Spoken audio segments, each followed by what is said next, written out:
Yo, yo, yo, yo, yo, yo. We are back.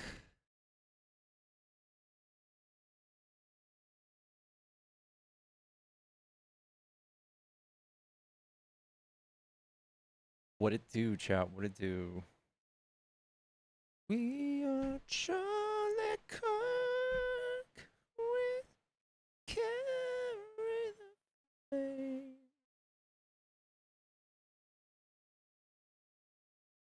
What's going on, y'all? Welcome, welcome, welcome.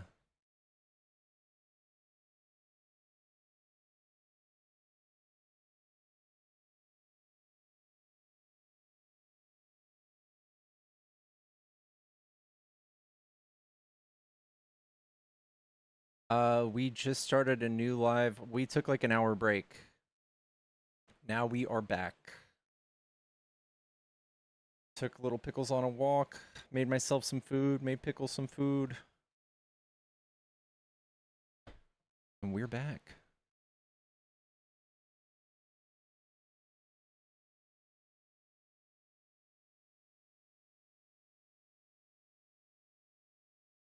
Hello, y'all. Hello, y'all. Chat, tap the screen. Let's get some likes on the screen. The radical Democrats hijacked the Democrat Party, called them out Democrat number Democrat. Larry Mueller, you are the most radicalized person I think in my chat. The pro-crime movement's too radical and dangerous. What about Trump pardoning everybody? Isn't that pro-crime? Trump doing crime in the White House? Not pro-crime?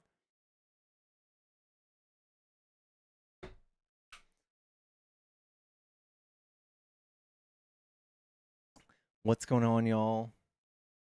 How we doing, chat? What's up, Trump supporters? What's up, liberals, leftists, people of all walks of life?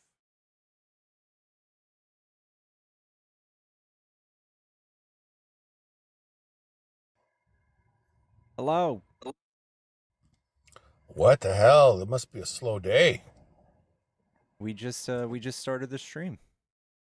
Oh, gonna get off with the $40. So, serious note here. I did want to ask you, are you for packing the Supreme Court? I'm for making it even. So, yes, you're for packing the Supreme Court. Making it even. Packing it would be what y'all did, 6-3. How's that packing? There's 9 people. You would Six add more justice. conservatives. Yeah. Uh, Sure. That does happen sometimes, I right? see a lot of votes happen on party lines, and I feel like Um, we should have more of a bipartisan court. did he win the tariff battle on the Supreme Court? The big one that he wanted? Did he win that? No, he didn't. So, how is the Supreme Court a rubber stamp for him? Just because he doesn't win 100% of things doesn't mean that they're not Um, enabling him to do some horrible stuff. oh, okay. So they have turned down a lot of what he's asked for, have they not? I would say very few things. Some big things. I don't know. Giving presidential immunity So, was a pretty big wait. one. Yeah. So, let me ask you, has the Supreme Court tried to be packed before in our history? Tell me. I don't know the whole history of the Supreme Court. FDR, right? FDR tried to pack it because they had 80 senators. Democrats. So it was all Democrat senators, We're losing you, David. right? So We're FDR losing would you. have packed add justice to it because his New Deal stuff wouldn't go through. Guess who stopped him from doing that? Who stopped him? Democrats stopped him from doing it. Nice. Democrats. Good stuff. That means Democrats Democrats are stopped cool. him from doing it because they said the Supreme Court. Wait. They said that the Supreme Court had to be independent, meaning that even though he was getting his shit stopped by Supreme Court, they felt that the country would not survive if they neutered the Supreme Court branch. If they took the judicial branch and basically neutered it, which is what they would have done. The Democrats did that. We can look at some Pickles. hallmark decisions. By the way, FDR was a Democrat. We can look at some hallmark decisions. Pickles, wait. Dude, you can't just talk for 3 minutes. FDR was a Democrat. Nice. We're in 2026, and we can look at the most recent Supreme Court decisions, like the Chevron Doctrine. Yeah, all of these things. We are. So what's changed? What's changed? We've got 6 radical, underqualified weirdos in there. What's changed now that the Democrats feel that the Supreme Court and the judicial branch should just be neutered now? Why can't we have it even? How is that neutered?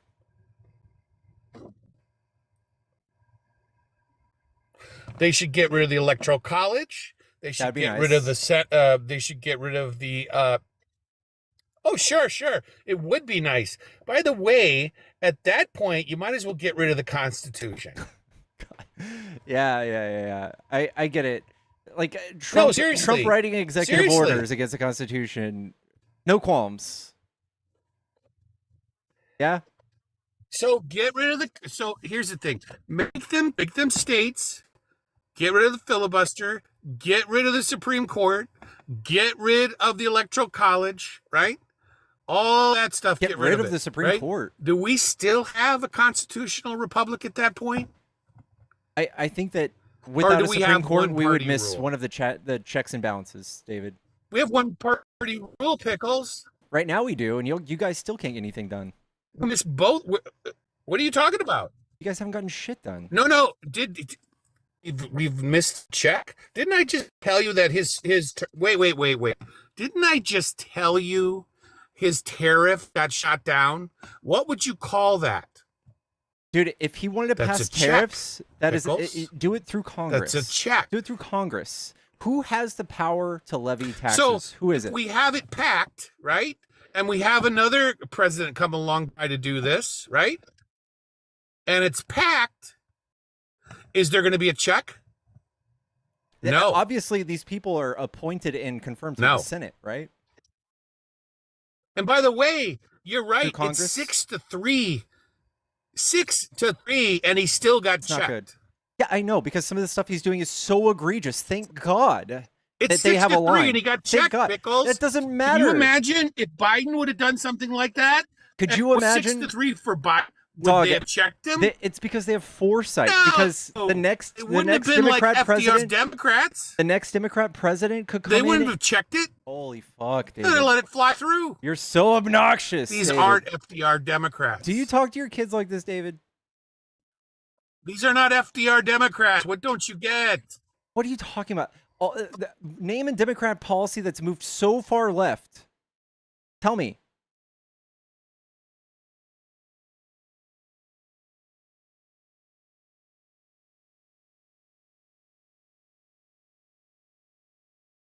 Yeah.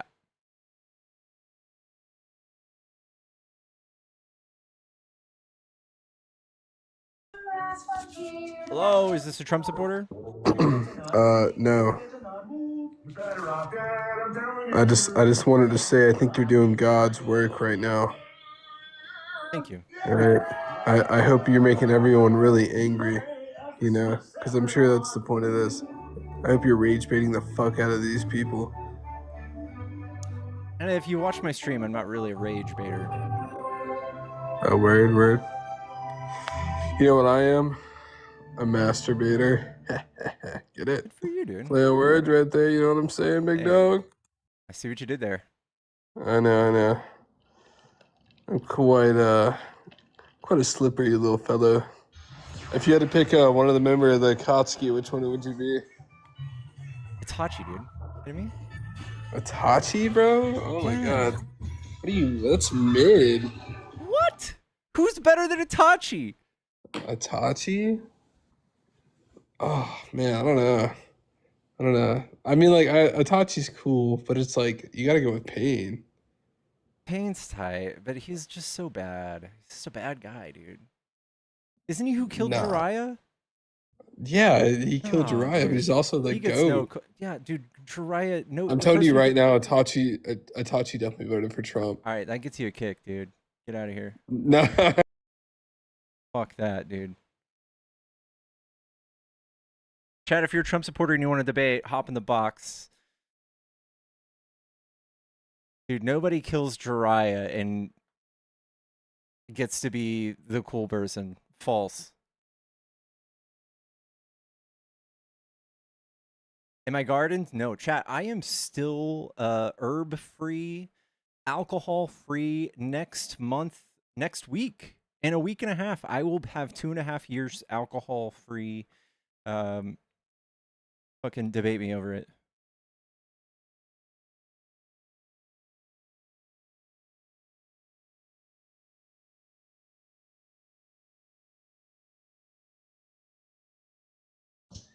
Hello?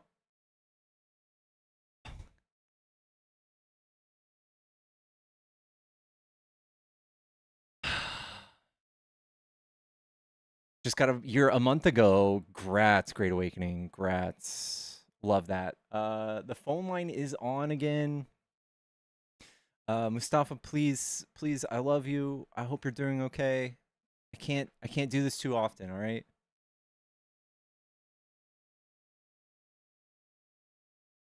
Also, if you're not a Trump supporter, please don't come up, especially this early in the stream. Kind of hurts the algo. So we're looking for political debates. And if you're a Trump supporter and you want to debate, hop in the box. If you're a conservative, hop in the box. You say that with your grandma's glasses, dude. Grandmas have fucking dope glasses. Stop gatekeeping grandma glasses, dude.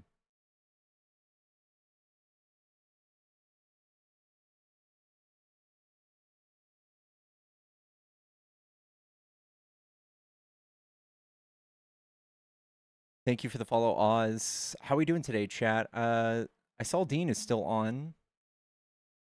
Hopefully we can get a MAGA a little easier, is easier, better, faster, quicker than Dean. Thanks, Leon. I promise I'll chat. I'm good with words sometimes.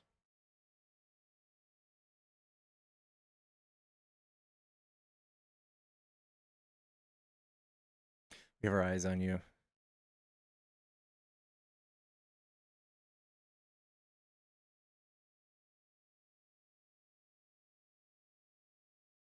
Itachi is dope. I mean, doesn't Sasuke, is he briefly part of Akatsuki for a little bit?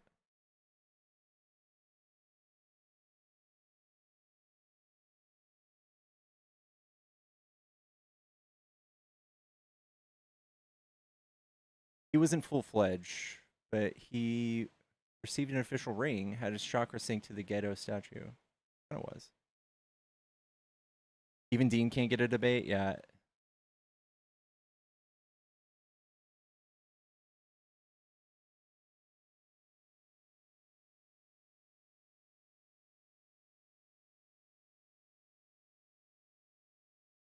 Thank you for the follow on YouTube, Karen. Thank you, y'all. Guys, there was a really good video that the Washington Post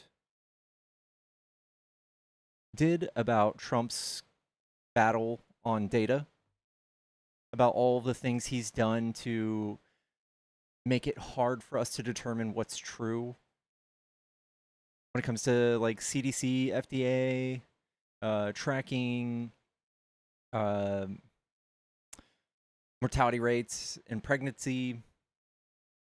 There's a really good video on it. It was in the opinion, but it was still pretty well done. MAGA on top, Trump on top, red wave coming in November. Yikes. How are those 2-year-olds' phones doing, MAGA? You guys happy about your $150 phones that you paid $500 for? He's just fleecing y'all, dude. If anything, that's one of the better things Trump's done.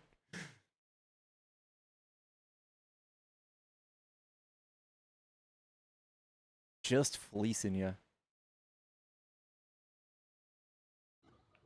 Hello, hello. Hi, are you a Trump supporter? Yeah. Ooh, what do you like about Trump?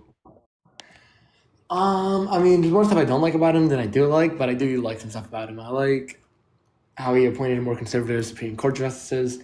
I like how he's currently handling our international affairs when it comes to Europe. I don't really like how he's handling Iran. I feel like he could have done better with that. And I didn't really like how he did with Venezuela. But other than that, I would say he's pretty cool. I feel like that, like some of the stuff that he happens to do that you can look at and say you like, it's simply coincidence. I mean, possibly, but I mean, it's Like definitely better than I Kamala don't think that's Harris. his policy to like do things for us. I think that we've seen that on the world stage, he's more invested in like making money or making his mark when he talks about like invading Greenland and invading Canada and shit. No, we should do those two things, but I mean, that'd be pretty funny. But besides that, yeah, I mean, I would say I disagree with him in a lot of regards, but I would say he's definitely better than Kamala Harris. I mean, one thing I didn't like, he lied about the mass deportations. He didn't get all of them out of here. That kind of pissed me off. He lied about he wanted to add more control with abortion, but he couldn't really do anything. So he was just lying about that. So I mean, if Let's he talk actually about did what he said, immigration. Why is yeah. it so important to you that we do all this mass deportation? Well, I mean, for me, I believe a country should only allow immigrants in if they're actually going to contribute to the society and actually help it. So I'm not against immigration, but I would say immigrants coming there are not going to do anything. So I mean, Have you looked at the numbers on this? Do you have any good case to make that immigrants, not undocumented people, don't contribute? no, I'm not. I didn't say they didn't contribute. I'm saying America should do that. And when it comes to illegal immigrants, there's two different types: of immigrants and illegal immigrants, right? Yeah. So I'm talking about when it comes to illegal immigrants. I think we should make the process easier to get into the country. But then, if you're still willing to do so, then you should still be deported. So I'm not against like deporting them immediately, but I think we should also speed that up, like the processes when it comes to vetting them. What's But I the also net benefit? mean, Like, what's the big scare, right? Like, so, like, first of all, this whole thing where they've got all of y'all saying illegal immigrants, that's not an actual legal thing, right? Like, nowhere in our laws calls them illegal immigrants. yeah, that's called This that. is a I mean, marketing campaign, but I can't really it's call them what I want to dehumanizing. call them. I mean, I don't really think so, but I mean, It absolutely if I call is. them what I actually wanted to call them, I wouldn't be on TikTok. So I mean, I think it is a better I feel term. like the second you guys are poised with like proposed with like real intellectual talk and debates, you got to be unserious at times just so that you don't I'm catch serious. yourself being like I think that mass deportation, the way that Trump is handling it, is fucking up the economy. And it's very apparent that even those people, all these undocumented migrants that mostly are here on visa overstays, they're not like committing crime. They're not like taking from like services that are like net detriment to our economy. Every single metric is helpful when it comes to even undocumented migrants. Like I said, the way I see it, I think it should be left up to the state if they want the undocumented immigrants. So, like, let's say Kentucky says we want no immigrants, kick them all out. I mean, that's their loss then. They can suffer the Well, consequences of their actions. I like that. That's why they have sanctuary cities because they realize that they've done the math and they're like, well, it doesn't make any sense for us to just dump billions of dollars into like enforcing this and kicking people out and doing court and all that shit. When they're here and they're paying taxes and they're paying sales tax and property tax, our deficit is better. Yeah. So I'm not against immigration in general. Don't get me on that. I'm not racist. I I'm don't not think talking that we about should. immigration. I'm talking about undocumented. Even undocumented to an extent, I would say. So Yeah. I would go to the point too where I think like they should be able to govern like to the point of communities where they can say, hey, we only want people who are from this town or only are from this religion or only from us. If you want to do that and you vote on that, that should be your own choice to do so. I think that's I don't think dangerous. how so. If they want to, well, they can suffer the consequences of their action. If it's not going to be successful, they'll figure that out real quick. Now I'm talking about like starting to say like, oh, we're gonna only accept people from like Anglo Europeans or something.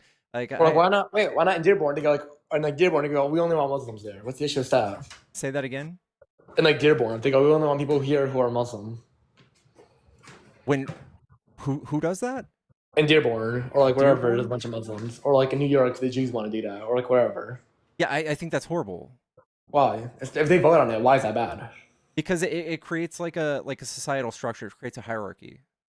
Doesn't really create a hierarchy. You're just creating a different. I want it's a different zone, and if you don't want to operate in it, you don't have to. And again, they're going to suffer the consequences of their actions. For me, I believe what made America so great, we brought together so many cultures that allowed them to thrive in exchange. If you want to reject that, you're going to starve, or you're not going to produce as well. They can learn the hard way that if you want to exclude people, you're not going to do so well. Yeah, sure. And we're learning the hard way, like what this does to our economy as a whole, right? So So why not let them do that? If they want, like, we all know people here who are Jewish or who are Muslim or who are white. Let them do that and suffer the consequences of their actions. no, I think that we should make it illegal to do that. Like where we Wait, should why make should we make it legal? because it creates problems, it creates violence. Violence, how so? So when we start othering people in our community, so like if we decided to be like a Christian nation one day, and Oh yeah, I get it. okay, well, no, we're not. By population, yeah, we are. Like Okay, the we're majority. 60%. Yeah, sure, but Yeah, that's okay. that There we go. that number goes down 1% every year. So Yeah, well, we still are. So I mean, yeah, currently we're a Christian nation. But go on. So if you wanted to like make a yeah, but if whatever we rule made here- like laws saying Christians get this much of a tax break, or the Christians get these exclusive benefits of being Christian, that starts creating a hierarchy, much like we see in Israel. And you can just see in Israel the type of like social hierarchy you have with a ethno religion or a religious state. It creates extreme violence, and you start seeing things like those people in Israel. You'll ask them on the street, they're down with just killing everyone who's not Israeli or Jewish. Well, yeah, because like, well, it comes down to that because they believe in collective guilt. So that's different when it comes to Zionism and Judaism and how they believe guilt should be perceived. Because collective guilt has been a long time for a while. Christianity was actually the one that separated the individual from the nation itself. So like, if a nation was at war with another nation, everything was fair game. Any people, anything we came across, because to them, the collective is the equal as the individual. So even if the leader declared war, they would be individual. Also, the Israelis are fine destroying out a whole like bunker with 1 million people in it because to them, they're all guilty. Is there a way I can get you're like talking at 1.5 speed? Oh, I'm sorry. I just talk fast naturally. Uh, I'm sorry, but basically, a lot of other nations, I'm not saying just Israel, but they have I wouldn't say an issue, but they have a belief in collective guilt, where if your nation's at fault, so are you and your people. so I absolutely do feel responsible for things like killing a school full of children. Do you feel Wait, any how? guilt for that? Well, I mean, I feel sorrow that we couldn't do anything. I believe we should be like how the Wild West was. I feel like an armed society is a polite society. Like again, when you look at these manifestos of these horrible people, they purposely choose defensive positions. They're not trying to name that in the hood. They're trying that in places where children are around because they know the second there is someone, they're going to stop them. And they write about that because they're all cowards. We have schools on military bases as well here. Yeah. So wait, do we have armed police officers in the school? Sometimes, not all of them. Wait, so why don't we add more? Wouldn't that fix the issue? No, it wouldn't save you from a bomb. Okay, so that's now a different weapon. We're talking about QPUs. A boom Yeah, boom, that's gonna be It different. still doesn't like we can look at Uvalde. We had like 300 police officers standing outside for 77 minutes, not being able to do anything because one kid had an AR. Well, yeah, because then again, that comes down to tactical operations and how you want to do it. I mean, again, also because they want to be humane. For me, I would say just go in and destroy the whole thing and get them with there. Get all the students out if you can, and just go in and just take them out. But to them, they want to come out peacefully, go in, surround them, talk them down, whatever. Maybe because like they want to have a humane trial or whatever. For me, in my society, at least, I Like, don't what know. would I you think say we've in that moved a long situation? way from immigration. Oh, I sorry, want to sorry. keep talking Yeah. about immigration. When we talk yeah. about this, what you guys are doing is similar to I don't know. If if I wanted to go fix all of the weeds in a golf course, if I wanted to go and make sure they were hand picked, because I don't know, you can make a case out of the fact that Roundup costs a lot of money. This is exactly what I feel like is happening. So we're going through and we're spending so fucking much money to our own detriment. It's adding $370 trillion to our deficit, which we could literally use to like do anything. We could do policing, anything else. We could do it. We could use that money and save all of the homeless people, give them all food and shelter. We can give everybody higher Wait. education. So why should you give homeless people food and shelter? The same reason I don't want to live on like a giant pile of dirt. I would rather everybody in society, when they're doing better, businesses flourish, the society itself flourishes. So No, there's I agree more with that. I'm people- saying, do you believe how many of these people do you believe are there because of their own circumstances, or are there because they just genuinely fell in hard times? I think that a lot of them genuinely fall in hard times, and there's a perpetual like vicious cycle that happens when you start to learn how to cope in living as a homeless or houseless person. You turn to things like drugs, you turn to criminal thinking, you turn to all of these different types of ways to be able to feel okay in the moment, and that also creates like a perpetual problem in your life. You become maladapted to life. No, I see what you're saying, and I would agree. Yeah, that would be a cycle. But then wouldn't that also still fall on you, even though it's tragic? You still made that individual decision we take can those make that less substances. likely happen. Like we can look at countries where they've completely almost eliminated the idea of being homeless, and it is Like where? literally like China. Like Yeah. China, you would literally just have to want to be homeless, but Well, yeah, otherwise, but they're also. Do you not believe that them being ethnically homogenous makes it pretty easy to also do that because you're willing to sacrifice for people that you believe to be closer to you? no, because we can see other countries that have like non-homogeneous cultures that are far more developed than us. Like who? Canada. You think Canada's really developed when you see the free speech that they're doing and they advertise that suicide thing that you can go and have government assisted whatever? Yeah, I I don't think think that's it's really fine. advanced. I think Wait, that's so you totally think? fine. Wait, so then why should we help people who are like cracked out in the streets? They don't. If, I think for if the that's same their reason, choice. if somebody wants to go do like unaliving of themselves, like a peaceful like ending of their life, stop their own suffering, I think that's fine. Wait, so then why do we care if people want to sit there and do substances? Isn't that also their own choice that they consented to? No, because I feel like these are Wait, so now it's things not. created by conditions of like wealth inequality and like a poor Wait, but they working still chose to do economy. that. Wait, so then they just didn't have the mental fortitude to stand that. Some poor people, not all people, do that. So why are they the exception? I think there's like a threshold, right? So like you could say that people above this line in mental fortitude will end up not being homeless, and maybe this like threshold of people with a little bit of assistance, they could be also lifted into that threshold. But what we've done is we've given almost nobody the tools to lift themselves out of like homelessness, and No, we I do agree with that. No, we no, no. have I started disagree with that. you don't You you don't, don't agree? yeah, because you look at Section 8, government housing. You're able to sit there and apply. You're able to work in a job. You can live in a car. You can live in shelters for a while until you save enough money. Yeah, and You li- we have all the evidence in the world that SNAP and Section 8 lift people out of poverty. They don't just stay there. Okay, so there we go. So it lifts people out of poverty. I'm sorry? So you said it lifts people out of poverty? Yes. So then again, so why should we care if they're on the street tweaking out because they chose to do a substance? That's their own consenting choice. And why should we even have the point where we have like hotlines? Should we just shut down all the self-unalignment hotlines? If they really wanted to, they can go and do it. So I think that drug use is a symptom. It's not an actual like I disagree choice, with right? choice. No, it's a I'm choice. sorry? What? Did someone like come and inject it into them? They still choose to do that. They Like chose there's to do it plenty because of they fought rich hard people that times. also partake in these drugs, right? But they Because have they're the insulation of their wealth or their family's wealth to keep them from being those homeless people that you look at and shame. yeah. So wait, hold on. I would say they're also on the same level. They're just rich. They're both Yeah. mentally weak, though. Yeah, they're Yeah, just but rich. They couldn't figure out. I think that you're just conditioned to like hate poor people and blame them. No, I don't hate poor people. I mean, I'm just saying that there's opportunities for you to get out, but if you choose to sit there and shoot yourself in the foot, I'm not gonna come and save you. It'd be like if you're running like from like a monster and some guy like puts a stick in his bike and he falls and goes, "Dude, help me!" I'm gonna go, "Bro, you put that stick there. You're on your own." But if you genuinely fell, I'll go, "Yeah, bro, we'll help you up. I'll put you on my bike and we'll help you get away." So that's why Sure, Section 8, you should. but then again, you can say, oh well, maybe there's this jacket you can wear on your bike that will make you go slower, but you'll feel warm, and then the race going uphill is that much harder, but you would much more enjoy the comfort while going on that journey on a bike. Like to me, Like I mean, I don't know. I feel like my emotions kind of conflate with this because I would want government to help with the homeless, but I mean, I feel like we should do like drug tests. Like if you're not on any substances, if you're actually trying to get clean and like help yourself, then yeah, you should be able to get government aid and help. And when it comes down to like houses, we have like more houses than homeless people. We can kick out all the billionaires from owning it or whatever, give it to those people, and then sit there and say, we don't even need to okay, do that. We could just stop Trump from increasing the military budget by $500 No, I billion think we should. a year. We could literally take care of all homeless people. Wait, so what, we can do both though. Hear me out. We just do both by having some government trickery where we get rid of the housing market crash and get rid of these billion-dollar companies from buying single-family homes. We also increase the military while helping homeless people who actually need the help and deserve it. For me, How is if Trump I in find any someone, way an advocate for any of these things? oh no, I don't think Trump is doing that. I'm just saying that would be a perfect ideal. I'm not saying that Trump is, but that's what I would want. Like for example, I want to go back to another point.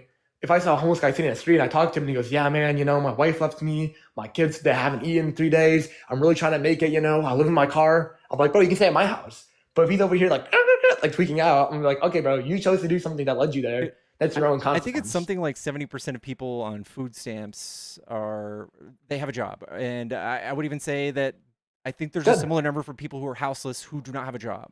Wait, so if they don't, if they do have a job, we should help them because they're actually trying to work and better themselves. Trump and your party, every single time they're in office, they rip food stamps out of people's Oh, mouths. so wait, so I actually disagree with Trump on that because I didn't vote for Trump because I like with all of him. I would say I agree with Trump on like a quarter of things. I agree with him more than Kamala Harris, and I can get into like deeper reasons of why I voted for him. But you're actually right. I agree with you on a lot of things. You're actually pretty intelligent, dude. Thanks. Yeah, no problem. I can tell you like why I voted for Trump and like what drove me there. But like on a lot of economic policies, I'm very left leaning. Yeah, I think that there's no choice but to be left leaning when talking about the economy. Yes, when it comes to the economy, but for me, I voted for Trump because of moral reasons when it came to things like abortion. So that was a pretty big selling point for me. But besides that, I think Trump himself is going to be responsible for about 10 years worth of abortions. When we talk I mean, about still better than deaths, Kamala Harris. But yeah, I mean, how? it's like, would you? Yeah, I don't think we should encourage or endorse it in a society. I believe like that is more degenerate, encouraging them. Oh, it's okay. It's not that big of a deal. We'll make it easier to have one. For me, I see it as a moral evil. So I mean, no, I think for me, if it was my country, I'd just ban it. But I mean, because it's not, and we live in a democratic republic, we got to deal with all the checks and balances and everything else. So I feel like this is a harsh reality. If anybody who is like a single issue voter like that, like when you talk about abortion, Not single issue, other things I voted for, but yeah, Alright. well, around that. all right, but abortion, what is it? Like 700,000 abortions every year. Yeah. Roughly like 60% of those are just what are they called? Where they scrape the uterine lining. Yes. I think about the ones that A lot involve of the. those, 20% of all pregnancies ended in miscarriage. And I think that people really start to fetishize and virtue signal towards multicellular life. But we can look at the people who are actually like alive and sentient and who are going to be suffering at the hands of Republicans for the next 10 years. Just in the next 4 years, we'll see 14 million people die. 14 million people. That's crazy. But to that other point, I believe we should choose life over death, even if life is hard. Like, if you saw a kid in Mumbai and he's going to grow up to be in the slums, would you just kill him because it would be hard his life? Or would you allow him to work and maybe make something better for himself? Even if though his life is hard, it's better to have a chance at life than to have no life at all. Thank you, Gerald, for the $5. Gerald says, I feel like this guy doesn't understand Obama's. You shouldn't build that pseudo GAF. Thank you, Jared. Uh, Give him more money. I think you should give him more money. There we go. See, it's working. Yeah, I just think that nobody's necessarily making decisions to kill like conscious beings, and I feel like Well, yeah, that's an yeah. absurd like example, because when we talk Well, about things like an implanted embryo or like a fetus, we do the same thing when we do IVF. So when I don't care making about one it. Yeah. life, well, I know because it really breaks a lot of people's ideas of abortion. Yeah, it's like for me when it comes down to IVF, I don't mind. It's just for me the unaliving of a baby that's developing that would have been one. So for me, the baby's like a miscarriage, or if you want to have IVF or whatever, that's totally fine. I don't care about that. C-section, I don't care. But when it comes to the unaliving one, yeah, I don't think that should be allowed. But I mean, because the society we live in, sadly, it'll probably be allowed unless the government becomes like really cool. But I it is think what it that I is. think that you should be able to do self-defense, and I think in every case where Self abortion defense. is elective, you're absolutely defending yourself from ejecting like an 8-pound bowling ball out of one of your Wait, so orifices. wait, why can't you ever do the same thing? People who don't want to be around other people. Like if you can say I'm defending my right to not be around the people who are like Christian. Why can't you say So that? I would say that you would have to defend yourself in proportional way. So Wait, the proportion means I don't want to live around them. Yeah. We have a community together. We'll buy up all the houses in the neighborhood. We want no Christians here, no whatever, no whatever. Who okay, cares? yeah. So Somebody like, should if you build a fence and somebody climbs that fence, what do you have the right to do? kick them out. Or Or they can be God. you can like I live in Texas. What do you think someone would do if you broke into their house in Texas? Oh, in Texas, they're gonna be on death's door real quick. In Texas. I mean I live in Florida, so it's like the same thing Yeah. here. So I think that if something's inside of you taking your resources constantly and it is a drain on your health and is requiring extra labor, I don't feel like anybody else in the world should be compelled to give you their resources or their free labor, especially for Wait, 9 months. yeah, would you still not agree with that applying then to a state? If they want to go, we want no one here who's from this country. We want no one here who's from France. If you're France here, we'll unalive you. Why is that bad? They're protecting our right to do so, our individual expression. So Why is that bad for them to again, have we're that? talking about things that aren't sentient, have no agency. Wait, so now it's sentience and agency are the things that matter? Yeah, I don't give Wait, moral but why? consideration to things that without sentience. Okay, but so then would you say that like 2 weeks or whatever one develops consciousness, should abortion be stopped then? It's about 18 weeks. 90% of 18 abortions weeks, happen sorry. Yeah. before 14. Yeah, but I'm saying but after that, should they still be allowed or no? No, I think that it's also very rare. So I trust I'm not saying if women it's rare or in not, the should it be event. allowed? I trust women at the event where somebody wants to have an elective abortion at like the 18-week stage or the 24-week stage. 24 is probably like the most definite time in which somebody can deploy consciousness. They have like the Yeah. proper brain structure for it. I think that Wait, I before mean, that, it's just like the same thing as looking at multicellular, like scraping skin off of my arm and saying, well, that's human DNA. And if I had the technology and I could compel you to give me your resources, I could obviously clone myself. yeah. Should So I be compelling you to do that? no, for 2 points. I mean, one, trusting women. I mean, that's already kind of iffy. But besides that, when it comes down to you choosing when they should do so, if you didn't got like a magic radar, you could tell if the baby is going to have consciousness or not. You scan it. If it doesn't, now depending on like 18, 24 weeks or whatever. At that point, if it says it's conscious, would you allow an abortion to still happen?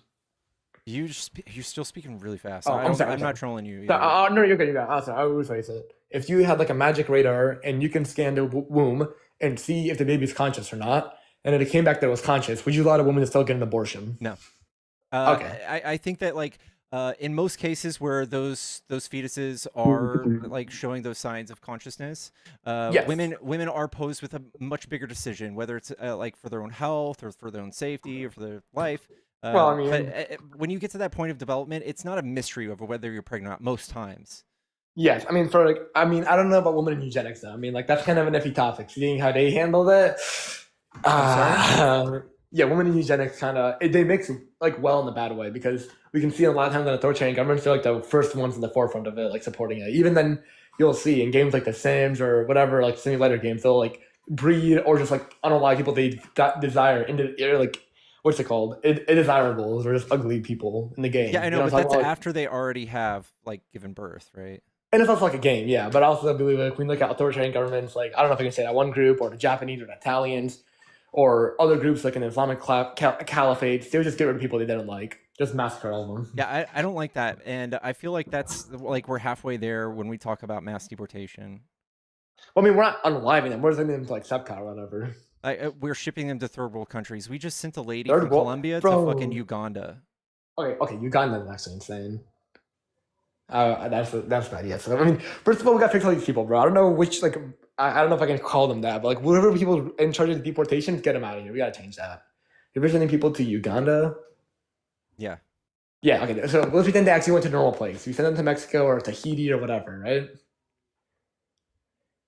If we actually like, sent them to normal places, would you care about deportation still? Sorry, say that again. If they sent them to normal places, like where they actually should have been. No, I don't feel like it's helpful. I feel like it's like like nobody wins. Nobody wins. I mean, the people who didn't want them there win. So, I mean, Yeah, I get like I feel like the mere fact of people wanting mass deportation is mostly rhetorical and like emotional. But when we look at the actual like data of how much they contribute to our economy and how America's better when these people are here, we're creating more of like social issues when we advocate for things like this. well, I mean, when you argue emotion, you can make the same argument for anything moral. You can say, oh, we feel emotionally strong about it, like abortion. Well, you just feel emotional that women should be able to have control over their body. So, I mean, I don't really think that's a good way to frame it. But then to the other point, But there's a who net said loss that? there. It's not just emotion. So like a woman experiencing pain and hardship in free labor and having to double her intake of food. And who said they And don't? also, I'm sorry. Who's the people who don't suffer there and have the deals that don't? I mean, like people who deport them. Let's say that they deported a guy who was from, let's say, like Malaysia, and they deported him back to Malaysia, and the community was like all Hispanics. They suffered from having a person there that they didn't want. Now that's gone. So success isn't really measured by how much GDP is made, but maybe for the comfort of its people, or the social security, or safety. Again, you're talking really fast. Sorry. So the safety or security of its people might also have a play. Yeah, but we can look at that too. We can look at the metrics of like the crime that they create. They're It's, not like, even crime rate, like so how they little. feel.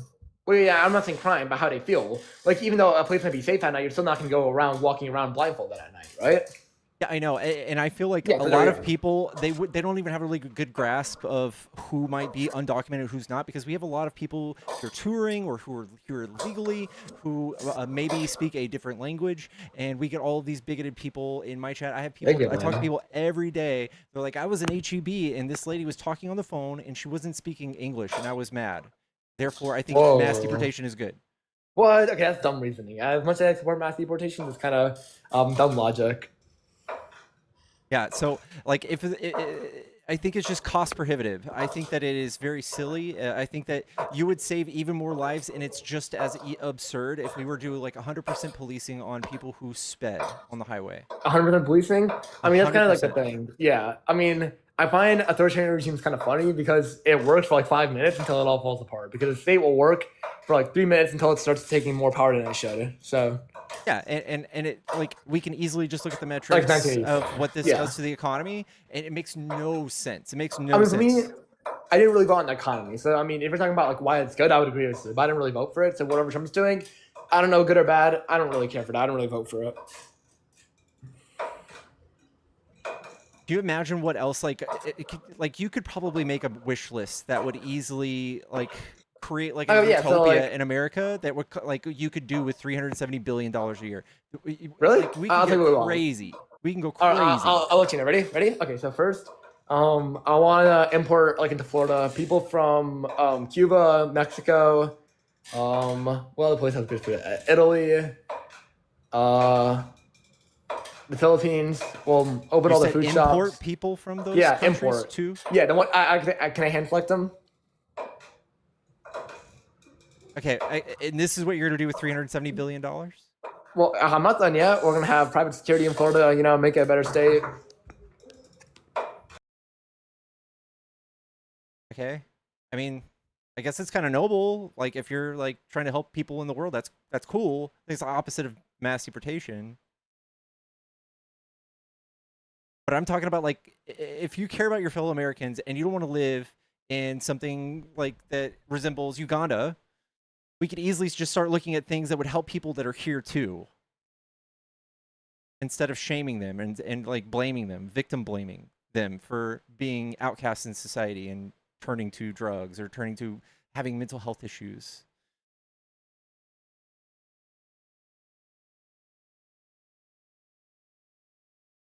I don't know what happened. I think you're muted. Your girlfriend's talking to you. Okay. Yeah. Chat, tap the screen. We're only at 150 viewers. What's going on here, guys? We can. These are rookie numbers. Let's get those numbers up. Let's get to like 50K likes. What Shakuna? I always love listening to Shakuna. What's up, Pickles? What's up, bub? Not much. I really wanted to hop in on that conversation. I'm sorry that you didn't bring me up because he was spouting a bunch of stuff about my home state, and I was like, I really had to talk about that. But I will just make a quick note here because I know obviously I don't want to take away from the MAGA conversations. When we're talking about the city of Dearborn, Michigan, which, by the way, for those of you who do not know, Dearborn is one of the highest concentration of Muslim individuals that exist outside of like basically any Middle Eastern country, with the exception of possibly Minneapolis, but that's like debatable from time to time. These are people that are not only probably some of the most wholesome individuals that you'll probably ever meet in your entire life, but they care about their community and they care about the people around them. Having that be like a sanctuary city, I think, is probably one of the safest things for them, mainly because of what we saw with 9/11. Right. I'm old enough to know exactly what happened there, and I know that Pickles, you are as well. I mean, these were individuals that were getting assaulted in the streets, like in that city. Tell me about what happened. I was completely ignorant to politics up until like 5 years ago. No, yeah, you're good. No worries. So obviously, because of the instance of 9/11, everything was pointing towards, at least in terms of like American politics, everything was pointing towards Muslims in terms of like blaming them for what happened, right? So because Dearborn, Michigan is such a highly concentrated population of Muslim individuals, you had suburban whites that would basically come down from, neighboring cities and basically just find these people and just like assault them in the streets and in parking lots and stuff like that. Like it was gruesome. It was a pretty ugly time for the city and mostly a pretty ugly time for the state. And then because of that, also these were individuals that were scared to show up at their local jobs, and as such, contributed more to where my work comes through, which is the idea of food insecurity. These are people that were having to resort more with food banks because obviously they didn't want to show up to their local jobs because 9 times out of 10 their employer was most likely YT. And as such, they were kind of more or less fearful for their lives until obviously temperatures cooled down a little bit more after we got in past George W. Bush in terms of being president and got into more of Obama's reign. but that was still a good 3 or 4 years out. And it's really, really sad that that was the case. So to have him kind of harping on the fact of like, oh, Dearborn, Michigan shouldn't be a sanctuary city, or a sanctuary city, I'd say is probably one of the most ignorant statements I heard out of him. I was just like, I was like raging like through my phone, like, please let me have pickles, please let me talk to him, please let me talk to him. I just connected the dots about how 9/11 also probably led people to fearmonger about Obama being Muslim. It's so fucking Oh, dumb. 1,000%, It's so thousand dumb. percent, yeah, 1,000%. Anyways, but yeah, that was the point that I wanted to bring up to that guy. But I'm probably sure he wouldn't have listened to me anyways. But anyways, I'll drop say that way you can bring up some more MAGA. Thanks for the time as always, Pickles. I appreciate you, bro. Yo, anytime. Much love. Cheers.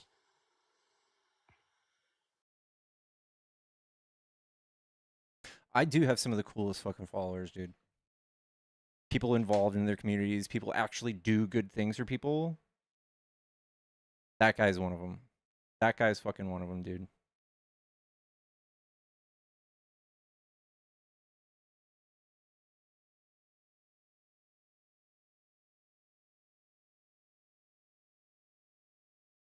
Dearborn's a beautiful city. I learn something new every day. I just volunteered today. What are you doing, Matt? I was on your For You page. www. Guys, tap the screen. Let's get to like 40K. If you're a Trump supporter, you want to debate, the phone line is about to be turned back on. I'm sorry, I missed a few calls. You're welcome to try calling now. There we go. Hello, is this a Trump supporter? Yeah, I'd say so. Okay, what do you like about Trump? Well, unlike other beliefs that have been spoken about, I guess I like his current deportation laws. Why do you say that? I think it's a good number of people. I mean, it's been like what 3 times more self-deportations than actual ICE deportations, which is commendable by all the people who self-deported. But it's Like, something why that, is that good though? What do you mean, self-deportations? Yeah, why is people leaving our country good? Because they were here illegally. They broke laws to get into our country. I mean, not really. I think it's like 40% No? of them are just here on visa overstays.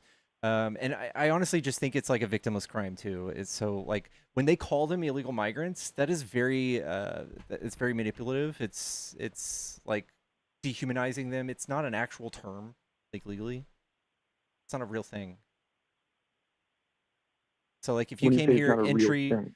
like entry without inspection, that's the law they broke. So like if you were to speed on the highway, I wouldn't call you an illegal American. That's fucking kind of stupid, right? No, it's called an illegal immigrant because you're here illegally. You immigrated illegally. Again, I feel like that's just like a buzzword. So that's not actually anywhere in our like federal law system. That's not a thing. So you can say undocumented, and that can mean a thousand different things. That can mean you're here on an expired visa. That means came here on a day visa or a travel visa, and you just simply never left. Again, I think it's a victimless crime. Like if I were to outlaw white shoestrings tomorrow, everybody walking around with white shoestrings, the majority of people would be illegal, you know? Like, but who's that really hurting? What's that doing? Well, What is mass immigration doing to you? well, don't they have a time period to exit the country? Like, didn't they have time to do Yeah, and in something? my example, you would have a time period to change your white shoelaces out with black ones. What's the importance of enforcing this law so much? It's the importance of enforcing any laws. If you turn a blind eye to crime, a bunch of people are going to break a law. I don't think that's true either. So we have a thing called prosecutorial discretion. And what we have to think about every day is when we take a finite amount of money that we have in the government and we have to choose what we're going to do with it, either to make American lives better or safer or healthier. And this literally does none of that. That makes this one makes us more poor. So like if we were to go and enforce speeding at 100%, I would have a better case to make to you than you would with undocumented migrants. So 48,000 people die in car crashes every year. I would be able to sell this pretty easily to anybody with half a brain, far better than undocumented migrants who, I don't know, killed 23 people last year out of 13 million of them. So their presence alone makes our crime data and like per capita crime data kind of, it dilutes it.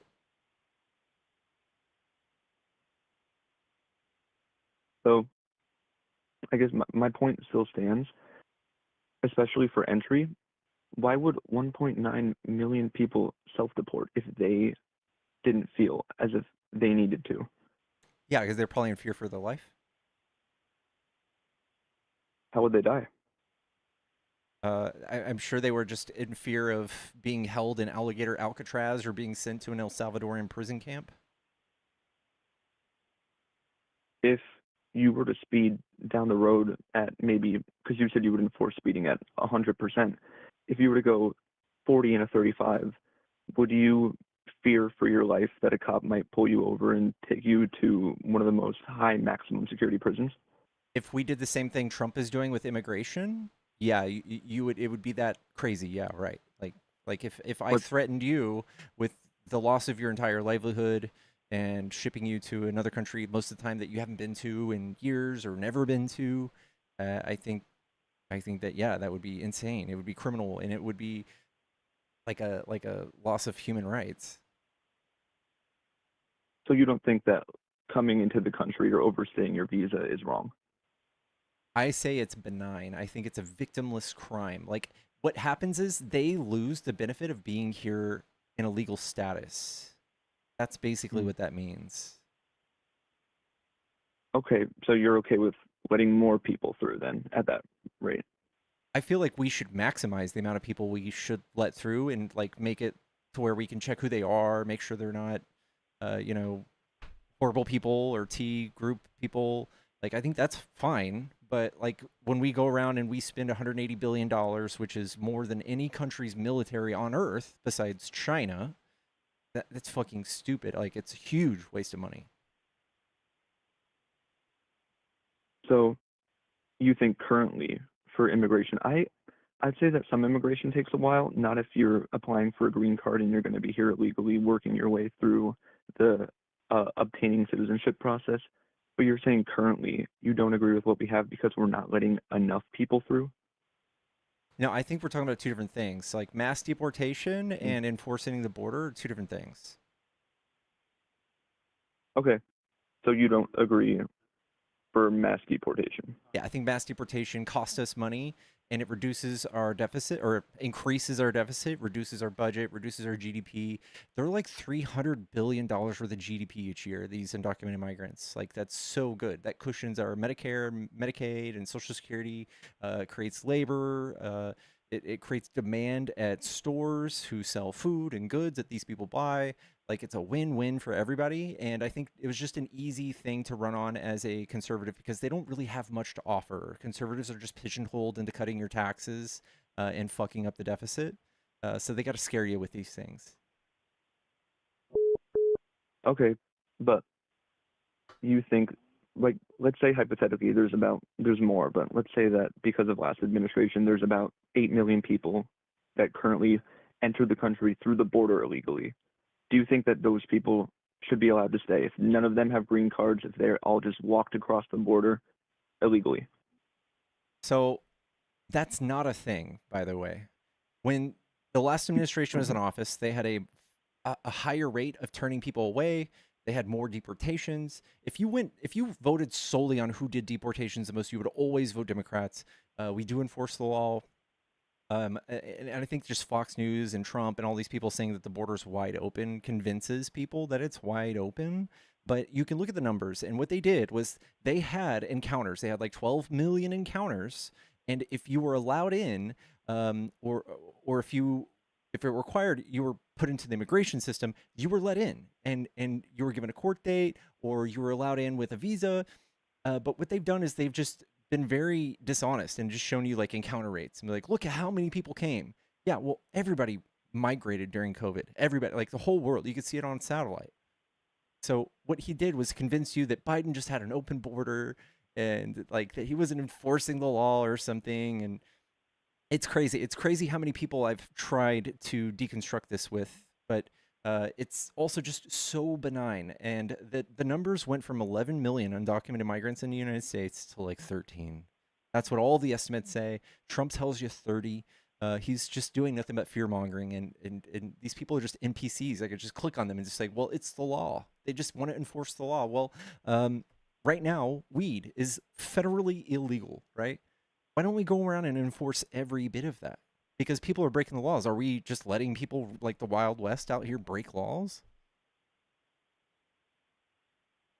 Yeah, well, I mean, I never said the last administration allowed any of that. I just said what happened during the last administration or what was claimed to happen. But you didn't say anything. People can just walk across the border. There's nothing protected there in certain areas. You can just go across. You can just arrive on boat secretly without anyone finding out. That is a thing that happens. So Mhm. would you be fine with those people staying here? Um, I think that if those people made that journey and they're not here to do harm, which we have no reason to believe they are, I think that we shouldn't go around and invade and give up our own rights of privacy and um, uh, to do this. Like, I think it's just as benign as somebody coming from Oklahoma to Texas. And I don't know who the fuck these Oklahomans are. They're probably dumber than me. The chances are, statistically, they are, and more criminal than me. But I'm not going to sit here and stop them and say, who the fuck are you? We have illegal Oklahomans in Texas. I don't care. And it's just benign to me when these people bring their kids across the border, they're literally taking the biggest risk of their lives to come here. And the statistics show that they do not break the law once they're here. They really don't. Very, very few do. All right, I'm sure they don't. So what would be the issue with applying for some sort of green card status or something where they could temporarily, excuse me, stay here legally and obtain their citizenship status? What prevents them from doing that other than a race against time that might not even be there because we can't verify that? It's very expensive. And a lot of these people are people who just aged out of the Dreamer program, people who are like DACA recipients, and they just have no like pathway to citizenship. Especially right now, Trump has made it completely impossible for people to do this the right way. They're getting arrested at their court hearings and their immigration hearings. They're getting arrested even though they had temporary protective status from the country they fled. Trump even gave, like, the whole country of Venezuela had protective status. If they came here, they had a right to stay here per Trump. And now Trump's like, you know what? We're reversing that, and we're going to kick 500,000 people out that I told to come. And they're going to send them back to Venezuela, who, if you guys agree, right, it's being ran by a dictator. It's under a socialist regime. It's poor. We're over there stealing all their oil right now. Same thing with Haiti. A lot of people came here legally from Haiti. Trump even wants to denaturalize those people, even from Somali. He's teaching people with like mass amounts of propaganda to be scared of people that are different from themselves. I think the fear of people entering the country without papers of any sort is more like a fear of the unknown. It's more of you're not sure about this person. You can't verify that this person's a good person just because they said I'm a good person. A lot of persons, but it's something that Same thing with it makes more. Oklahoma, Oh, right? sorry, go ahead. Same thing as Oklahoma. That's someone It's just currently an in the United imaginary States, line. though. Yeah, but what's the difference? Like, is it more likely that someone from Oklahoma is going to commit crime than somebody from south of the border? Yeah, it actually is. It's 3 times more likely, actually.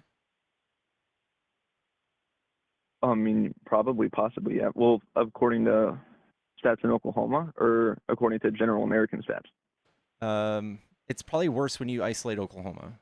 So, in generally, like American, U.S. citizens 3 times more likely to commit a violent crime, 4 times more likely to commit a property crime. So, Then, what specifically? what do you mean?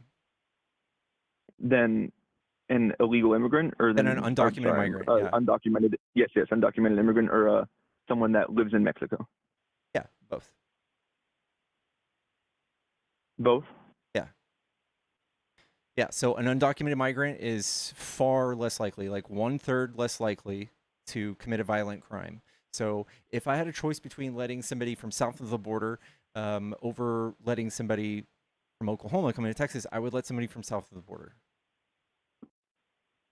using that So logic. you would just bring in, okay, so you would take someone that the American government has no known documents over, that they know absolutely nothing about this person, over someone that has been tracked and That's has not a really record. it's not really a thing either. Like these people, like, Hmm. when they come across the border and they interact with CBP, we have like one of the largest networks of checking backgrounds, like Interpol. We check to see if they're in T groups and stuff. Like if they make it through with a visa and they stay, chances are they passed that test. Well, you just said you would let an undocumented person in over someone from Oklahoma into Texas. Correct. Yeah, and I think the word undocumented really is Republicans have misused the word illegal so much that even you point at asylum seekers Hmm. like, oh, those are illegal, like, no, they're not. They're here like doing the legal right thing. So Yeah. I would say like 60-80% of these people have been literally just cleared at one point in time. And I still say, like, first time offender, if you're gonna do something and we've looked at your record or we haven't, someone from Oklahoma is more likely to commit a crime. So someone that the American government knows, like, Yeah. I'm sure most people. Okay, yeah. So even someone that has a criminal that doesn't have a criminal record that we know from Oklahoma, you would take them over someone that you have absolutely no clue. Like it's a coin flip or a roll of the dice, I guess. Is more Statistically, of I'm a better safer with the analogy. people from south of the border. So yeah, would. Um, well, statistically is more related to people that have the ability. You're statistically not safer than that because there's a very high chance that you could be looking. If you're going randomized, maybe there might be a chance, but you also have a very high chance to get a notorious criminal, gang member, leader from Mexico, because they're a huge part that runs that country. And Still not you true. Like have if over the 4 years with Biden, 700 people that were of that nature were stopped at the border out of 12 million. So I don't know. I think that Republicans, for instance, who enjoy locking people up and putting them in places like Alligator Alcatraz are more violent than somebody who's just trying to come here and feed their kid and work a job. so per 100,000 people, would you say that the violent crime rate in America is higher or lower than Mexico? I actually don't know that stat. I bet it's higher in Mexico. It's very higher. It's over double. So compared to other countries that are like in the G7, we're highest. Oh, sorry, what? Out of most of the countries in the G7, we have some of the worst crime rates. The worst crime rates Yes. for what? Like total or? Violent crime, even property crime. Okay, yeah. Do you when you say crime rates, do you mean like total or per this portion of the population? Per capita. Okay. Well, Mexico is worse than us though. Okay, but when they come here, they don't do those crimes. I think it was about half of the people that ICE has deported, which is around 300,000, were violent criminals. Yes. That's a lie. So It is? we have the numbers, and it's 70% of the people detained from ICE have no criminal record at all. As opposed to like when Obama did mass deportation, 60% were all criminals. I mean, I just don't think that's very much true because there have been around I think the number is 300,000. I'm not sure what the total number of ICE deportations are, but I think the number is around 300,000 were specifically violent crimes. I know, and they're literally just pulling them out of jails. Most, like 95% of the criminals they're deporting, they're yanking out of jails. You've seen them go to jails, like in Minnesota and Chicago. They're pulling them straight out of jail, and they're like, "Hey, look, we got all these criminals." Okay, yeah, that's very much still deporting violent criminals. Yeah, I know, but like, it's misleading because if we look at the actual data year over year, they do. There's roughly 17,000 crimes from these people all together. When we talk about DWIs, possession of a firearm, drugs, all the stuff, you add them all together. There's 13 million present, and they commit 17,000 crimes.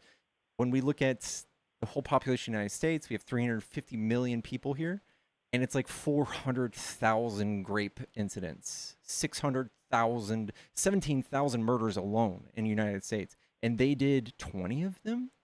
Like, why are we going after that? Who's to say they won't do more? The data? Okay, so if you flip a coin 50 times and it lands on heads 50 times, what's the odds it's going to land on heads the next time? There's two thoughts to this, right? So Mhm. I would say in a normal circumstance, flipping heads 51 times in a row is so astronomically low. I would bet on tails every time. But if you're trying to Okay, go so based off of a pattern, I would go on heads. So the probability is going to be 50%, right? 50% you'll land on heads, 50% you'll Only land if on you're tails. making a hypothesis without knowing about the first 50 flips. No, because it's just you have 1 out of 2 chances. It still doesn't matter. We're talking about what are the chances of 51 heads in a row with a coin flip? Low, astronomically low, as you said. Yeah, so this is a you're kind of borrowing from two schools of thought here. This is a bad analogy. Well, no, because how could you guarantee that just because someone hasn't committed a crime yet means that they will for someone that we barely know anything about? Okay, so yeah, sure, it's 50-50. Mhm. But what I'm saying is you're doing thought policing. So if we were to do the same thing and look at where the most like crime is done by who, should we start arresting people ahead of time? No, of course not. I didn't say that. You're not arresting anyone. You're deporting people that already did something incorrectly through the process of American immigration by not doing it with a legal status. Sorry, say that again. You're not preemptively arresting anyone. You're just sending them back because they didn't do the American immigration process the correct way. Yeah, I know. So again, it's like Mhm. out of reach. It is a privilege to be able to do it the right way. When Abrego Garcia came here, his sister was being harassed by local gangs. They said they're going to turn her into a prostitute. They were charging his mom for like protection money and stuff. Do you think he gives a flying fuck that there's a $250 fine if he got caught coming across the border? No, I don't think anybody would. And if you ask anybody, any of your friends, you have a kid? Oh, do I have a kid? No, bro. My 21st birthday is tomorrow. Yeah. So I mean, if you had a kid, would you do anything to protect them? No, happy birthday. Happy birthday, man. Sorry. Oh, thank you so much. Much love. No, you're good. Yeah, I would do anything. Yeah, I feel like that's what's going through people's heads. They're not trying to come here and do criminal things. They're risking it all to save their children's life. That's what a lot of them are doing. Of course, I understand that. Yeah, and it's very commendable, of course. But I know someone currently going to the school I go to, and she I think immigrated here 24, 25. First thing she said, like when I asked her like how she immigrated here, she said the greatest thing that it could have happened in her life. She could have come over here undocumented, and she could have been deported back. But she knew what she had to do to be here and to stay here. You should know that it's a crime. Well, not technically not a crime, I guess What were is the the word, but it's a conditions in the criminal country offense she was to waiting cross in? the border. What were the conditions? Where'd she come I from? think she came from Argentina. I really don't know much about Argentina, but I'm gonna guess that they're not like Honestly, it's not horrible in Argentina, right? it's definitely still not. I think Argentina is probably close to Colombia. in condition. I could be wrong. Radical economic transformation, political polarization under President. Oh, that's Malay. Ooh, yeah. Not good. Malay's not doing great over there now. And it just so Okay. happens that Trump is also just best friends with people like Malay. And if it were up to Trump, our country would be like Malay. Our country would be like Argentina. Trump is currently trying to put somebody in to power in Honduras who's very similar. He pardoned him and got him out of prison. He was found guilty of shipping 400 tons of cocaine into the country. Trump is now running propaganda campaigns and trying to get him installed back in Honduras. So I just never, I will never believe somebody who comes up here and says that like, oh, they just want to enforce the law. I think that this is just being weaponized by the Republican Party, and they're out there still breaking the law. We can see Trump openly doing corruption and just like enriching himself while saying, listen, you got to follow the law to the T. And if you don't, we're going to separate you from your family. We're going to kidnap you and send you to third countries. How is he enriching himself?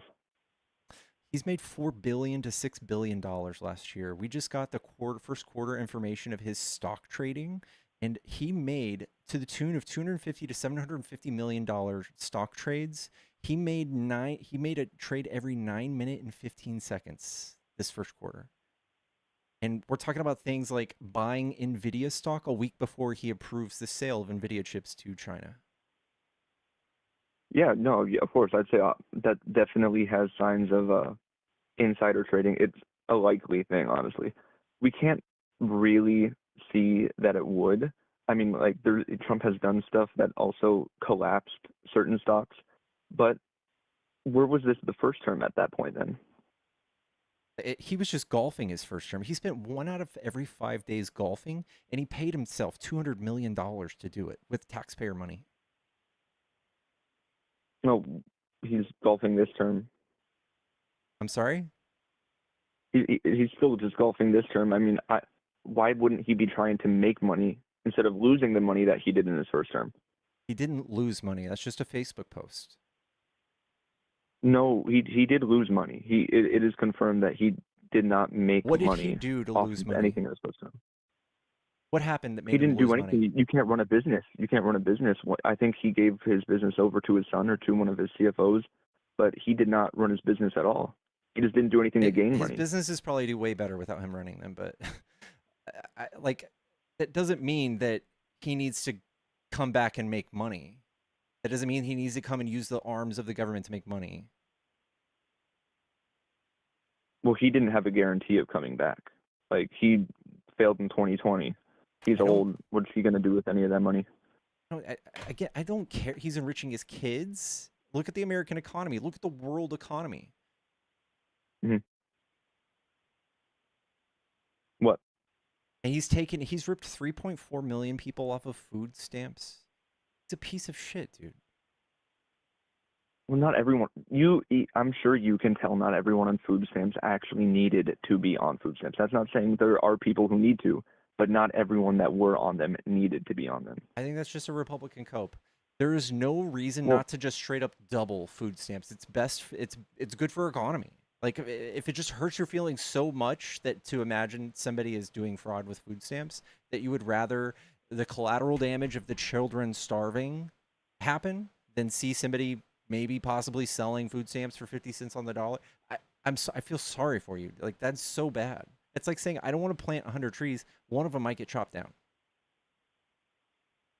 Yeah, I understand. Economy's benefited through money being pushed through it, and definitely is a benefit to have people get more money by piping it into the economy.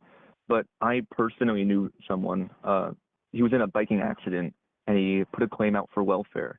He's been on that claim for I think maybe 20 years right now, but he has no sign of injury. He has no sign of actually needing to be at home resting, or has no sign of like because I've spoken to him. He was a friend, but he has no need to be on welfare currently.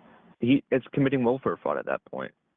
Listen, I know, and what we can do is do things to investigate people further. But when it just starts to get cost prohibitive. when we start doing things to police these things and it costs us twice as much to make sure there's no fraud going on, we should just like, it makes no sense to do it.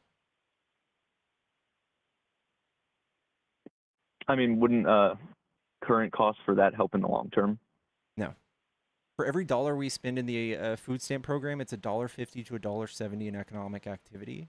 So if we doubled it, it'd be better. We're talking about $36 on average of your paycheck every year that goes to food stamps. It's 1.6% of our budget, and this is the most scrutinized thing because it's a hot button issue. People like to worry about people committing fraud, but we don't care about Trump doing this to the tunes of hundreds of millions of dollars, billions. Yeah. No, yeah, of course. I see your point. I absolutely do. But I would say I don't think it was just a general, I'm going to take these random 3.4 million people off of welfare. I do think there was an investigation that went into it. No, he simply just rolled back and increased the qualifications that you need to have to meet the needs. For like his first administration, he bragged about pulling 80,000 people off of welfare. There's not an expert in the world that would say these people no longer needed help. He simply just made them ineligible. They made them ineligible as far as what standard, like for expanding work requirements? No, like the income requirements. 70% of people on welfare work. Sorry, I'm going back to food stamps, like SNAP. 70% of people on SNAP work. So just both? Something around that, yeah. Okay. Work as far as what? Like they're working jobs that largely contribute to the economy, or when you were saying before about income, that it's based off of income, what were the rules or the policies around that? Low wage service sectors, restaurants, retail, grocery stores. So for instance, Walmart, we subsidize Walmart to the tune of $8 billion a year indirectly by letting them underpay their employees to where they're still making poverty wages, working 39 hours a week so they don't get health benefits. And then we have to come in and pay the rest of that through SNAP. Okay, but what's the, like, because you said that he raised the income level required, or he raised the income level required to be on food stamps. And he what was reduced the income amount that you level get. raised to? So like people got reduced the amount of money that they get. Let me see. What are the changes made to SNAP?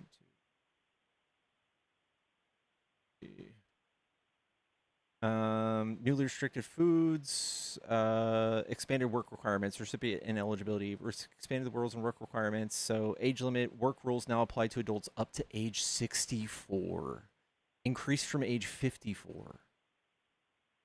Bro.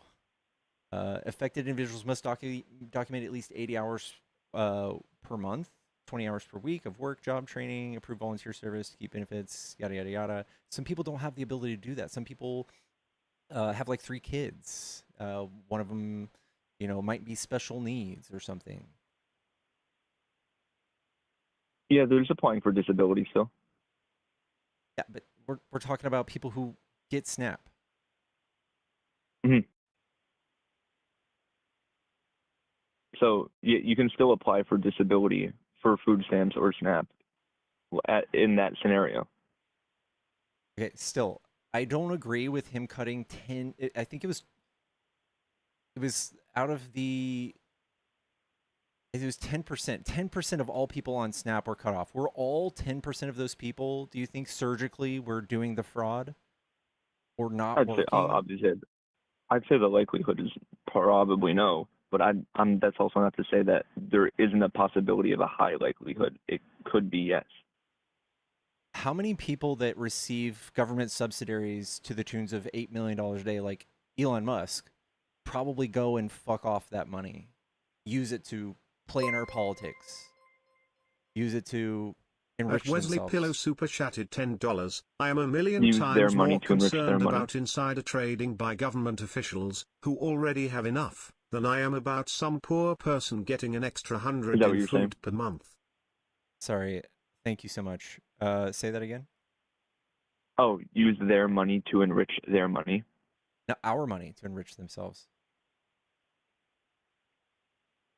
From what money? Like, from what does Elon Musk get? Our Elon money. Musk has tons of government contracts that the American payers pay for, things like Starlink, things like um, his missile program, things like that. Like, I'm not getting shit out of that, right? But he's getting absolutely Mm. rich. He's getting rich through stocks. He's getting rich through investors, and people, everyday people like you and me, pay far more than $36 a year to pay for that. The richest man on earth, they get money from our government. For doing things that potentially benefit us. Yeah, you'd have a hard case to make for that, dude. That's why I said potentially. I wouldn't guarantee anything like that, but there is still a potential I for think it's stuff like that way to more actually have a wishy-washy benefit. than the benefit we get from people getting SNAP. Even if they are gaming the system, it's still beneficial to the economy. When these people take that food stamp money and they go to the store on a regular basis, like clockwork, and they spend it, those grocery stores are able to have a very stable revenue flow that allow them to like Mm. hire people, and that's like a way that it collaterally helps the economy. And then the printing companies who print all the labels for all of the food and the pricing, those people also have expanded jobs. Adroli Polybolo super chatted $5. The people who were cut off SNAP began What using was the food the last banks. And then few he words cut you said? Maybe 94 I couldn't. million It cut out. pounds of food from food banks. He cut $94 million from food banks. Jesus fucking Christ. Say that again. What was the last few? I don't know if you remember the last few words you said before the 94 mil in food banks. I already forgot. My bad. All right. But Well, I would say it's very much more wishy-washy. I think there's a lot more higher level of fraud going on with these rich people who get government subsidies. Like Trump himself hand chose the contractor that did the reflective pool job in a no yeah. bid contract.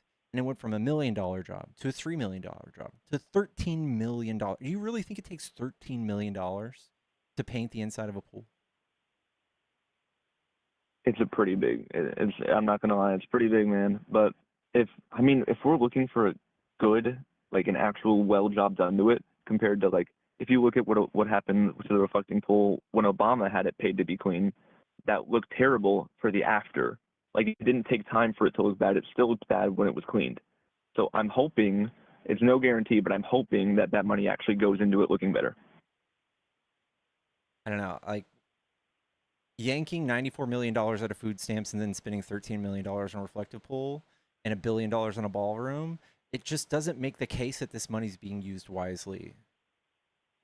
One of your commenters said 94 million pounds of food, not dollars. Oh, pounds. Jesus Christ. That's even more than.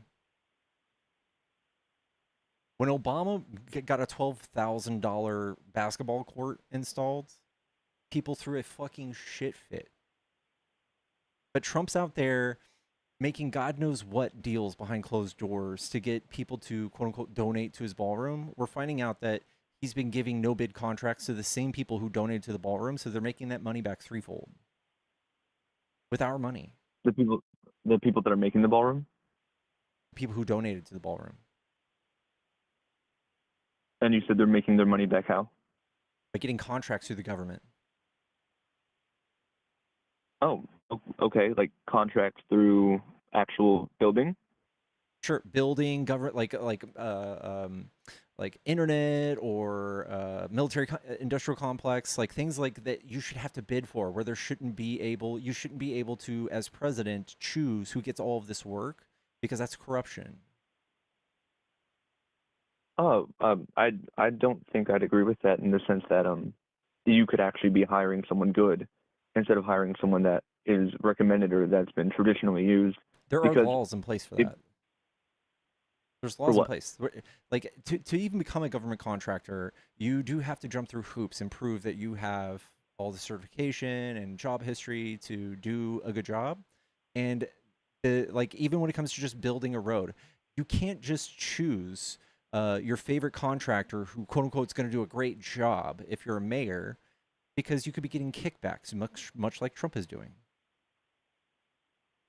They're saying Trump could be getting kicked. Oh, you're saying that Trump He's could be openly getting getting paid kickback. by these people Yeah, for he's openly getting kickbacks. Yes, even for him pardons. personally or the government. Well, him personally, when we talk about pardons. When we talk about apartment, what do you mean by that? There was a guy that he pardoned that did $50 million worth of Bitcoin fraud. He was in jail. His name was CZ or BZ, one of the two. The second he got out, he donated $2 billion into Trump's meme coin. So do we guarantee that the people he's currently contracting to build this have similar cases in the past to doing something like that? I think they're all big companies, so of course they probably have the means of doing a good job. But for Mhm. for the purpose of not selecting favorites and choosing winners, we let these people bid these jobs, especially when it comes to getting competitive pricing. So what it kind of sounds like is you're saying that we shouldn't be allowed to, as a government, to like pick and choose who's allowed to do one of the biggest things that it takes in the government. A lot of those things, yes, it is the law already. Yes, like military industrial complex. If we just chose one company and I don't know, like Halliburton, to build all of our missiles, and it just so Mm. turns out that you're the vice president and you're a CTO of Halliburton, do you think that we really are giving, we're spending our taxpayer dollars as efficiently as possible, or could he inflate the project costs and pay them more? Okay. Okay, so you're saying that based off of the risk of us paying our taxpayer dollars going to a possibly corrupt or criminal company doing these things, you're saying that it's not right. Yes. So would you also agree in saying that letting people in en masse into the country at the risk of our taxpayer dollars going into people who are not working or committing fraud would also be a negative? Yeah, but if we had the data to prove that, you might have a case, but we don't. We have nothing but data shows that these people are net benefit in every way, every single way. Well, we do have data that shows there are people, a lot of people who enter the country and gain benefits rather than paying taxes, or rather than giving more working with an actual government job. I think it's very unlikely. I don't even think there are programs that you can get like federally that are available to undocumented migrants. Well, yeah, they can't get their government jobs because they're undocumented, but they could still be working tax-free into getting, like, actually gaining money without having to spend their taxes or without having to face any negatives, quote unquote, that come with being an American citizen, but they're just gaining the money to get the positives and they're allowed to spend it wherever they want. Helps the economy, but they're also still not paying their taxes.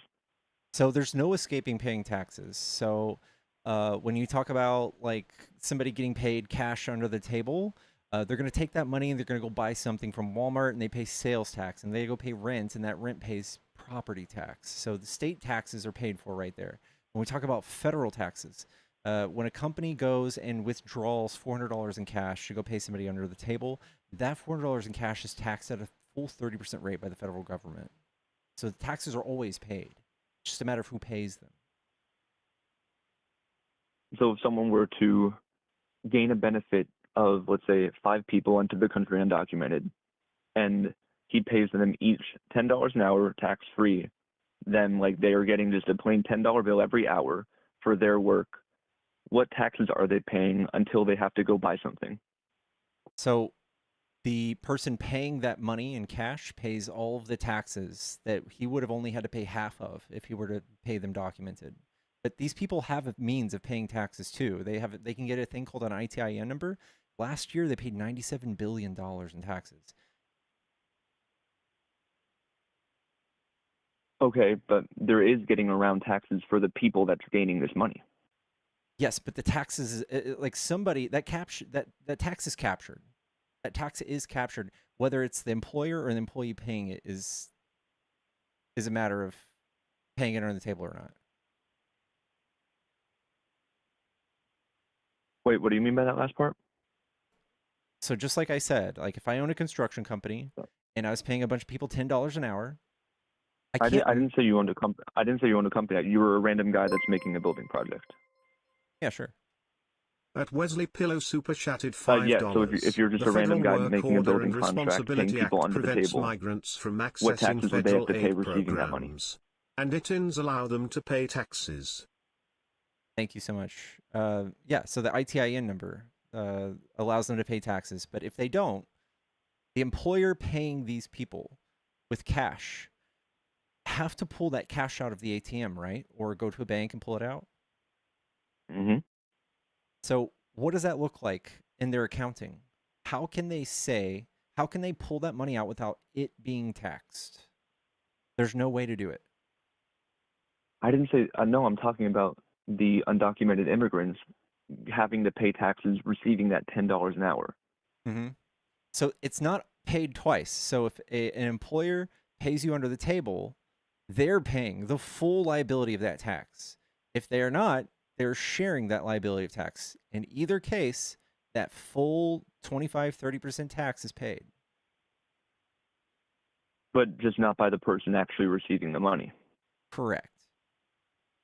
That's exactly what my point was being made there, because if we're seeing that these companies, like we're still not. Oh my gosh. What excuse me. benefits are they getting from paying those taxes? Who, the people that are having the project? No, the employees, the undocumented employees. They're not paying the taxes. Yeah, so what benefit are they getting if they were to pay the tax? That's the thing, is they don't get a benefit from paying the tax. They get a benefit from not paying the tax. Again, like they don't get to go to like SNAP or apply for Section 8 housing because they don't have a social security number. So regardless of who pays the tax is paid. They just can't go pull from the federal government anyway. So it's like a net positive either way. It's free tax money. Yeah, I'm saying that they're getting their money tax free while also being allowed to pay that money into whatever they need. Like, I was making at one point $10 an hour, but were taxed for another company by my school. I was making maybe like $8 an hour, $8.20 maybe. They're getting the full thing for an hour. Mhm. They're making about $2 more than I would have made back then for an hour for Mhm. work that they're good at, and it's for them getting that money without having to pay their taxes, and then they can spend it on whatever they want. Right, but I'm if you were saying to the get benefit they're wrongfully getting. fired, you'd be able to sue. You'd be able to get unemployment if you got workers' comp. Like that's not an option for them. So it's really like no harm if they're not paying the taxes and instead the employer is. It's like it's not really a harm. They're making our program solvent, by the way. So do they pay for school taxes or healthcare taxes? Yes.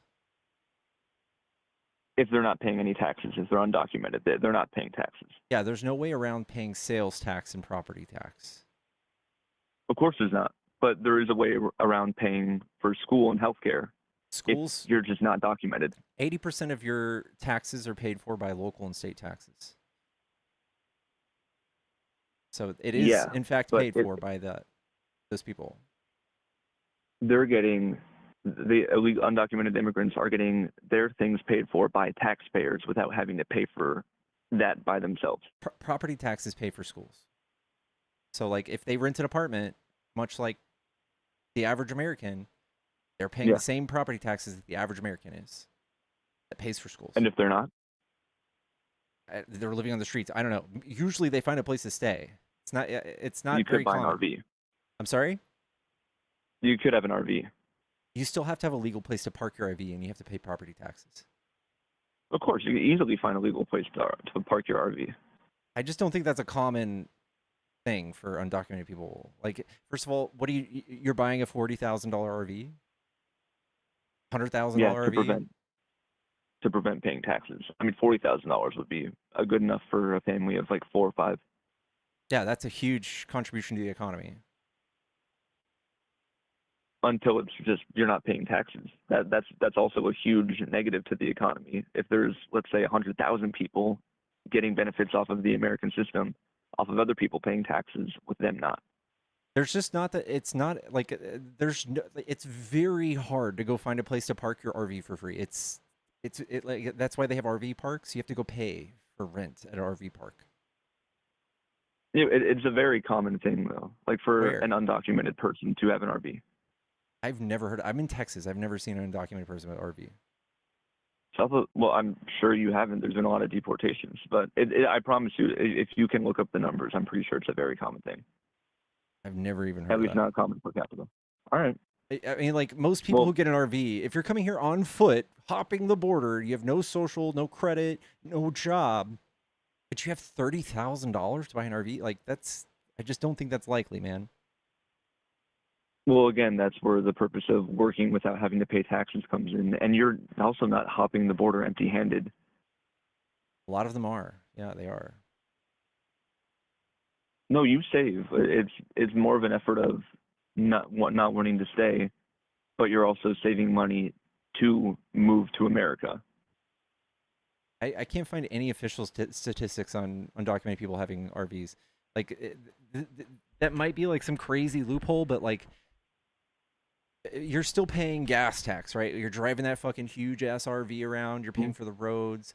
You're paying for a place to do plumbing and refill your water and get rid of your waste. All of these things go into the government tax. Yeah, of course. But it's more of a matter of there are people like are you first of all, I'll just ask, are you denying that there are people that are avoid paying taxes, undocumented, specifically undocumented people? I think that the net, when we put all of them in a bucket and do the math, they are net positive in terms of taxes. They're net positive in terms of GDP. They're net positive in every single way. So is that yes or no? Like there are people that are undocumented avoiding to pay taxes.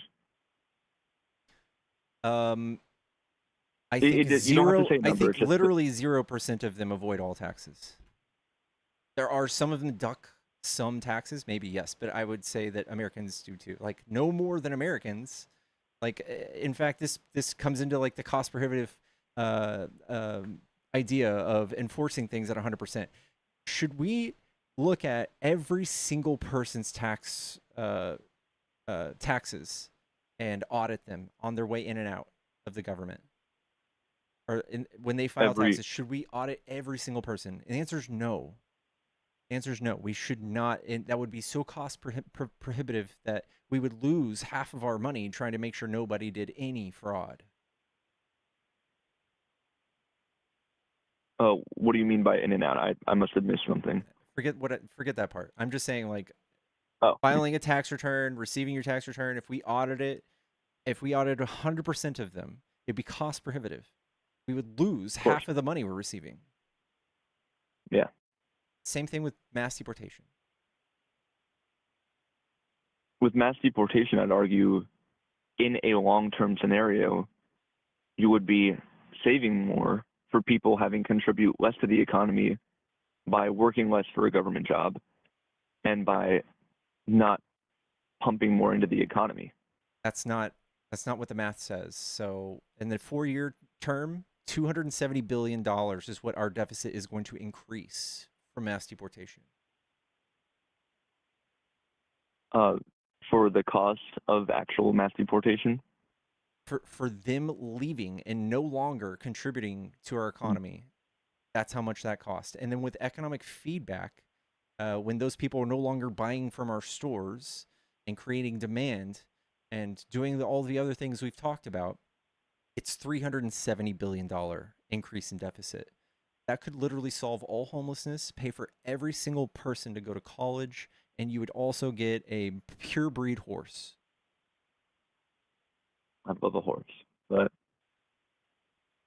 And for every so that 500,000 number, people we deport, 44,000 U.S. citizens lose jobs. for every 5,000, 44,000? Every 500,000, we lose Oh, 44,000. okay. How does that work? For the same way that I just told you. So like imagine 200 people just being deleted out of a city. Imagine like a tourist location. Once a year in Florida during the summer, there's a huge tourism event, right? Like, and people have to hire seasonal workers to deal with the influx of people coming in. Imagine those people just staying there all the time, paying for services, buying food, buying shirts, buying whatever. That creates demand where people have to go hire more people to supply that demand. But when all those people leave, they have to fire those seasonal workers. Yeah. Same thing with migrants.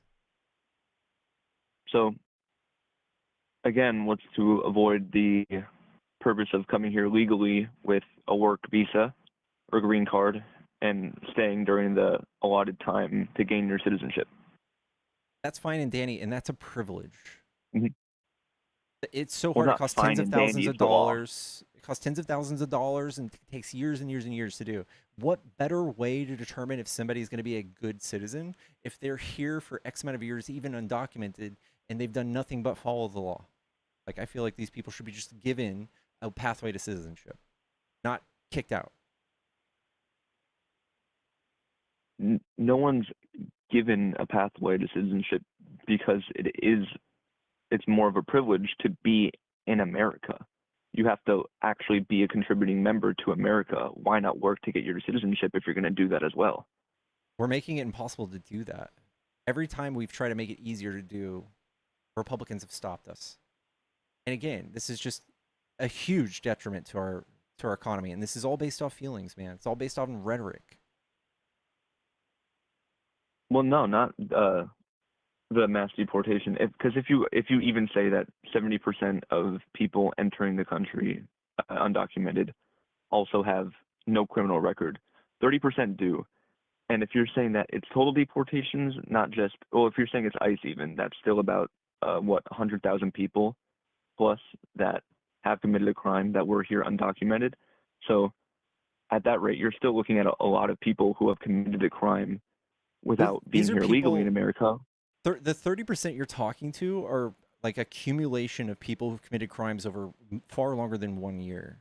So like people who are doing 10 years, 5 years, 2 years, those people are serving concurrently, and they're all being taken out of jail at once. And they're like, look, 30% of our deportations are violent criminals.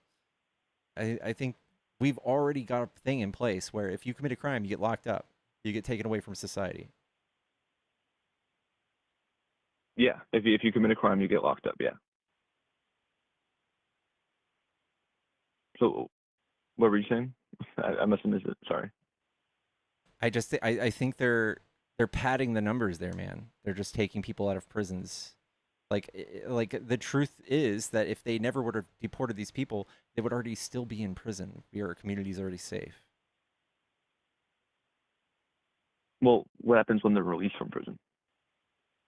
Well, the same thing that U.S. citizens do, I guess. I think when they're released from prison, a lot of times they are deported. But if they're not, and they serve time for a job for a crime, we introduce them back in society just like anybody else.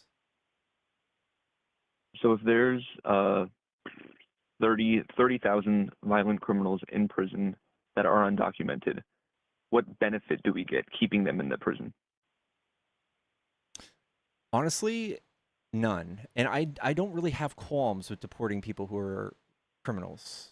But for Oh, him to okay. like show off What? those numbers is just kind of benign. I think it misleads Americans into thinking that these people were roaming the streets. They're not. I would disagree with that because it also shows that they have been benefiting through American taxes by staying in the prison system, eating 3 meals a day, getting a place to sleep. It's not safe. Obviously, prison's never a safe place. You shouldn't commit crimes to go there, but they are benefiting off of taxes by getting their food and a place to sleep. People do that intentionally that are undocumented to be there. Yeah, and so do people who are American citizens. And I Of mean, it course, yeah. just leads me into the topic back to like, why shouldn't we feed people? Why shouldn't we just maximize the amount of food stamps we can give Americans? Because poverty yields crime. So when you don't know when your next meal's coming, if you're living, a criminal life, you're gonna do criminal. You're gonna have criminal behaviors. You can justify stealing something if you're hungry, right? How would you maximize food stamps or SNAP or anything like that? I would immediately double it. I would double tax credits. I would double any sort of program that gives assistance to people in poverty. There's there's nothing but data that shows this also saves us money too. So like the initial fee of $300,000 for a city to feed their homeless population or give them a warm place to stay during the winter, make sure that they don't commit crime and find a jail to stay in during the winter. Yeah, well, for like a warm place to stay, and like what you were saying, of course we have homeless shelters, but would doubling the amount of SNAP received be beneficial, or would you rather give it out more? To like more people? Yeah, would you rather like lower the standards for SNAP, or would you rather just give them double, or both? Probably both. Okay, so what happens if there's someone working a job that's a lot of labor, that is super beneficial to the government, that they don't like? So then they drop their job to something like working at a McDonald's drive-through, and they manage to slip into the income rate that applies for SNAP because they're a person with maybe uh, 3 people in their household. They have them, a wife, and a kid. They were working enough money to make that provided for the whole family, but now they're working little enough to apply for SNAP without doing that contribution to the economy or to the government. We have studies on, I'm sure there's a sweet spot, but SNAP has been proven to be um, a tool that gets people out of poverty. Center on budget and policy priorities talks about this. And also, a lot of these people who receive these benefits are kids. So 1 out of 5 kids go to bed hungry every night. They have food instability. They don't know where the next meal is going to come from. I don't really care if that causes somebody to go from working at I don't know, whatever the fuck somebody does in government to doing fast food. I think they're both equal contributors to the economy. And if you think that government jobs are more important, then I think you'd have a big problem with Trump and his gutting of certain agencies. And I mean, there's even agencies that he gutted that were for every dollar we spent, we got $4 back. I mean, yeah, I don't agree with a lot of what he's doing. Like, again, I was a little questionable when I started saying if I support Trump or not. I am questionable. There's stuff I like, there's stuff I don't like. I think with as far as foreign situations have been going, he's done definitely, I'd say, more good than bad. Some not benefiting us, some definitely benefiting us. But going on this topic, I would say that for me, it's 60-40. There's a lot I agree with that attempting to save money for the general populace of America, going to work on cutting funding for things deemed unnecessary by him is a little questionable, obviously.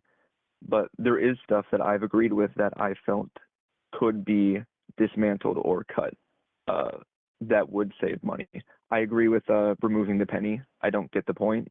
We save like what, 4 cents off of every penny produced. I think it's a little more complicated than that. I think there's a lot of studies that like 10 years ago it was a bad idea. It might be different now, but as far as I know, I think Trump is just trying to get his hands in as many landmark decisions as possible to leave his footprint because he's a malignant narcissist. I mean, I wouldn't argue he's a narcissist because he just did something that the Iran nuclear plan that is going to be in effect for 20 years. He might be dead by then. How does that benefit him? I think that this is on behalf of his stepson. I think that what he did with pulling us out of the Iran nuclear deal was a huge detriment to us, and we were spending $1 billion every day paying for that. But now he has a plan that prevents them from making a nuclear weapon for the next 20 years, which would have been, I think, 4 years longer than the last one. We can renew it. It was just a 10-year deal, Cool. and it could have just been renewed. It could have, but looking at the past, maybe, again, another 2 decades of what it's been like, it hasn't been the best. I think it was great. They were adhering to it, and the economy was flourishing in Europe when they were trading. Yeah, but now we have an end to the Ayatollah regime. Now we have the end Do we have which that? people argue. Like, it's just speculation, right? Like, has there been a deal that's been actually reached there? I would feel like I would have heard about this. I would say yes. I have family directly from Iran. They immigrated here 4 years ago, I'd say. They are the happiest I've ever seen them, because every time that they turned on the news and saw something about this happening in Iran, they would worry about their family, but they couldn't go back. They would never want to go back. But ever since this happened, I think she was actually a Democrat, but she became a full Trump supporter based off of what he did. Uh, she is an incredible person. She came here. She came here legally. Excuse me. And she is incredibly grateful for what has happened over in Iran, and she thinks that what is currently happening has been better than what she's seen in her lifetime. I think she's about 34 now. Yeah, I think this is selective. Like, look what he's doing to Cuba. I think He is literally doing what we cry about the Ayatollah doing to people in Iran. He's doing that to Cuba. 32,000 Cubans have died since he surrounded the island and stopped the influx of oil, or the imports of oil. Yeah, Cuba's always been I think, well, the Cuban Missile Crisis. When was the Cuban Missile Crisis? Remind me. 60 something. Yeah, 60 something. So for about 60 years, they've always been on the American radar. I would say that Cuba has been too heavily, quote unquote, policed country. But So we need to looking kill at what them. they're doing now, what? So we need to kill them. 'Cause that's what he's doing. I'm, no, of course not. I'm saying it's too policed. I'm not saying I agree with this one.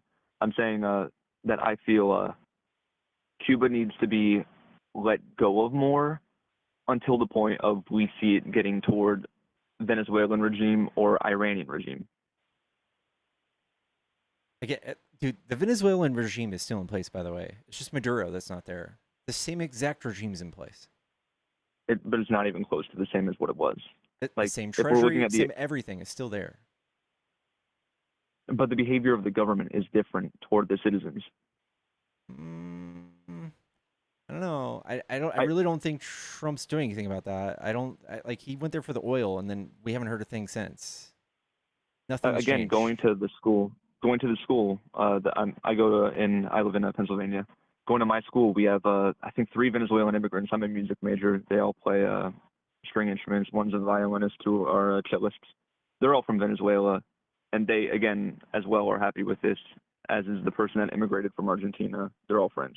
It's always the immigrant people here that have green cards for student visas. They're all friends with each other, but they're all from Venezuela, and their family still lives there. They say that they're better off right now, because I've spoken to them about it. They're perfectly fine talking about foreign affair politics that have to do with their own countries. These are just anecdotes, dude. Like, They are, of course, they're like, name a anecdotes. thing that's changed. In Venezuela, Yeah. I don't know specifically what they said, but they said their quality of living has been much better. I don't know. I've spoken. Well, if you would ask 3 Americans on the street, how do you feel about America, and they all speak negatively about it, and you say, I've spoken to these people about America, and they don't feel well about it. Or again, if you have a poll of somewhere that's majority Democrat, and they say majority Democrat views, it's technically all going to end up being an anecdote. You can't get every just look at the person's data, opinion dude. in the entire country. Yeah, I know. What? We're not looking at opinions. We can just look at data. We're just like, hey, did they turn around their policies? Did they introduce things for crime? Did they? No, they didn't do any of that. No, but they say that their quality of life is currently better in Venezuela, because they're saying that they feel they have more freedoms to do as they please in the country. They didn't have no one has a freedom of speech, technically speaking, other than America, and that's probably That's not going true down either. too. We just fell to What? 69th place in freedom of press. Oh yeah, I just said that's going down too. All your anecdotes, Phil Manager. Yeah. Thank you, Wesley. Again, like, I could do a poll right now in MAGA County, and they'll say the economy's great, the economy's good. They probably Every will, yeah. single economic metric is upside down, every single bit of it. But it's just like what they perceive. The media has swayed their view on this. Yeah, I agree. I'd say that the economy is not that good right now. Definitely in 2016 was probably the best in my recent memory we've had it. I don't think it was terrible in Obama's second term, but currently it's just not good. Objectively, it's not good. It's paying higher in gas than anything. There's a what is it, 2% inflation on generic goods now. It's not good. It's I'm hopeful it'll get better. 3.8. I believe 3.8. I said 3.8. Yeah. Okay, 3.8. Yeah, again, still, it's obviously still not good, but I'm hopeful it'll get better. I'll end off now because I got to go. But I'll say that the best thing that we can look at in this country is not thinking everything's going to be negative. It's hoping things are going to be at a positive. I'd say that people have to come together more. Like, I feel like this wasn't a hostile conversation at all. I feel like it was very productive. I feel like I learned a lot from you. I feel like you're a very intelligent speaker.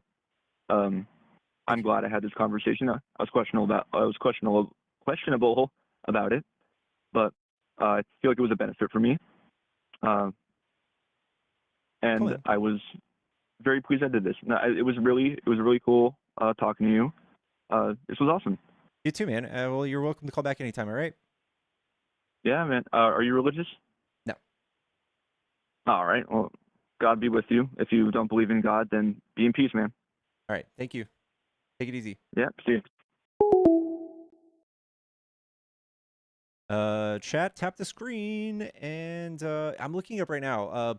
Persistent economic hardships, despite foreign investment entering the market and oil exports flowing, systemic inflation and collapsed infrastructure have yet to be resolved. The basic underlying economic conditions causing a decline in the purchasing power of everyday Venezuelans remain largely unchanged.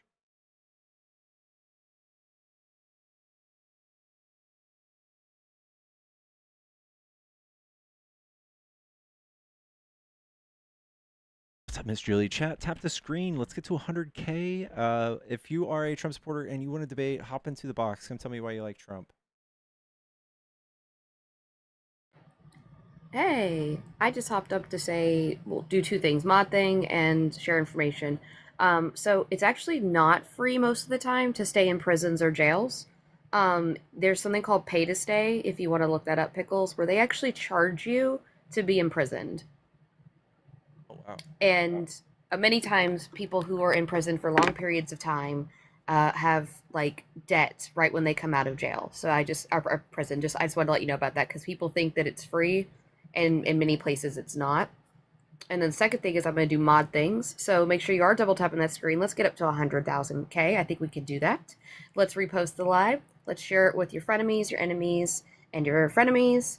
And let's make sure that we're sending in our heart me's and send roses to also help boost the live. And yeah, that should be about it. Thank y'all so much. And oh yeah, this is Pickle's new main. If you're not following, please do so. And yeah, if you want to send Pickles, baby Pickles, any treats, or get Dad Pickles any treats, links are in the bio, and that'll do it. Do all the good things, y'all, as Erica says. And I'm gonna hop down. Love you, Pickles. Love you.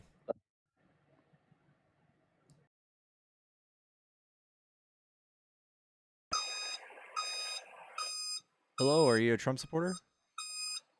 Oh no, dude, I was trying to follow you. That's my bad. I'm with you. W. Thanks, man. No problem. Careful on that forklift. Fair, why would criminals get to live for free? Oh, man. Dude, imagine a society where we have 25% of the world's incarcerated population, meaning we are over policing, over enforcing laws more than most countries, and we get to charge you for it. That is a dangerous dynamic. That is so dangerous. It's a golf course, nice. Dude, that man. Oh man. And I was just reading, this is a huge thing. So Illinois and California have outlawed this entirely. But people who accumulate these debts, it's $20 to $80 a day. And they can pursue you for these civilly with civil lawsuits and go through debt collection agencies. to pursue you after you're out of prison. That is some fucked up shit, dude. That's the most fucked up thing I've ever heard. What's up, Emmy?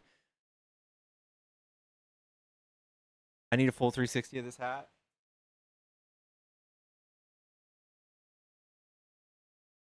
You get it? Dude, that is some fucked up shit.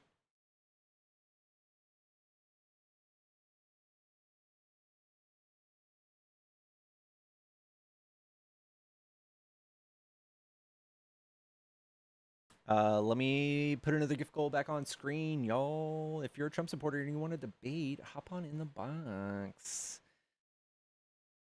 Hop in the box. Come on. We'll do hand hearts. How many hand hearts should we do?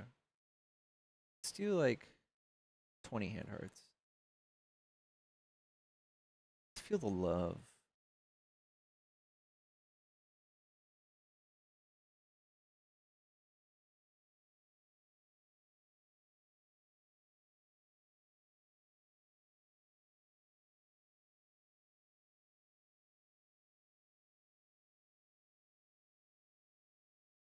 Popcorn, you were kicked. You got to come back tomorrow, Popcorn.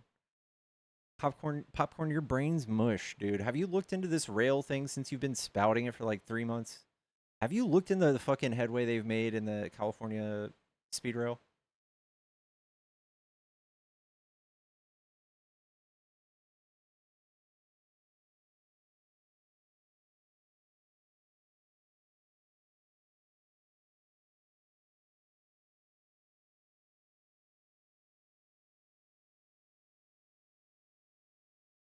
No court or investigative body has proven criminal fraud in California high-speed rail project. None. Zero. Zero. Zero.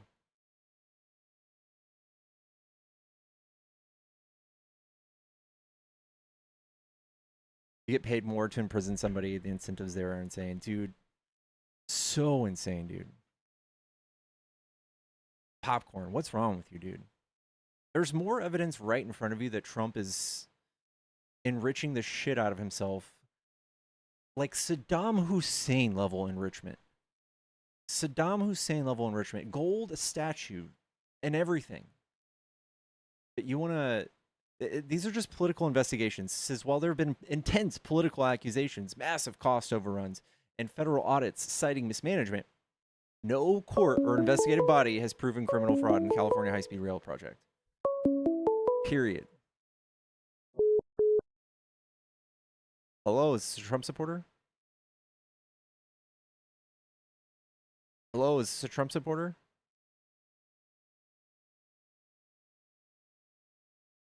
Hello?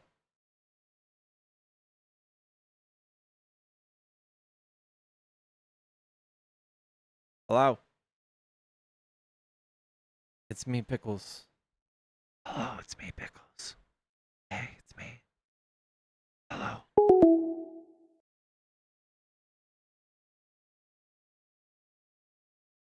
Hello?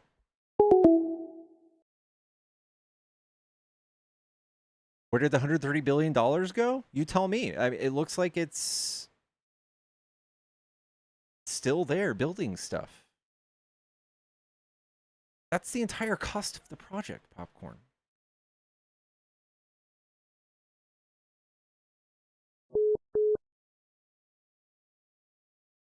Hello, is this a Trump supporter? Yes. I was calling about your conversation about immigration. Uh-huh.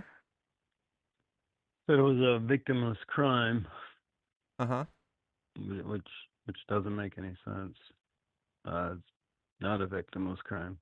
Illegal immigration is not victimless. There's multiple laws about it. You know. And who are the victims of these people? Taxpayers. It shows... Or, or the ones that got killed. There was a big fight for Angel's Law, which most Democrats struck down, and try to get rid of it, but it's not a So this is, victimless crime. I would say this is just like highly politicized. When they play the same murder in the news, like every day It's for not the 2 same years, murder. like that's one thing. But we have 17,000 murders every year, and they were responsible for roughly 23 of them We last don't. year. We have about half of that. A lot of those murders are suicides counted as murder because somebody killed themselves with a gun. Are you talking about gun? I'm not talking about gun deaths. Yeah, but those numbers are included as murder because somebody killed themselves with a firearm. So That's not they true. There's like 40,000 firearm they deaths lie. every year and 17,000 murders. 40,000, 17,000. 40,000 gun deaths, 17,000 murders every year. Not all of the murders are done with guns. These are two Well, there different could be more. things. Could be less, but I'm 60% of those mostly calling are about immigration. suicides. Like we can talk Yeah, so about the laws that pertain to illegal immigration, but it's not a victimless crime because who people gets hurt suffer when from people it. come? When people come here Tax, undocumented, who gets hurt? taxpayers, law-abiding citizens. How so? We show that they're net positive in our GDP and our tax revenue. Because we lose money. What ways do they pull money? Like when they go to the ER, and they can't be turned away, regardless of immigration status. Right. So do you have a number So that shows how when they much money can't, they pull from that? it's billions of dollars. Yeah, but we need the exact number because they paid $97 billion in Exact number. taxes. There's no way to get to the exact number. So this feels like a red herring. They It's paid not a red herring. $97 billion in taxes last year. If the medical bills you're talking about come to less than that, that would be a net positive, right? No, because they don't pay those bills. Taxpayers do. Yeah, I know, but they paid $97 billion in taxes, so they are taxpayers too. Who pays $90 billion in taxes? Undocumented migrants. How do they pay taxes? Have you ever heard of an ITIN number? Oh, you mean like when they actually fill out the paperwork? I think the conservatives largely have no understanding of undocumented status, but you can absolutely have a driver's license and still be considered undocumented. You could still have an ITIN number and be undocumented.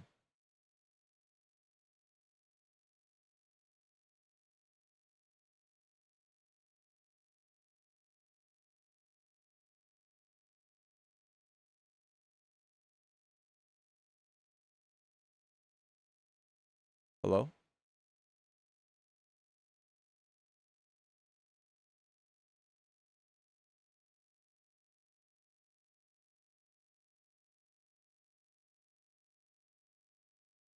Hello?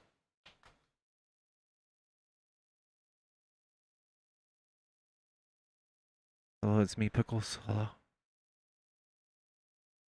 Hi. You're becoming very liberal. You're gonna stop eating TV dinners. You're gonna start doing personal hygiene. You wanna feed kids free school lunches.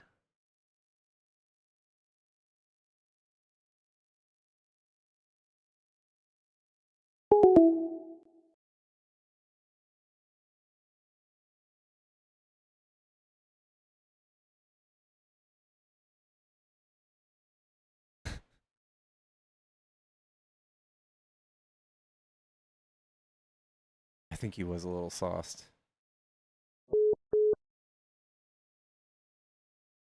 Guys, I'm not gonna answer unknown numbers. If you want to call in, you got to call in with your phone number, all right?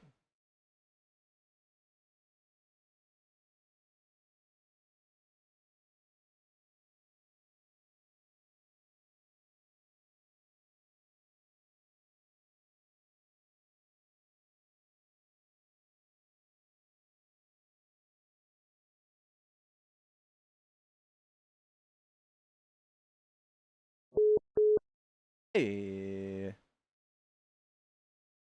Hello, is this a Trump supporter? Hi. Um, no, I wouldn't. If I'm neutral, I'm neither Trump supporter nor, like, I'd say Democrat. I share some Democratic views and then some Republican views. Okay, so what Republican views are you holding on to? Well, there's a couple, but I just wanted to talk to you about abortion and see what your stance was on that.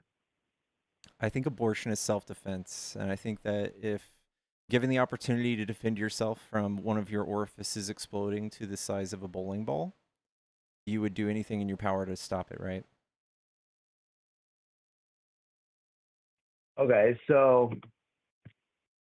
Okay, well, I think when discussing this topic, you have to first establish just like a couple things. So, in your opinion, when does the life of a human being begin? I think life starts at conception, or you can even make a case that single cellular life, like sperm, is alive. But life starts at conception, but I don't give moral consideration to things without like a conscience or sentience, the ability to deploy consciousness. Okay, so would you agree with an abolishment of abortion after about 24 weeks? Um, Still no. Like most of the times when abortions happen at 24 weeks, it's a very, very hard decision, and I don't think that anybody's just opting out because they felt like it. I feel like it's usually a life-saving procedure at that point. But we had that. We had Yeah. that. We had Roe v. Wade. So, um, would you go back to Roe v. Wade if you had the chance? Well, I think that there are some situations in which I would be fine with allowing it. Like, let's say, like the mother's life was at risk of death, then yes, I would be okay with allowing it. So I'm not sure exactly how it was prior to Roe v. Wade and whether or not they allowed situations like that. But if it were to be illegal, then I'd say that would be one of the only situations. Well, the only problem is, let me make sure this is true before I say it. So at 24 weeks, babies are viable. So when you have an abortion, it usually just ends in a live baby. So I would be all for it. Yeah, but oftentimes they can't survive outside the womb quite yet. I mean, there are some cases where they can, but um, most of the time it is very risky for the baby to I think it's deliver that baby. 50 to 70%. I still say, like, given those circumstances, I trust women. And I think the second we start drawing lines around what women can and can't do at the force of the government, we start taking away people's own civil liberties. Okay. Can I ask you, like, you said that um, they're deserving. What did you say? You said, like, you didn't say they're deserving of rights at consciousness. Sorry, what did you say about consciousness? You brought up Moral something. consideration. So I don't think that like something without the ability to experience suffering can suffer without the appropriate like brain mechanisms in place, and that's usually what happens at about the earliest like 18 weeks and the latest like 21 weeks. So it's the same as me clipping my fingernails. My fingernails are made of human DNA. It doesn't experience anything when I clip my fingernails and throw them in the trash. Yeah, well, I think that obviously there's cells in part of every single part of my body, but the thing, and yes, they are technically living cells because all cells are living. Hmm. Um, but the thing about zygotes is that they're classified as organisms, and all organisms, they all are part of a certain species, and they can develop into you full-grown human beings like you and I. So I want to ask you this question: if consciousness is the thing that you value, then why is it not okay to kill someone that's in a coma that's unconscious and they So can't feel any pain, they don't have any feelings, and they can't feel any suffering? My exact words were the ability to deploy consciousness. So if that person is able to come out of that coma, I would be against it. But I also feel like that we still look at people who are in comas and families who can't afford like 100 or 200 grand a month to keep them alive. That's absolutely a decision we make every day and we find acceptable, unless you guys want to start a program that pays for all of those people to be on life support. So the ability to gain consciousness is To deploy consciousness. what you're saying. Yeah. Yeah. So how does let's say a 6-week-old does not have the ability to gain future consciousness if you just give it time to develop? So that is not free, and it has its own agency when we're talking about somebody outside of the womb. But we can make the case for anybody alive and breathing, walking the earth, can have their own 2 legs, and can even have a job. But they need life-saving medication, or they need a liver transplant or a kidney transplant. They can't just come and with the force of the government and make you give them their uh, one of your kidneys, because I mean, think of the potential, think of the life they could live if they got that kidney. I don't think anybody should be coerced by the government to do that. Yeah. So the main argument for anti-abortion is the right to life. In the analogy of the kidney, the the right to life, the person in need of a kidney does have the right to life, but in America, there's no such thing as the right to being saved. Therefore, there is uh, you don't have any legal obligation to go out of your way to save someone. But abortion is the killing of a human life, and therefore it is immoral and it should be illegal to kill a I would human life, I would even say if it's the self-defense. only okay. But what about the cases where the mother um what like you claim it's self-defense because you said something about um what did you say before? Yeah, you're ejecting a giant 8-pound bowling ball out of one of your orifices. Do you say that's self-defense? Yeah, I would like to opt out of that. If I were somehow implanted with a parasite that could have sentience, if I gave it my free Well, it's not labor a for 9 months and shared my food with it and uh, watched my body inflate and my bone density, decrease, and maybe at the risk of my pelvic bone snapping in half, I think that I should be able to opt out.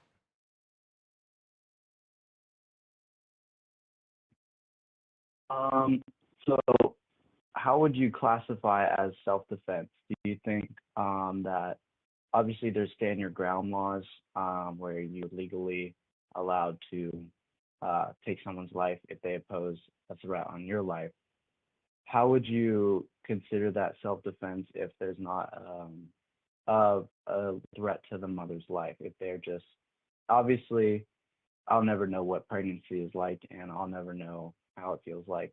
But majority of the time, it's not an effect on the mother's life to the point of death.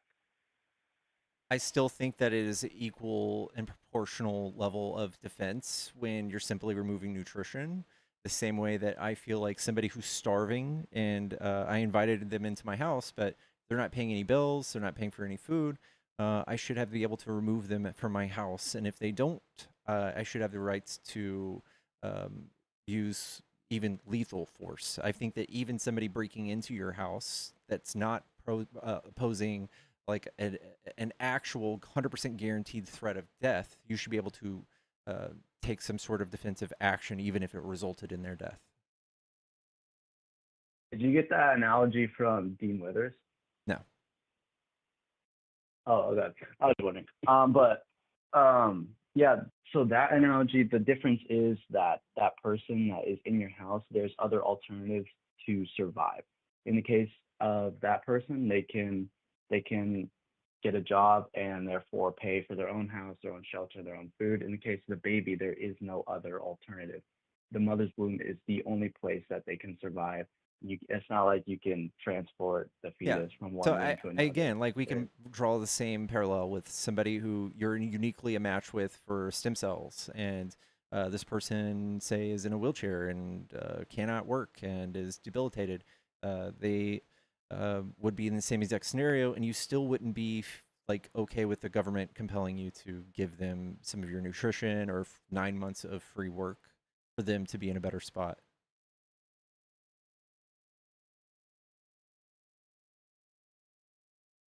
9 months of wait, sorry, could you repeat that? There's no other case in the United States or anywhere on earth where you're compelled to do 9 months of free work for the well-being of someone else. Well, that's different because in that situation, there are other alternatives for that person.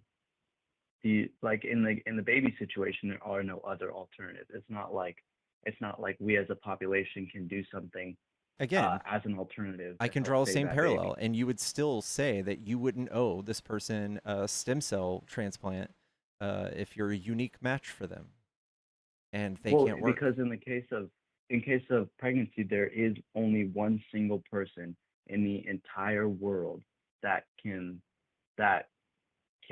save that baby and keep it from dying. And that person should be able to opt out because of self-defense and not wanting to share their resources. Do you think that self-defense should qualify for, like, how far would you go to classify self-defense? Like, if I were to, let's say, if I were to hit someone in the face and they were to shoot and kill me because of that, would you classify that as self-defense? It has to be proportional. In that So, case, yes. So it has to be proportional. But stand your ground laws in most states. I live in Texas. If somebody just simply walks into my house uninvited, I could make the case that I felt my life was in danger, and I could shoot them under the guise of law and kill them. mhm. Yeah, okay. No, yeah, I get your point of the self-defense. I'll have to think more about that and how that um, correlates to the whole argument. I never thought of it that way. All right, cool. Yeah, that's basically the only thing I wanted to talk to about. I'll look more into that. All right. Well, All you have right, anything else you thank want to you. talk about? Let me think. Mm. There's some topics, but I'm just not the most um like I'm not the most well educated in that. I've done like some minor researching on it. But so no, I think that's it for maybe I'll call back some other day when I do some more research though. Thank you though. Anytime. Take it easy.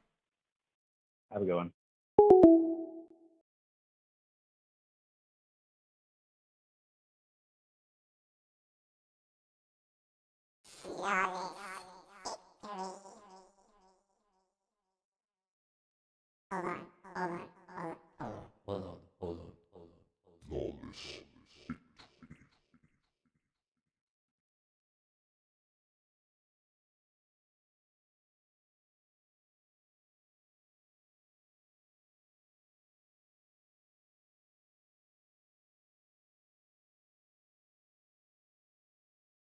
Um, Chat, if you want to support the stream, I do have pay apps in the bio. If you guys want me to be able to do this full time for the foreseeable future, it's the best way to do it. You could also become a super fan, which is $10 a month, and I do try to do these lives at least once a day, at the very least 6 days a week for the foreseeable future. If you guys enjoy these debates and want me to be able to do them full time, consider supporting the stream. I do have YouTube, and the phone line is being turned on again. I do have a YouTube. It's Pickles GGS on YouTube. If you guys want to follow me there, that's one of the best ways to follow me too. Hello, is this a Trump supporter? No, I'm not a Trump supporter. Okay, is there something you want to say? Yeah, I would just like wanted to tell everybody out there that's just supporting Donald Trump. Like, it's been a long time since, like, you know what I mean? It's been a long time since he's been in office, and I can't believe that nobody is like opening their eyes and just realizing what a fraud this guy is. I've been watching your show, by the way, so I listen to a lot of these people who call you in, and it's just amazing how crazy these people are.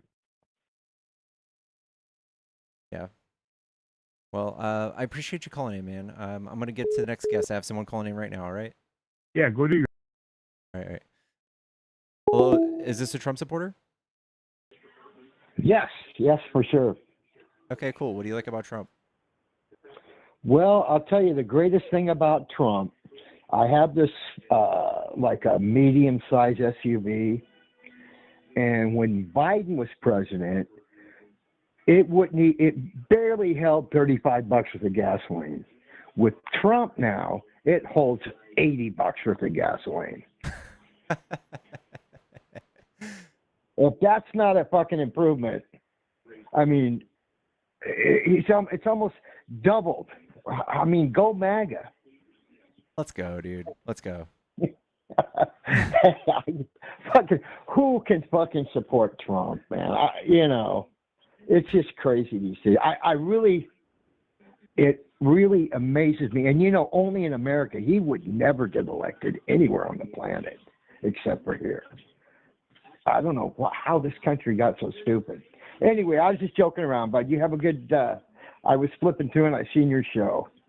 Well, I thanks for heard calling that up, the other day. A guy said, "Yeah, I love Trump." He said, "Shit, my truck used to only hold $50 worth of gas, and now it holds 100. What an improvement!" Love that. All right, have a good one, man. I'm out. You too, bub.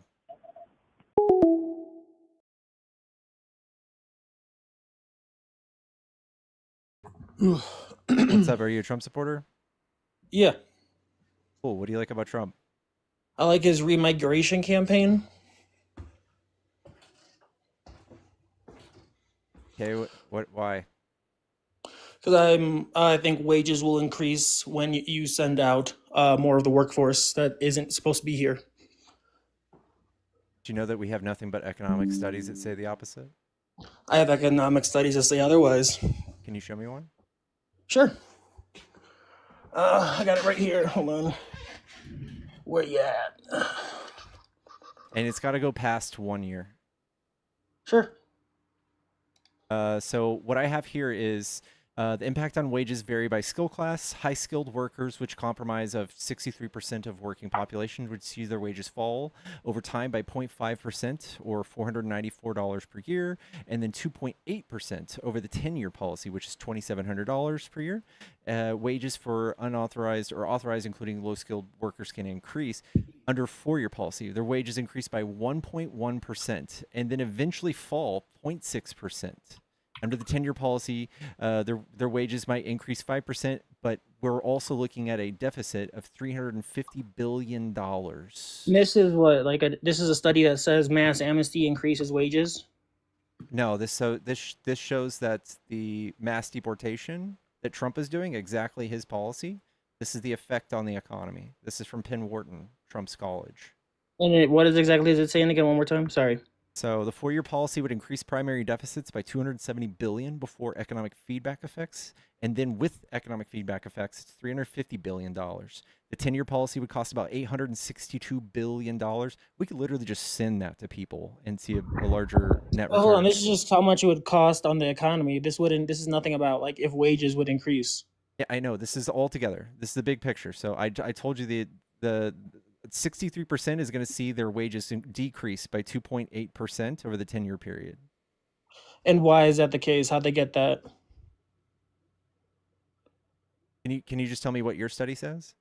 Well, what is it? I'm just going off of like a basic. I think what is it? I can demonstrate it for you logically. I think a demonstration is also evidence, right? In a vacuum. So I think if you have a low understanding of how the economy works, you might be able to think this might be true. but we can Well, it's look at not. I think this is just how, like, what is it, like a basic economics understanding that, like, what is it, basic economic principles, right? Like those are still applicable to day to day life, right? sure, maybe. So like if you're just going to talk about Maybe. What do like you mean? if you're going to talk about like some low skill worker who's an undocumented migrant leaves the country and then some other person comes in and they get a better paying job, they get paid and they don't have to compete with lower Well, I'm wage talking people. about right now, right? Yeah, Why is that it that illegal workers are being hired over? Why would a business hire illegal worker over a legal worker? Why are they doing that? so it is an advantage to have uh No, but why are they doing that? Can you answer that? yeah, it's an advantage to pay cheaper work, right? Exactly. So let's say, right, they're paying cheaper work, right? They're low. Wouldn't that low? Isn't them being part of the competing pool, right? They're part of the competing people. Doesn't that overall lower the wages? Somewhat. So when they're So wouldn't 4%, hold on. Wouldn't getting rid of them, right? Now you have to pay your workers fairly, yeah, right? Correct. in a vacuum, in a vacuum. So you got to think about the collateral things that happen. So when we have like a million people leave the economy, that's a million fewer people that are buying goods from American businesses that have to hire U.S. citizens to stock and move those goods. So what you're effectively doing is causing more unemployment. You're Well, how causing a much huger are? deficit.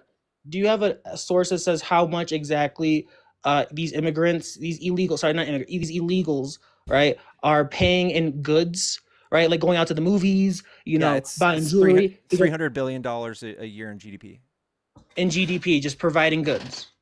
and buying goods. That's revenue moved. Yeah. And buying goods. Okay. Well, I have another source. They said that says they take out 150 billion dollars in what is it, government spending, right? In government aid. And not only that, they send over, I believe, 64 billion dollars to Mexico. That's just going to Mexico, So right? let So me like that's not even including how much is going back to India, which is far more than what's going back to Mexico. Okay. So here's what they're doing. They're looking at a ledger and they're only looking at one part of it. So if you look at cost versus how much they pay, which is $97 billion, and you can in a very generous way, if you're looking at FARs or fares or whatever is probably what you're looking at, or you're looking at like one person from the budget committee writing this No, in the no, no, no. House. Hold on. I'll tell you my source. What is it? Center of Opportunities and Social Mobility. Okay. Right? They're stating government spending, not just welfare, right? So not just like Medicaid, right? Because this is like the conflation I got caught up last time on. It's government spending is 100. It's estimated to be 150 billion dollars. I Yeah, would yeah, say it's yeah. probably higher, right? And those numbers are probably low, right? Because if you're doing the totality of it all, I would say it's probably much higher because these are just with the undocuments that we know of. Yeah, I know. So we have studies that show that the deficit decreases when they leave, though. So how does that work? The deficit decreases when they I'm sorry, leave. the deficit increases. Our deficit explodes when they leave by $370 billion. So what they're doing is, hold on, what they're doing is, for instance, I can make a case that U.S. Can I get clarification born, really quick? Sorry. When you mean deficit, the $300 billion, you're talking about what they're making and spending on goods, right? in a vacuum, That's what you're right? talking about, right? The No, $300 no, billion no, no, in no, debt. no. Okay. Not just that. No, that is contributing to that. But when they go and they buy more goods from other people, and those people have to restock and create more jobs for people, that creates GDP too. Okay, you're So what they're assuming that they're creating jobs. These people they are are taking more jobs than they're creating. for every 500,000 people we deport, 44,000 U.S. citizens lose jobs. Wait, so how does that even work? Like I just said, if you So think about this is the perfect analogy. Think of Florida. Once a year during Daytona or whatever, there's a huge influx of people that come in. And you can say, oh, look at the city. They have to spend $500,000 for extra security and to clean up. It's such a waste. That's the information you're reading. But if you look at the big picture, there's a huge influx of economic opportunity, and they have to hire seasonal workers for that period of time. And when those people leave, all the tourists, they have to fire those seasonal workers. That's exactly what we're doing with migrants. We're deporting them. So all of those people, aka seasonal workers, have no job anymore. okay, sure. Right. Well, once again, my argument here is that they're taking there's more being spent on them than what they're contributing, right? Which is an overall negative. It's not true. It's not true. Okay. That's what you're looking. You're Well, looking at you're one saying part of the it's ledger. your estimates. If I'm being generous, your estimates are 300 billion. I 370. completely disagree. Huh? 370. 370 So billion. it's 270 before economic feedback, and then 350 with economic feedback. That's the 4-year interim. Over 10 years, it's 862 That's over 4 years. billion. So that's over 4. Hold on, that's over 4 years. So Yes. even so, you divide that by years, right? They're still taking more out on a year-to-year basis than putting in. No. Yes. Over Okay. 4 years, Yeah. 350 billion But divided mine by is 4. yearly. My source is 150 billion dollars yearly. Yeah, I know. They're showing it to you in a vacuum. They're showing it to you the way I explained it to you earlier. So think about Daytona. Think about, I have to spend $500,000 extra for cleaning up the city now that Daytona's happening. God dang it. Okay. But then if once you look again, at the whole then big Daytona, picture- all they and then you're saying, and then all I'm saying, all Daytona, you're saying, oh, I've spent $50,000 because of Daytona, and what'd you get back out of Daytona? 10K. No, that's what I'm saying. Yeah, I'm saying, yeah, that's what I'm saying. You say Yeah, I'm you saying have you to got look at back the- 10K. You have to look out at of the your bigger $50,000. picture. You have to It's look at not the big worth picture. it. It is worth it. It is worth it. The sites My numbers say elsewise compared to yours. Right, mine's an economist or a prestigious school that teaches economy, and yours is a political activist. Sure. So why is he wrong? Yours has a political agenda. Mine has a neutral stance. Oh wow. So no university has ever had a political agenda. Of course. Great argument. No. I've never heard of any university has ever had a political agenda. All right. What's your source called again? All right. Center on Opportunity and Social Mobility, key data on federal benefit paid to illegal immigration households. Center Sorry, I on said that kinda Opportunity fast. and what? Opportunity and Social Mobility. Social mobility.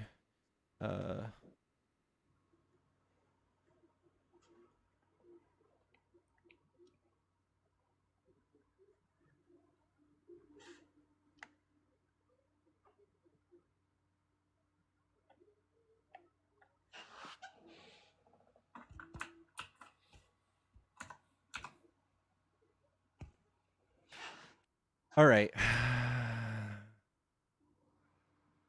Okay, so what I'm reading here is that they are not accounting for long-term economic growth, increased consumer demand, entrepreneurship, future tax contributions of their children, labor shortages being filled. For instance, we are in population decline. So one of the biggest things about population decline is that most of our programs become insolvent. These people coming across the border, since we can't magically make babies that are already 18 years old, these people are perfect fit into our society to make sure that our population decline doesn't hit us as hard as it should. So when we talk about programs like Social Security, they're becoming insolvent because many more people are dying than are entering the workforce. Well, you're not gonna like this argument, but what is it? I don't think GDP good. I don't think GDP is the highest good. Okay, but GDP is also reflective of how much tax we capture. Yeah, but I'm more concerned about the native population and their jobs and their prospects. Then you wouldn't want to deport people because it. I creates would less because jobs. they're taking more. They're more of a burden, right? And there's already a pattern, right? With there's studies. This study, right, is a year-to-year thing, right? They basically we've already tested this, right? Like they're taking more than putting in. Right. So we have also official studies by the CBO, Congressional Budget Office, that say the exact opposite. So anybody without a political agenda and That are taking. bipartisan What are they groups- taking into account? Can I know that at least? What are they taking into account? Because this takes into account. Hold on. Let me really check. And I gotta see mine really quick. So 'Cause counting I- U.S. citizens, they're counting no. U.S. citizens, U.S. citizen children as a fiscal cost too in your study. Oh, absolutely, Anchor. Yeah. If you are here illegally and you just have a baby, right? That's and then you use the system to support that baby. That's absolute madness. That's crazy. Yeah, but they end up paying taxes for their whole life. The 12-year-old does not pay taxes up till like what? For the rest It will of their be life, lucky though, right? It will be lucky if they pay taxes when they reach 16. will be lucky. Yeah, Why and if in the they're rest of their life, for 80 years, they pay taxes. hold on, I don't have this number on hand. I forget. What's the percentage of people that leave welfare? They're part of EEI. I'm sorry, again, say that again. What's the percentage of people that leave welfare? I forget. I don't have that number on the top of my head, but I know it's not good. 56%. So 40% of them are going to stay on welfare. 33% leave within 1 year. 45% of those will return to welfare within a single year. Oh my God. So what's the flip side of that coin? Do you think that not having these programs would be better? Not having them would be better. How do these people collect welfare? What, illegally? What percent of these people are illegally attaining welfare? 59%. The source is undocumented. So the source I'm going to give you is undocumented citizens. So they're including green Wesley cards. Pillow super 59. chatted $10. Caller, the economy's strength is determined by thousands of data points. Your source is eliminating a bunch of them. That gives you an incomplete picture of the economy. Well, I'm arguing that his picture is also incomplete. I'm saying he's ignoring data points himself. So anyways. So that's a misleading statistic. So federal convictions, there were 874 U.S. citizens convicted of government benefits fraud compared to 63 non-citizens in 2024. 63 out of the 13 million present? Hold on, I got to sort. Okay, Center for Immigration Studies, right, .org. The title, It's a if you want to far-right look it group. up. Huh? It's a far-right group. What does that have to do with anything? Their methodology's okay. Yeah, Tell me what they inflate numbers, and use exactly what I like, tell said. me how U.S.-born in this citizens. study, you have to tell me how that is so. Because US-born right citizens. now, all right, I'm giving you 59% of non-citizens. They're including green card holders, right, and illegal immigrants in the same group, in receiving Medicaid and government benefits. Again, if you're just going to disinclude people who are legal U.S. citizens, then you have no. Well, case. no. Hold on. Like, I want. What is it? Green card holders are not naturalized citizens. So if you're going to use the 14th Amendment thing, they do not count under the 14th Amendment. Green I'm not card counting holders. those. I'm not counting those. Okay. Your study So to I'm, make so a are case. you saying so are you saying it's fair to count green card holders? Your study to make a case for how much they cost us, they're including the naturalized, like the U.S.-born citizens, the anchor babies, whatever your opinions right now, are. Not. You're confused. I'm citing a different source right now for how many the percent that are on it. That are on welfare. Yeah, the non-citizens, head of households that are non-citizens, and they're including green card holders. 59% are on welfare. There's no fucking way. Or on some sort of government. CIS.org. I know CIS is far right, dude. Oh my God! What it does? Tell me what. You have to tell me what. That doesn't matter. Okay. What are the?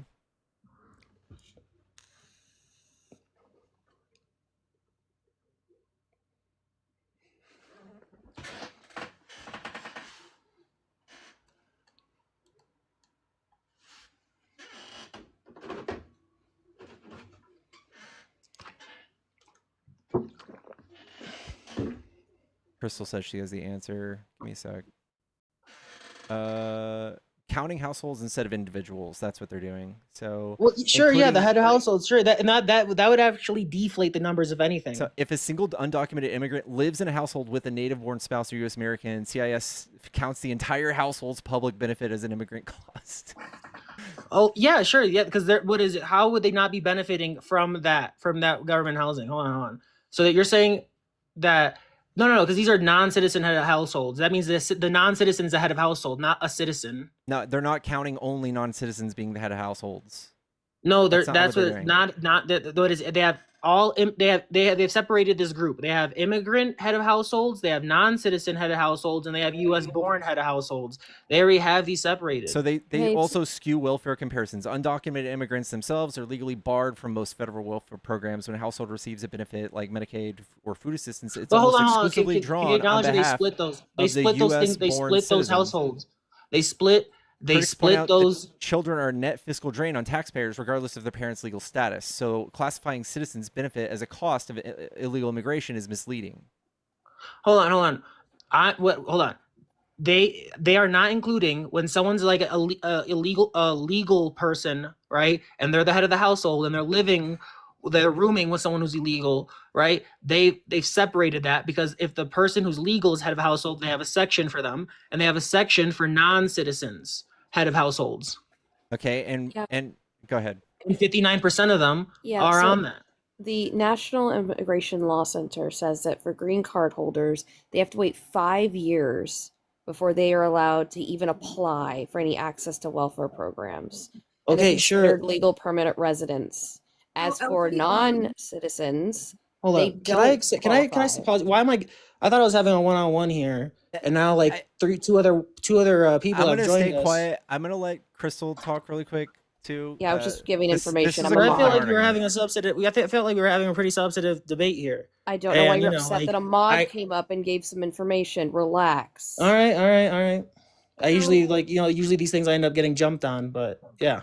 No, it's not jumping on you. It's just educating you. So, in order for a person to receive like state benefits like SNAP or Medicaid, they do have to have a social security number. And if you are a legal permanent resident, right, you have to have qualifying quarters, either 40 quarters or 5 years, right? Whatever is, I believe the policy is whatever is the longest. So for that, it would be 40 quarters. 40 quarters would be equal amount of how many years? Would you be able to tell me that?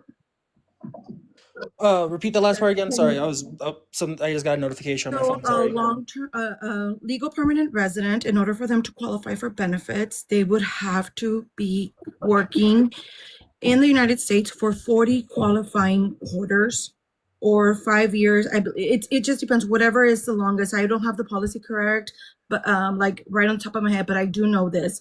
So it is whatever is the longest, right? So if they're asking them to be here for 40 qualifying quarters, that would be 10 years, and it would be in fiscal quarters. So parents, right, of U.S. citizens who are not legal can apply for benefits. It doesn't mean that they get the benefit. They're applying for their children and for their household. They will just be excluded from it. Now, their income is also their income, even though they're not U.S. citizens, right? It does contribute into their income, right? So they base it off of that. So I have a lot more information, but all right. So can I say something to that? They do count as part of the household, but they don't receive the benefit. Can I say something to that? They are receiving the benefit because that's to their kid. Their kid. They don't have. See, other people have to pay for their kids. You see, so that's how that one works, right? So if the government's picking up for your slack, right, that's on you, but right? So I would all the citizens who apply for benefits, right? Now remember, like these benefits. No, if your kid gets to go to public schools, right, and you're not, and you're illegal, right, that goes against you. Right, because we're picking up for your child that shouldn't already have been here. That is not true. Everybody is contributing.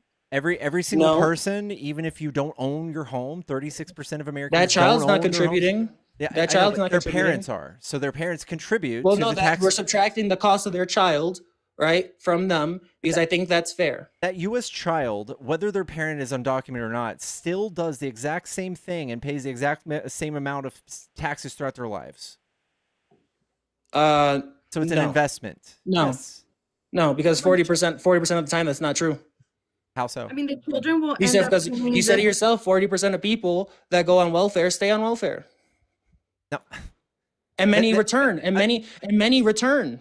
Okay, but this is also only So U.S. can you citizens. prove to me that they leave welfare? Give me a source that says they leave welfare. I don't more have times to. than I'm not. just saying that on average, this is also a net benefit. So, like, if you're going to get hung up on the fact that their parents are undocumented, it's a non-issue. It doesn't change the fact that we invest in our citizens the same way. Like the super chatter said, that you guys are accusing me of not taking in certain factors. I'm accusing you the same thing. I'm saying you're not taking into, you want to say that this child's entitled to this welfare or this schooling. No, they're not. Their parents didn't pay in. Their parents didn't United pay States in. citizens. They're United No, they States didn't. citizens. No. The children are United States citizens, but I'm curious. No, no. Yes, yes, they are. If you're born on American soil, you are a United States citizen. Even though I think But that's a horrible reading. To ask even though I think that's a horrible reading, right? And it's been argued it's not a multiple horrible times reading. in the courts. Go argue with the Supreme Court. They've done this like 5 times. Go argue with them. Go talk to them. I'm not going to argue that with you. Property taxes are inescapable. No matter what your legal status is, you pay property taxes. That's what pays for schools. My confusion is you keep mentioning non-citizens on welfare. What I'm saying is that they're not entitled to that. Why are you talking about non-citizens on welfare? Non-citizens, well, I'm talking about government spending as a whole, right? Not just welfare, right? So let's get that in line first. So then why did you want Pickles to talk to you about the 40% that come back onto welfare? Because he brought that point up. So he brought up that they go on to contribute, and I said that that was an example of how a good majority don't. Okay, so how do we?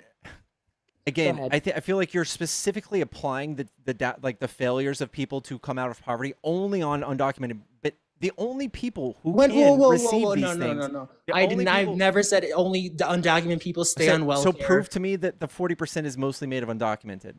I think it's a good rule of thumb to say, right, of the people that are already here legally, right, that are on welfare, and that's what that statistic's based on, which I'll grant you. I think it's fair to apply that to illegals as well, especially when most of them, compared to native-born households, like undocumented workers, are on welfare compared to native-born. There's no statistic for that. Yeah, there is. The one I gave you. The one I gave you. The non-citizen head of households, 59% are on welfare, and then U.S. born, it's 37%. What? Hold on, he had to go for a second. So you're saying 49% of non-citizens. 59% of non-citizens as head of household are on welfare. And then 37% of native-born, U.S.-born head of households are. So what are they accessing through the programs? Because it's exceptionally limited. It's any welfare. For the children. This is any welfare. No, okay, you need to be specific because it's limited. No, I don't. Yes, you do. My argument is that they're using more out of the system as a whole. So do you understand that WIC would be the only one that would be allowed? What? Yeah, you don't understand. You said, that, like, what did you say? Aspects of welfare. I said WIC. Oh, sorry. Well, yeah, there's different aspects of welfare, but I'm doing it all as a whole, like Medicaid, but they don't have schooling. Access to all. Yeah, they do. No, they don't. I have a question for you. Is murder illegal? What the fucking holy pivot is that? No, just answer the question. Is murder illegal? Yes, it's illegal. Okay, does murder still happen? Yes. Okay, you're saying, well, they need social security numbers to do it, and they don't have those. That's illegal for them to get those. And I'm like, so therefore it doesn't happen. I didn't say that. That's your reasoning. I'm asking you to say that it's happening at a 59 percentile. What? You're asking me to prove that's what the source is for. At 59%. That's what the source is for. Look the source up. The source that comes from a right think tank? No, thank you. Okay, okay. Do you understand that means nothing in the realm of debate? You need to explain the methodology. No, it actually does. No, it doesn't. It does because the methodology All right, well, is then not I dismiss correct. your study because it's a the left-wing methodology think is tank. not correct. I know what study you're talking about. I've read your source is a left-wing think tank. I dismiss it. I haven't even given you a source. You're talking to a different person. I haven't given you a source. I am telling you that the methodology is not correct on the source that you gave. The methodology is wrong because they're right-wing. That's the methodology. No, because it's leaving out information. What? Like what? Specifically, like you just said, lumping all of welfare together. Lumping all of welfare together is inaccurate. That would not be missing information. That would be adding information. No. If you're going to look at head of household and what access they have to certain welfare programs, you need to be specific because many are not allowed. Okay, is murder allowed? Okay, are you stupid? Like, are you? No, I'm asking Are you? That's not it's equatable. Not allowed. Omar, it's spit. It's not allowed. Like, you have to can't prove be doing it. It's illegal. that they are accessing it. Yeah, and at what rate is what's in debate, right? I'm asking within the source which welfare programs. Okay, so specifically, if you want specifics, 20% are on some sort of cash benefit, right? Food benefits like SNAP, 42%. Medicaid, 45%. Housing benefits, 4%. right? But In are you almost talking every hold on. 45% You asked of me for what? specifics. That's In almost Crystal. every That's not me. in So where, almost where are every you getting the 45% from? from the same source. I'm asking you, like, what is the number? What is the population from that number? 45% is incorrect. If we look at HHS website, right? It every year, and even including the USDA, they complete studies, right? And they base off like what percentage based off patient, right, request the benefits, right? And it will give you a Population breakdown. size for you. What Hold is the on. number one, like the group that receives most of the benefits? And it's Oh, not it immigrants. is. It's It is not immigrants per Latinos. capita on a per capita You need to. basis. Yes. You need. I don't have my computer with me because I'm I using. got it, Crystal. I got it, Crystal. They're pulling specifically from the 2024 survey of income and program participation. Okay, here's the population size they're pulling from. 11.35 million. So you're saying 45% of 11.5 million are receiving benefits, and you kept on point. No, they're receiving Medicaid benefits. Not this is as a total, 59% are receiving some sort of benefit. Just to let you know, like undocumented citizens do not receive ongoing health care. They do. They know They it's can specific. apply for some benefit, but that's for the hospital so that they can pay for that specific emergency, but they do not get continuous benefits. They do. They don't. I'm pulling it They up for do you right not. now. 45% of them do on Medicaid. 42% of them get it on some sort of SNAP or EBT, and then 59% get some sort of government So welfare they're only as a allowed total. to receive emergency Medicaid. Wait, what'd you say? They're only allowed to receive emergency No. Medicaid. Okay. Once again, is murder illegal? My source is No, KFF. you're going wrong. You're literally saying it's not allowed, Omar, by the law. So therefore, they can't do it. He doesn't have to make that voice. But this is the thing. I'm sorry. You don't have to make that voice, right? We can understand you without having to. No, actually, can he talk the entire time that way? I actually would prefer it. I'll take your word for it if you want. Like that's fine with me. But it doesn't make me look silly. Yeah. But what I do want to tell you this is right. Like I'm most of the people who do request the benefit, right? Like the emergency care is just for that specific time, or the most common one that would be used for emergencies would be probably pregnant women, right? If a pregnant woman goes, Can you just stop inserting that and just say why my source is wrong? Yeah, there's multiple criticisms on the methodology. So the counting of the households instead of the individuals. Hold on. Like if a U.S. citizen, aka an undocumented migrant's child, is receiving benefits and it's feeding that child, that counts. I'm sorry, but that doesn't go in that bucket for me. No, yes, it absolutely does. No. How would it not? They're illegal, right? They have not paid into the system. They got here, even if it was 10 years ago, 15 years ago, right? Your parents, my grandparents, their grandparents have paid into the system much longer, and then therefore I am going to count them just coming in abruptly, cutting in line, right? And then using our system to feed their kid, right? That counts as them using benefits. Yes. No, because that child also grows up and pays benefits for the rest of their life. Okay, that's assuming that they do. Once again, I want a source that says, you asked me for my source. I've given you three. I will just I've given you like three sources. I'll give you the average lifespan, the death rate of human beings in the United States. What? By the way, also your source. So you're saying, hold on. But once again, you're saying they're going to contribute once they turn 18, get a job, become a good member of society. Yes. But once again, I have a source that says 40% of people that in general that are on welfare stay on welfare. Yeah, but it doesn't make a difference. On average, somebody who receives benefits. Explain how that's not analogous. Can you please explain how that's not analogous? Yes, because far more people who don't receive food stamps for their children pay into it, and we show that they're going to be a net detriment to our deficit when they leave. Hold on. What is it? My original point when you said that was that I believe immigration is good because wages go up, right? And that if wages go up, not only do wages go up, but they're taking more But out they of the go down. system. But they also take more out of the system, right? And once again, they don't go down, right? We ran through this, I believe. But once again, this is how we got here. Remember that these people are not only just a net drain on the system, but they also, make it cheaper and harder for Does your study at all account for economic growth? economic growth. Like, what do you mean?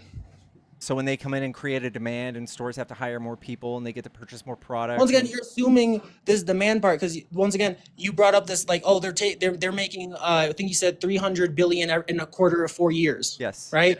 And the reason why I brought up all this was because I'm showing that they cost more. Yeah. Actually, you're not talking about the economic growth and the feedback. I am. I'm saying that economic growth is fake because over 4 years they make 3 billion, but in 1 year they cost 150 billion.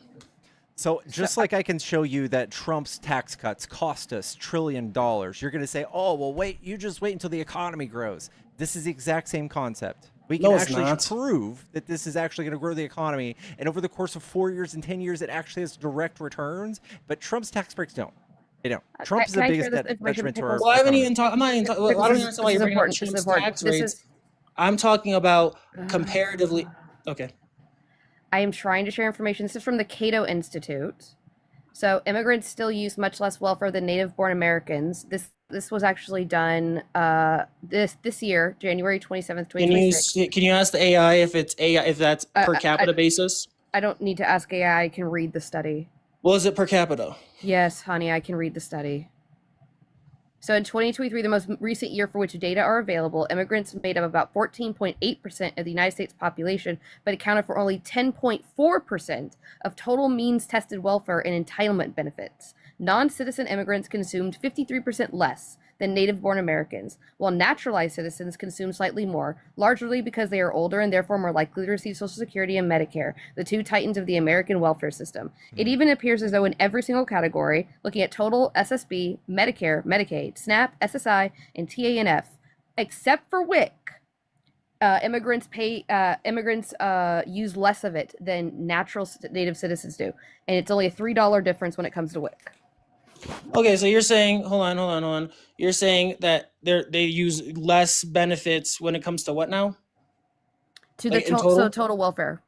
Total welfare. So then how is it that So are they accounting for the child?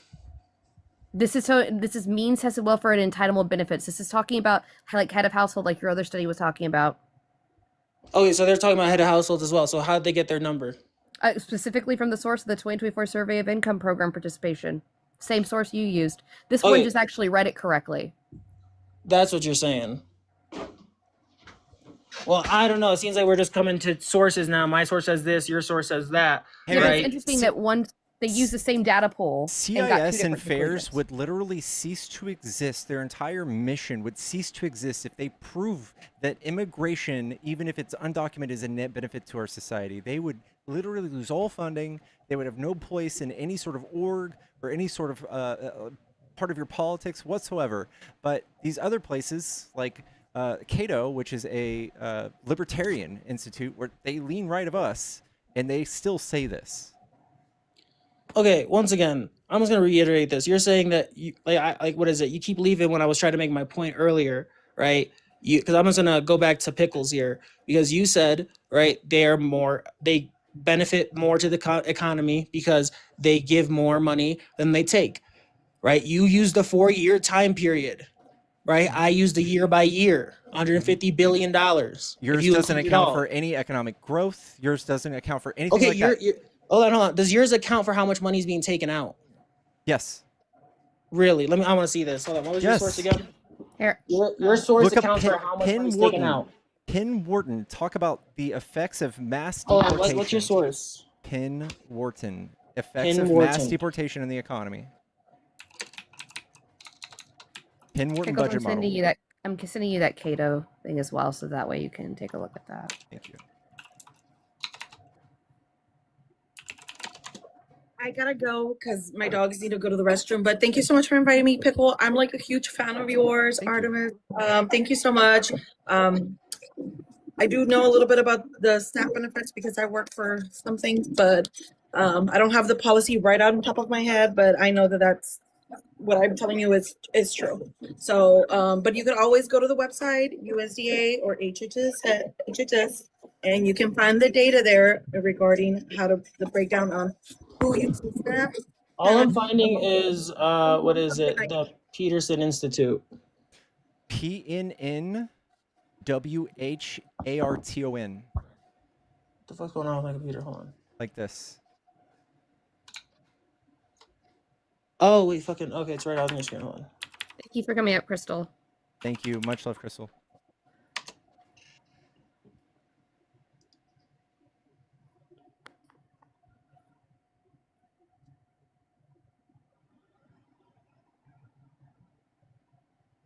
For-year or 10% unauthorized immigration removed.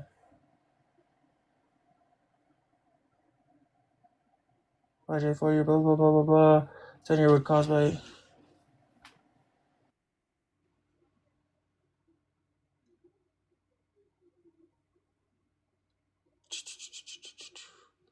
Yeah, you got to give me time to read this one. I haven't seen this one before. I haven't looked at this chart before. You'd have to give me time to read this. I'm more than willing to come back and debate again.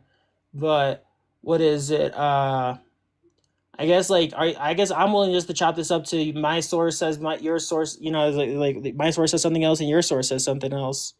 Because right now, I still don't think I believe you still haven't proven me why the methodology is wrong on mine. You just said they didn't account for growth, which is I got to see if the growth here, if the methodology with the growth here is correct. I would also say that because they are including green card holders in your reading, you can't just say this is about non-citizens. Well, I would say green cards are still not applicable to welfare. They absolutely are. They are legal permanent residents and they pay No, they're not. taxes. They're not legal permanent residents. Yes, they are. No, they're not. Green card holders are legal permanent residents. They're not. Really, they're not? Okay, let's just They're double not check permanent. here. You said permanent. They're not legal. Do you not permanent. know what? Oh my god! Can you lose your green card? Yes or no? That's not what it means. Can you when we lose talk your about green permanent card? Yes or resident? no? You don't understand what's being said. Look, you see what this says? Office of Homeland Security says yes, a green card holder is a lawful permanent resident. Where does it say that? On. Here, Monique, I'll let you up because I know you, and you wanted to address him real quick. Where are you? Huh. Here, request up, Monique. Well, I didn't know that. I'm willing to admit that one. I didn't know that one. But what is it? Regardless of the matter, I would still say, yeah, no, they shouldn't be. What is it? Like, what is you come here on a? What is it? I gotta look into the green card status stuff because I am pretty sure. Like, what is it? Yeah, no, you still shouldn't be applying for welfare benefits if you're here on a green card. That's crazy. Why? They are paying taxes. What is it? Not with my source says they're taking more out, right? And you're saying, oh, well, you're not taking. Well, once again, I need to look at your source. Why would we tax somebody for a program they can't get? Why would we tax someone for a program they can't get? What do you mean?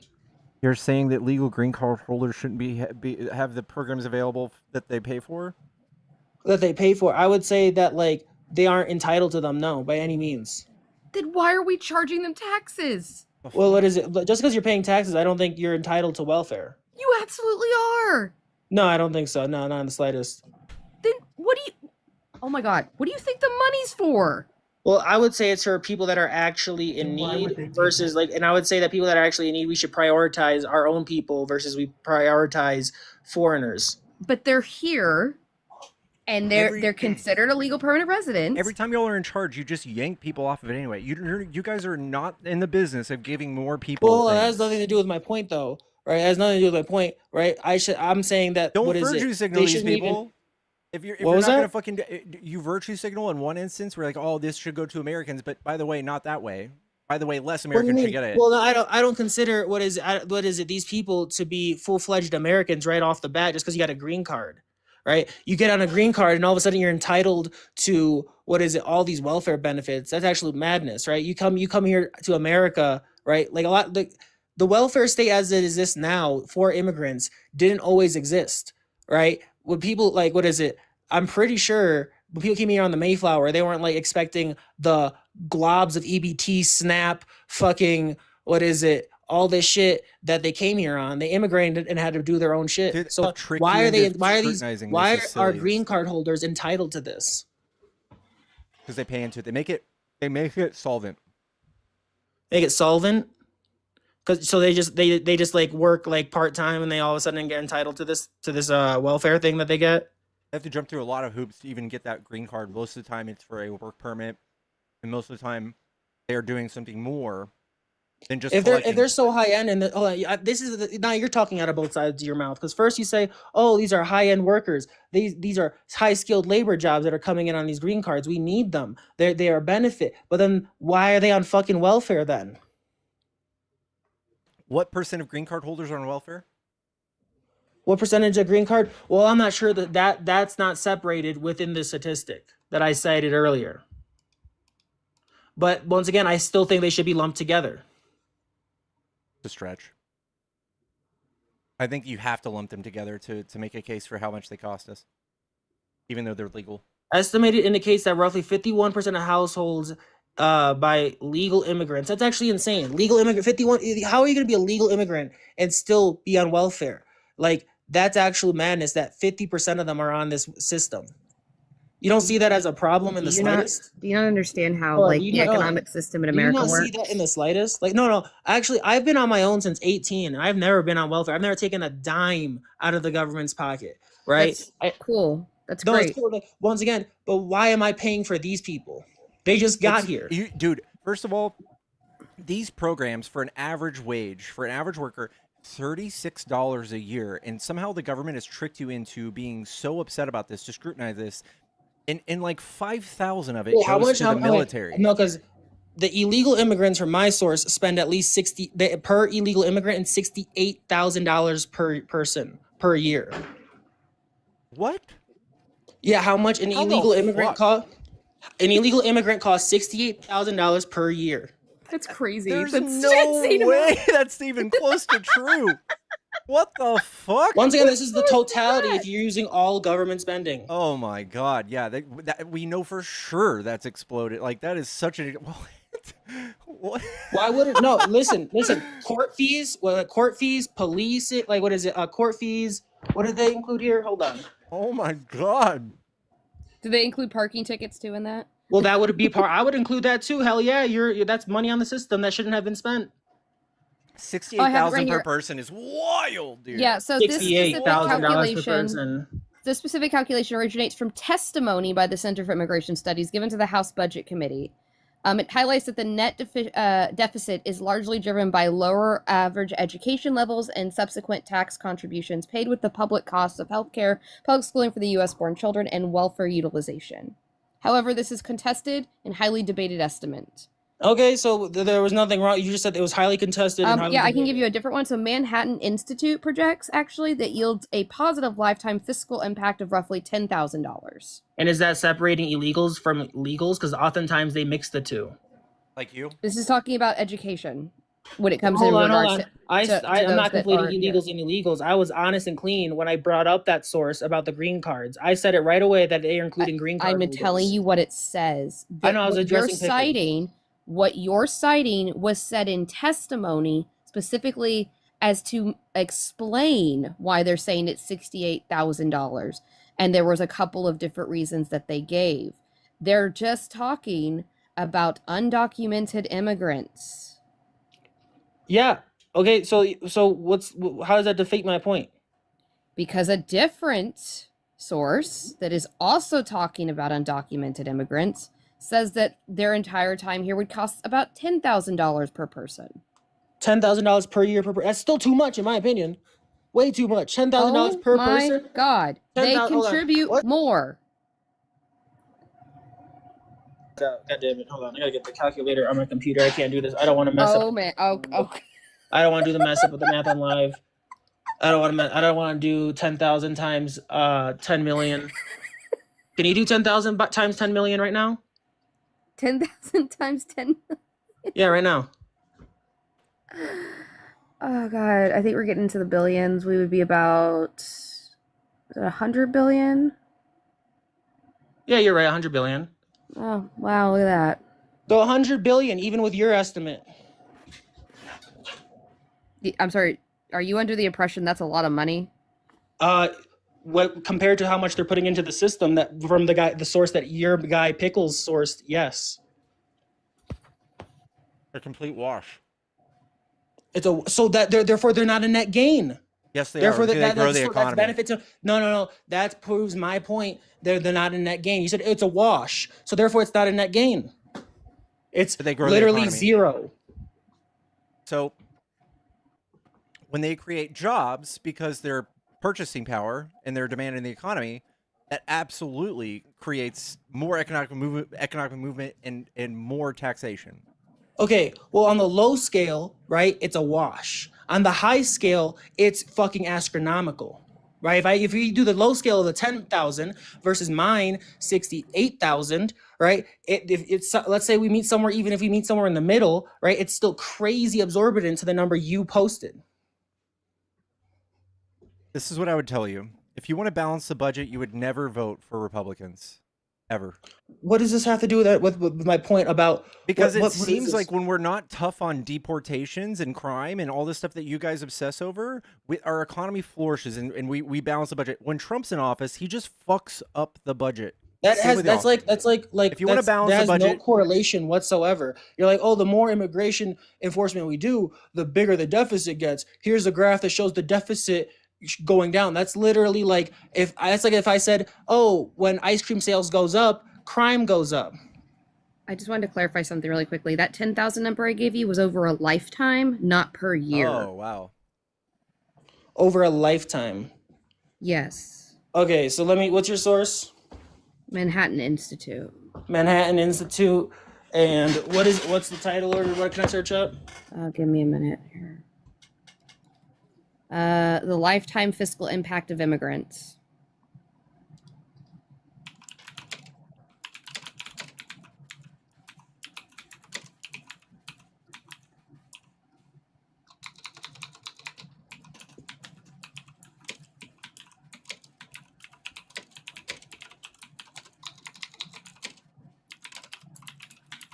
Yeah, it says looking at immigrants more broadly, this report shows that the average new immigrant, lawful or unlawful, has a positive fiscal impact and reduces the federal budget deficit by over 10,000 during his lifetime.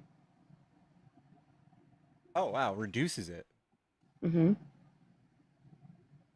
For comparison, the average hold on. From what I'm reading here on the summary that I got, it says $3,000 to $8,000 per year. In the household, the net fiscal per household is $10,000 to $20,000 per year. Manhattan Institute. This is what I get in from my AI from the summary that I'm getting. I'm actually reading it. Can you actually go into the source and read it? You're not reading it. You're reading an AI summary. Okay, but when you shared your screen, right, or whoever shared their screen earlier shared an AI summary. So why can't I do the same thing? I'm not Pickles. It was a simple figure. So this is also a simple figure. Hold on, this is also a simple figure though. I'm not saying you have to be like.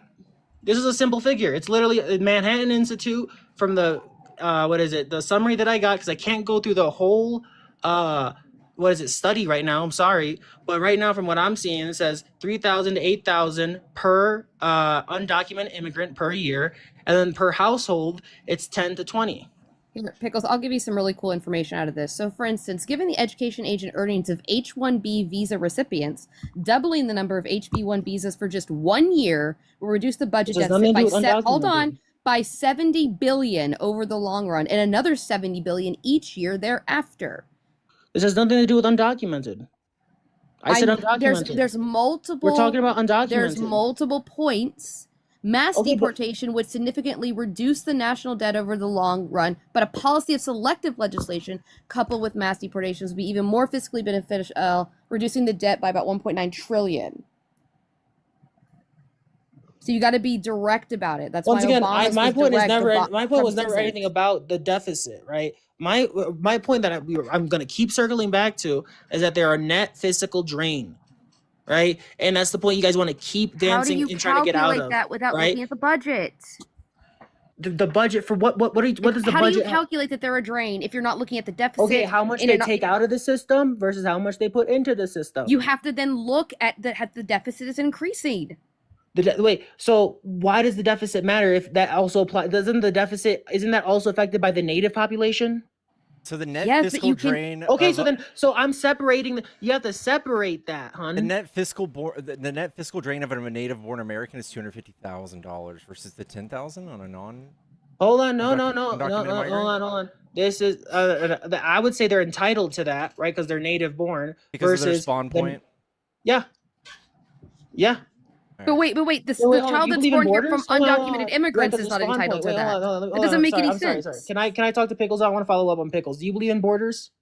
Yeah. I believe in borders, and I believe Okay, that so how do you things can be cost prohibitive. But once again, that's what we're debating, if it's cost prohibitive or not, right? It And absolutely is. It is. It's cost prohibitive. I would say, dude, it's to enforce the borders to this degree. What is it? I would say that once again, it hurts more than it helps, right? And from even on the low end, right? Even if, let's say, the U.S. citizens are taking out 20K, right? Or like you said, per house, 20K on average. Well, they're still putting more. The native born person is still putting in more than taking out.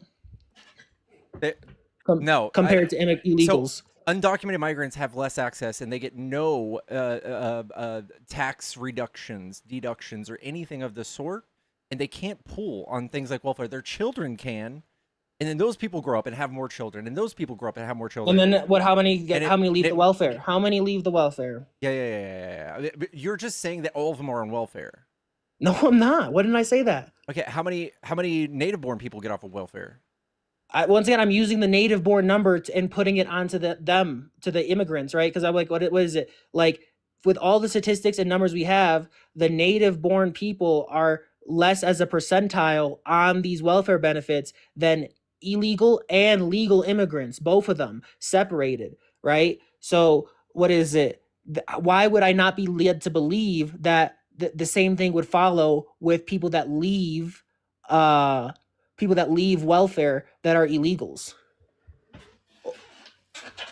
or that were that were anchor babies and then grew up, and why am I supposed to believe that they didn't go back on welfare or stayed off? I think that's you just found some sort of paradox to think that these people are on welfare at one point in time, but when we talk about like a kid who just receives like nutrition assistance growing up, I don't think that kid is going to be part of that percentage that recidivizes and pulls more. I think that's just the condition. Do you think that kid's more likely to leave? Leave what?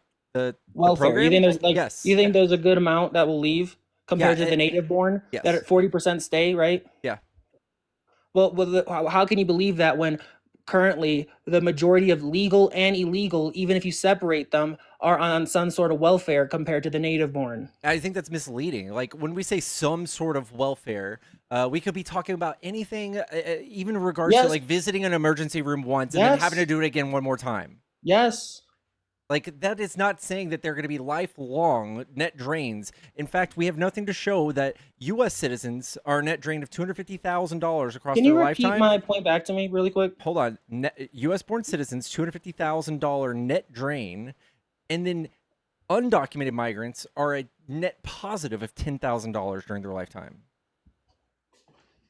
Wait. No. Because remember, I from what I'm reading from my AI, because once again, you brought up your AI to do a summary. I got AI right here too. So I used it to read, because I never read her source, so I need to summarize it really quick. And her source, Manhattan Institute, says undocumented migrants cost $3,000 to $8,000 per year, while the household that is headed by an illegal, that's where things get fuzzy. Yeah, is 10 to 20 per year. Yeah. So that's where you guys are starting to attach. But that's per year. The undocumented migrant. Remember, that's per year, and that's the low end. Right? Remember, hold on. Remember, she brought this is her source. That's the low end. My source is the high end. If we even meet in the middle, your number of the net positive, right, that you brought up is blown out of proportion. I think yours is too. Yours is too big time. Big time. Well, I'm not saying yours is blown out. I'm saying blown out of. You're literally saying $3 billion is created every 4 years from illegal migration, and what is it? 300 billion. 300 billion is created over 4 year span, and it 1 year. overseeds. You said 4 years. No, so the GDP contributions is 300 billion. The net deficit of removing these people and the cost of removing them is $370 billion. So just No, like I it remember makes you no saying sense. I remember you saying something about 4 years. You remember you said like $3 billion over the course of 4 years. Yes. So $300 billion is their net GDP increases per year. $370 billion is their drain. Well, removing them would cause a $370 billion deficit with the economic feedback. Removing them. Explain to me. Okay, why? Where did the 4 years come from? Because you said now you're saying $3 billion a year. We're looking at Trump's policy of mass deportation. So what it costs, what it's removing from our economy. So we're taking the term of his entire term, and you're estimating the cost. Yeah, and then we can just look at the 10-year effects of it. Well, how do you even know the 10 years effects when they haven't even happened? What are you? These are just estimates, right? Projections. So, like, if we talk about so hold on. These are there we go. These are exacerbating- projections, but mine are harder numbers than yours. No. I'm talking No, about... mine aren't projections. Dog, we have to also look at net losses in the future. But these are projections. You don't know. So you're saying these economists have never gotten it wrong? Time out. Listen, you're saying these economists, these number people have never gotten it wrong. But like, once again, I remember hearing Donald Trump down 16 points. Oh my God, stop with this. Yeah, I remember hearing this. Donald Trump down 16 points. I once heard that smoking was good for you, therefore all science is bad. Points? Nah, he won by what, 11, 28 or something like that? But this is more hard-coded in math. So like, we can talk about people... Mine's more hard-coded in evidence. Stop. When somebody's here and we remove them, and that person could have had kids and grandchildren, making our economy more solvent, making our population decline less worse, we can talk about those actual effects, the effects that we're leaving on the table. We can just do on average what the rate of population growth is per family, especially when we talk about people from Latin countries. They absolutely reproduce at a different rate, so they take those averages and they say throughout their lifetime, if they all make what the average person grows up and makes, and we account for things like inflation, we account for GDP growth, all of these things also have ripple effects throughout the economy. And what your study shows is just the net cost, just the tiny net cost. Okay, can I go? Are you done? So you're saying mine is very minuscule. It doesn't look far into scope. But once again, I would say you don't even have a scope. You're looking into a orb, right? You're saying, look, I have this magical orb, right? And I can see the future with my projections that these analysis always get correct. No, I think that you can give and take 5% on some of these. Give or take. Well, down 16. Okay, you're talking about a political race. We're talking about money and dollars. Well, you're talking about economics and people that run numbers, and that these people have never gotten it wrong. Yeah. And can I cast the same down on your economic numbers? Well, mine aren't. When they say projections. Averages mine and aren't households, projections. Yes, No. Yours mine aren't account, projections. Yours account for large, broad analysis of what could be here, what could be pulling from our system, because undocumented people absolutely are not out here just pulling directly from the system. Repeat that one more time. Wait, sorry. Your figures show all of these generalized things where they're lumping people into households and talking about an undocumented migrant head of household with a U.S. citizen child, and they're lumping these things all together. They're making generalizations too. These aren't exact hard figures. Okay, well, sure, you can say they're making generalizations. I guess generalization is a broad enough word where you could apply that. Sure, I'll cede that. But once again, mine are more concrete nevertheless. I don't think so. I think that when Trump pulled the trigger on this, he knew that this was going to hurt the economy. He doesn't care. This was a grab for power for him. Well, okay, I don't. When you need to say hurt the economy, right? I'm willing to say that. Yeah, if we get rid of farmers, right, price of food might go up, but that's a hit I'm willing to take because what is it? I believe in this. What is it? Idea, right? Because you're talking about I have a projection. Sure, you have a projection, and you're going to call out mine. I have a projection that this will be beneficial long term for the native people. So, just clarification. What happens if our population continues to go down? Well, what is it? I would hope that would not be the case, and I hope what is it through things like cultural influence we can change that. But you aren't. Well, I would say we are. How? Could you show me any information that Sure. says you Yeah, we are? have had the largest influx in Christian nationalism, and by evidence of that would be the massive inflow in Catholicism and Orthodoxy. Yeah, I know it's great. Still not increasing the birth rate.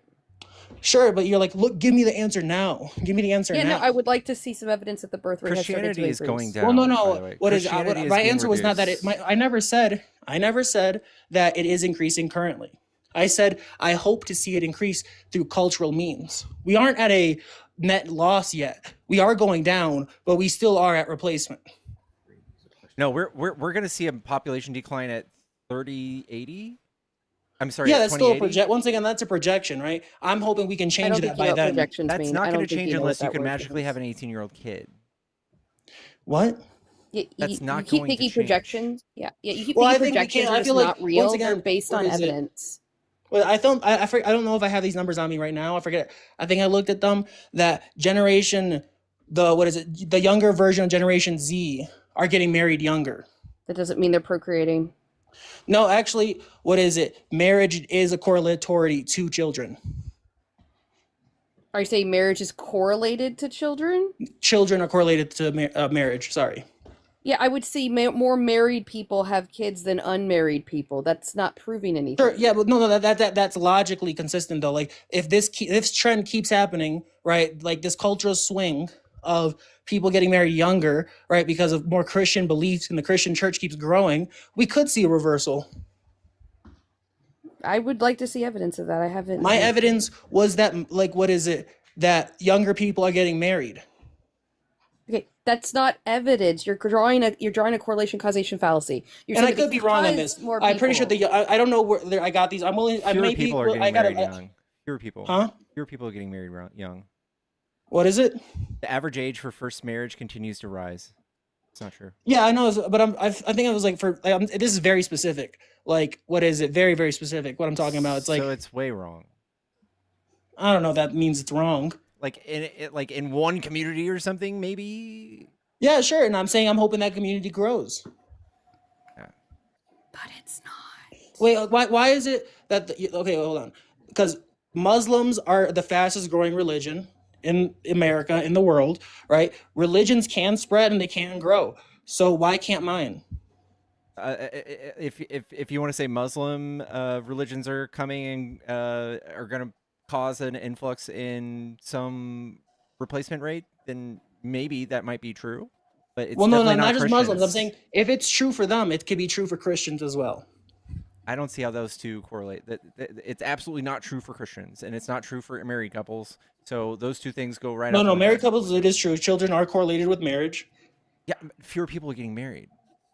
Sure, I'm willing to say that, right? What is it? Because I got to look at these numbers. It's very hyper specific, but I'm talking about a group, right? And I'm saying that group can grow, right? And that group is growing.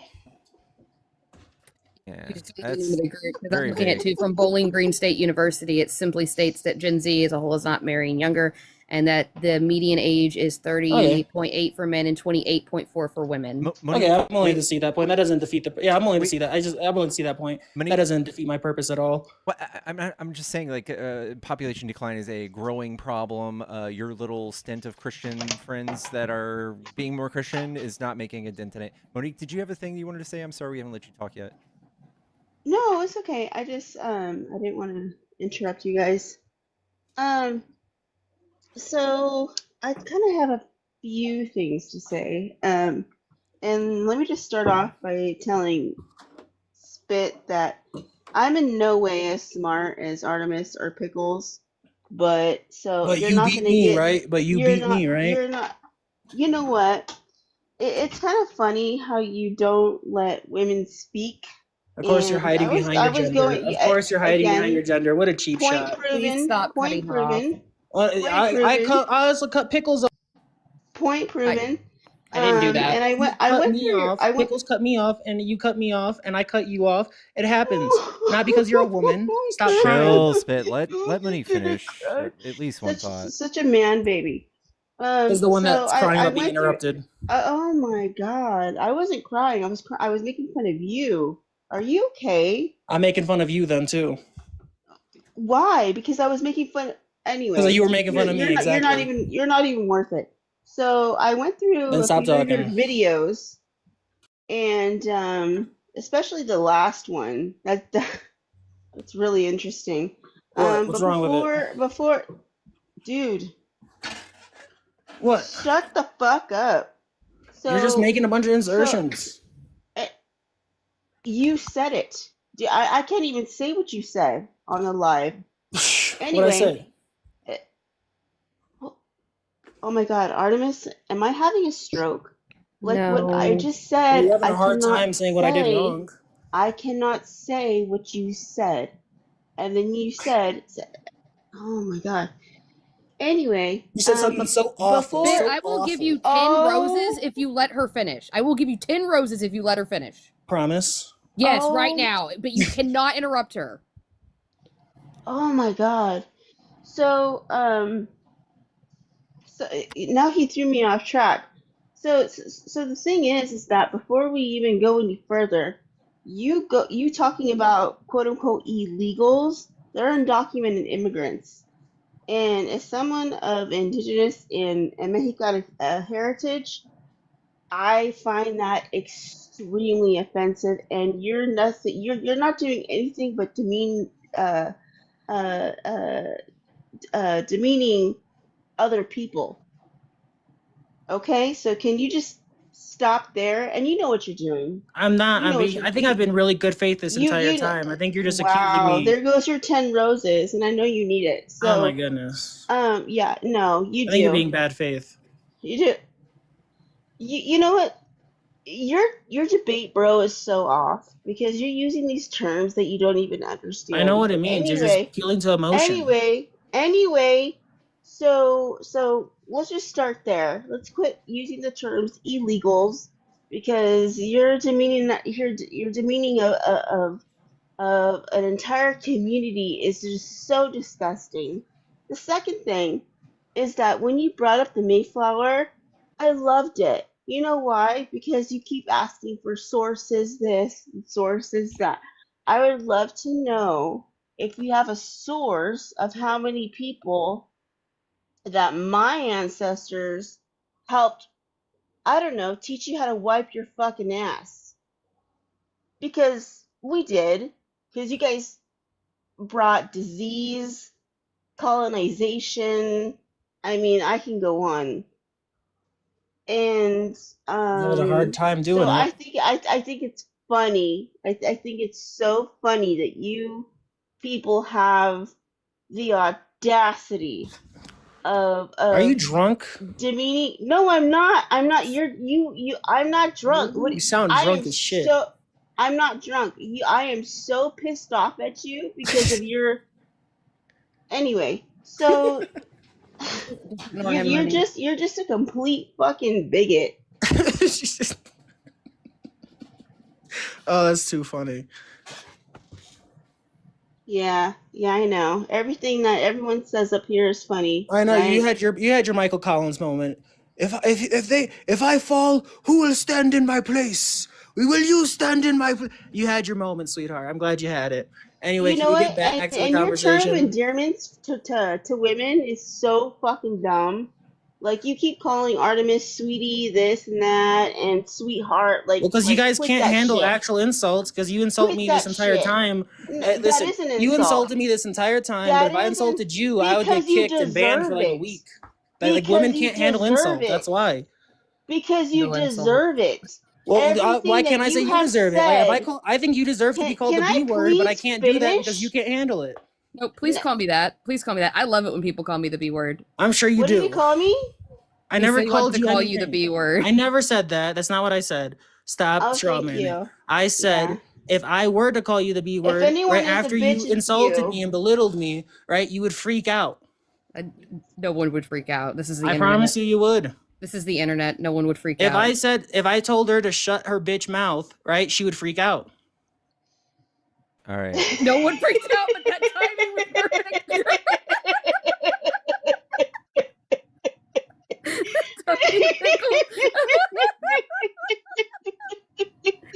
No, you were paid to kick my dude. It just so happened to correlate. W Morgan in the chat. Please kick this clown for the love of my sanity. Thank you, Morgan. Thank you so much. I am That's all. That's all I wanted to say. So well, thank you guys. Monique, please send me your Venmo in a DM because I like to share my kick fees. Same with you, Artie. I'll send you. I will split this kick fee with y'all. Oh, you're so sweet. Thank you You're so very much. sweet. I actually will take you up on that offer this time because bills. So thank you. Girl, same. Thank you. Sorry about that. Oh, No, gosh, no, you're fine. No, it's fine. All right, thank you, Pickles. Thank you, Artemis. Yeah, bye, Monique. It was good to see you. You too, hun. Okay, Yo, bye-bye. Love y'all. Love you. I'm gonna hop down as well. Y'all, you better be tapping. I don't see hearts flying. And Artemis, I'm sorry if I used the wrong pronouns. No, it's okay. I use Fuck they, up. them, she, her. So Okay. it's all good. I just prefer they, them, but I don't correct people on it because you know me. I'm going with the vibe. But thank you. I really appreciate that. Love all of y'all. Double tap that screen, repost the live, share the live, send in your heart me, send in some roses. Let's keep this going. Bye.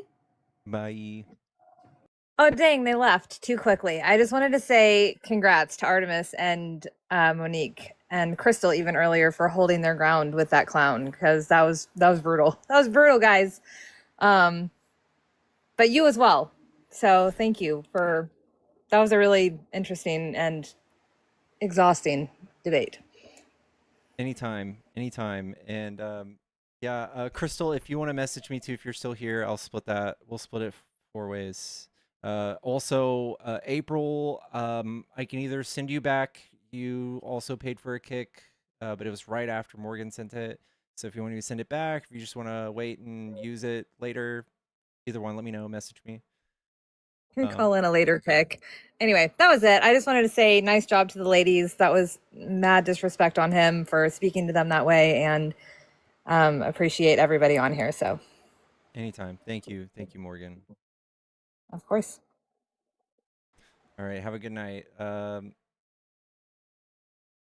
Oh man, I have a huge headache. Huge headache from that one.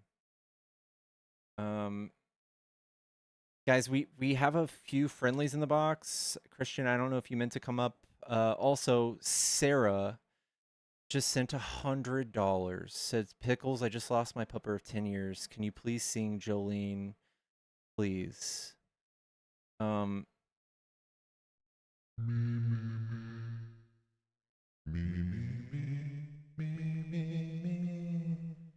Jolene, Jolene, Jolene, Jolene.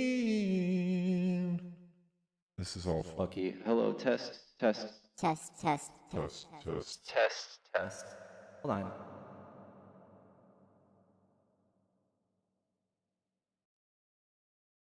Jolene, Jolene, Jolene, Jolene. I don't know the rest of the words, but we love you, Jolene.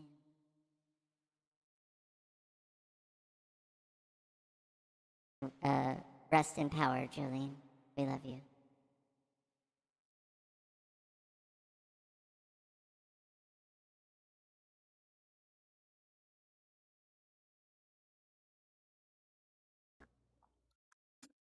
Pickles. What's up? Kristen, did you mean to come up? Oh, no. Marty, how have you been, dude? Dude, I've been great. How are you? Been good. How's your liberal girlfriend, dude? She's all right. She's doing good. We're actually doing well. we both are back from our school now. We're back at home. So I'm seeing her tomorrow, but we tried long distance the first year, and it worked out. But I don't know how long it's gonna last. Not gonna lie. Well, how do you feel now that you've had the taste of the sweet nectar of liberal love? I mean, I'm not MAGA. I mean, since when I first came on here, remember me and Zach came on here. We told you that we've been influenced a little bit. Yeah. I just texted Zach to come on, but he's got to get up early tomorrow for something. I'm watching The Dark Knight right now. Have you? W. Christopher Nolan? Pickles, this movie is incredible. Like I people forget how good it is. I mean, I've seen it multiple times, obviously, but like I'm rewatching it now again, and I'm at the part where Commissioner Gordon leaves. He's like, I need a cup of coffee for this while he's interrogating Joker. Then Batman comes in and like beats the shit out of him. It's so good. You know that part? Yeah. I almost want to watch that tonight. It's so good. I'm like, it's just so good. And I have like the house to myself tonight, you know. Yeah, someone said spoilers, guys. The statute of limitations for spoilers is we're far past that date with Dark Knight. I gotta say, I don't really like how Bruce Wayne is, taking Harvey's girl. You know. Yeah. I mean, just 10 out of 10, fantastic movie. I mean, I don't know if there's any flaws. Well, I don't know what to say. I'm sorry. I just got such a big pounding headache. Let me chat. If you want to donate to my ibuprofen fund, my pay apps are in the bio. We do have to help these people grow up in front of a whole crowd, and it's a lot of work. Matt Raid, what? Debate me, you're scared.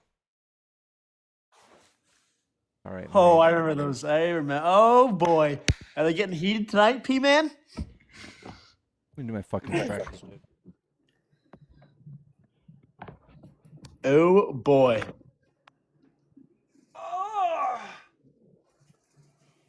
Johnny, I have missed this.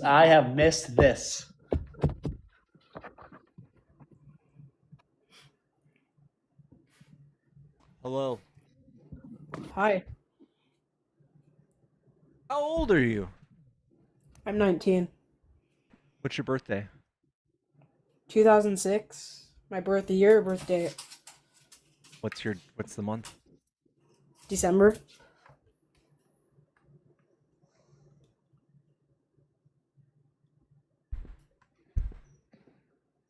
You got a camera?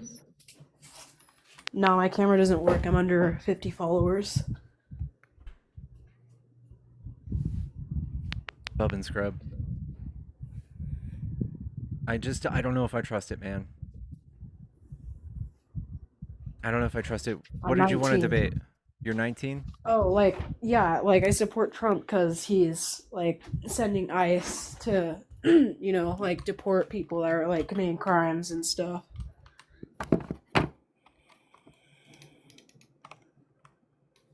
Bubbins. I don't think so. Matt Raid, welcome everybody from Matt Raid. I love y'all. Welcome. That is a real live fetus. I have socks older than that kid. Yo, you did you mean to come up? I don't think I did, but I mean, I'll chill. I don't care. I was tapping the shit out of the like button. Love that. I appreciate you. I would have came up and talked shit to Spit when he was up here talking over those ladies because it was pissing me off, bro. I was getting so mad. Oh, I went to his page, and did you go to his page? No. Every video he has is either just misogynistic, bigot, racist, and there's only 9 of them, but they're so bad. If you watch his videos, you can tell why the view he has is the way that it is. He just refuses to not be that way. It's like a part of his nature, so he's going to defend that and even though it's obviously wrong, you know, and he was getting every source he was getting from far right leaning sources. I mean, come on, dude, like it was just crazy to see and annoying. I was about to lose my shit. Well, thanks for tapping. Thanks for caring. I give you a Yeah, big man, I pat. freaking love your show. I joined your YouTube over there because I like YouTube better. It's just more, I can say more mean things without people getting upset. For sure. Uh, Well, I'm but, gonna drop you down. I'm gonna spend some time with yes, Marty. sir. And Have a good one, just bro. do me Marty, a, you take it easy. do me a favor and just grab one of your butt cheeks and squeeze it for me. All right. I got it. All right. There.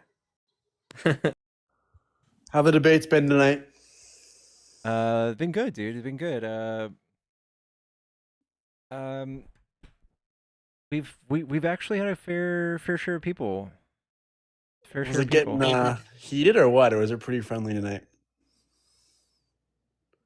You know how I am. Like I Yeah. just there's something about me that, you know, I call it the honey dick method. You know, I draw them in with kindness, and then Yeah. you know, try to keep it chill. That's good. Yeah. So Sauce Boss just said the Batman mogs the Dark Knight. I'm gonna have to disagree. I think that's an awful take. Let's be real here. Come on, Christopher Nolan, Heath Ledger. I mean, Pickles. What do you think? I think the Batman outfit in the original Batman's just kind of wienerish. Yeah. It's like rubber. Paul Dano did give a good performance, so I will say that. Yeah. But I mean, Heath Ledger, man, you can't. I don't know if you can beat that. Yeah, Heath Ledger was just I just watched 10 Things I Hate About You. Oh yeah. Very, very different. Heath's got range, man. He's got range. Well, I just watched Prisoners. You know Prisoners with Hugh Jackman and Jake Gyllenhaal, Paul Dano. No. You haven't seen Prisoners? I don't think so. Who's the guy that directed the movie Dune? Denis Villeneuve or something? I don't know. You probably know more about that stuff than I do. Prisoners, you got to watch. It's unbelievable. He directed that movie. It's Jake Gyllenhaal's like this detective, and Hugh Jackman's like this father whose kids got kidnapped, and he's got to the detective has to solve the case. It's really good. This chat has to have seen Prisoners. Someone in this chat has to have seen it. Yes, Denis Villeneuve. So he's goated. Yeah, that's right.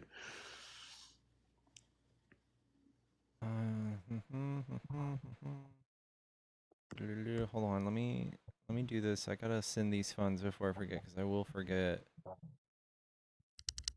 Guys,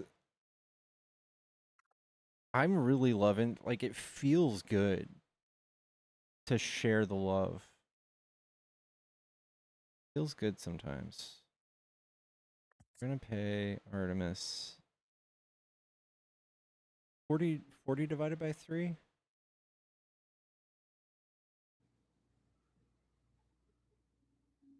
Rob Pattinson Batman still better. Okay, Rob Pattinson did an okay one. I like the whole feel of that movie, but I don't know if I like Rob Pattinson that much. 1333, thank you. He read younger, I think, than some of the other ones, which isn't necessarily a bad thing, but I think he read younger than Christian Bale in this trilogy.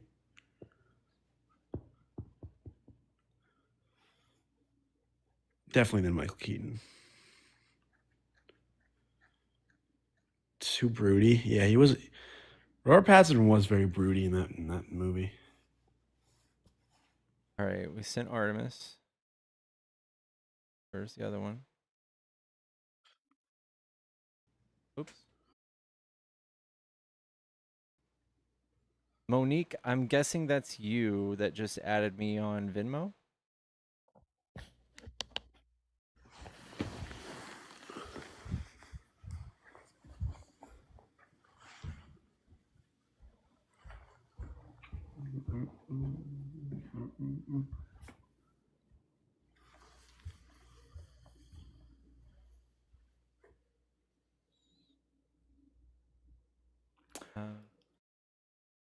wants to come up. Hey, Pickles. Hold on, I can't hear you. Hello? Hey there. Shit, no, it's super loud. We sit all the way. Can I do a bit of self-promotion? Is that okay with you? I was trying to find you Sure. on Discord, but your link tree's not working. So I'm running again against Clay again and third district. So instead of professional race, got a new race going to be on. I did one at 60,000. Priscilla,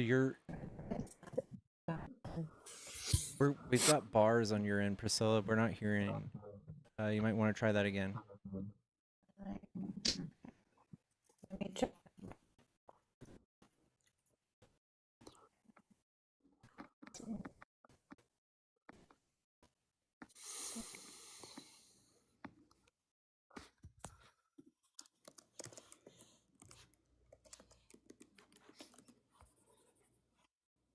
Has anyone seen Monique in chat?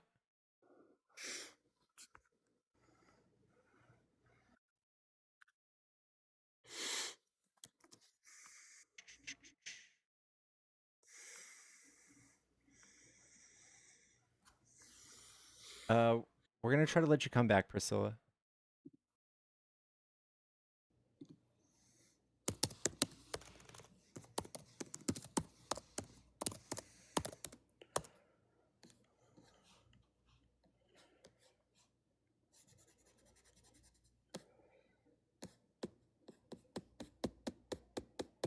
There you go.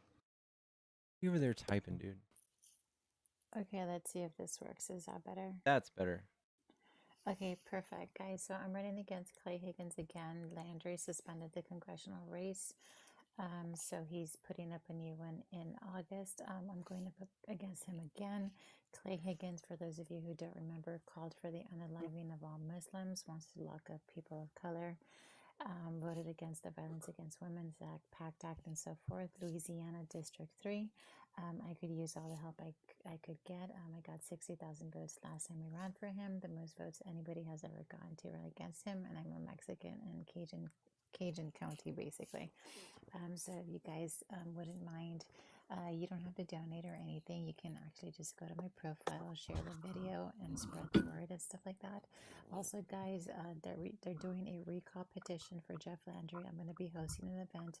So if you're in Louisiana, click the link tree in my bio. It's called Recall the Petition for Jeff Landry, and it's called Louisiana Deserves Better. Find your parish.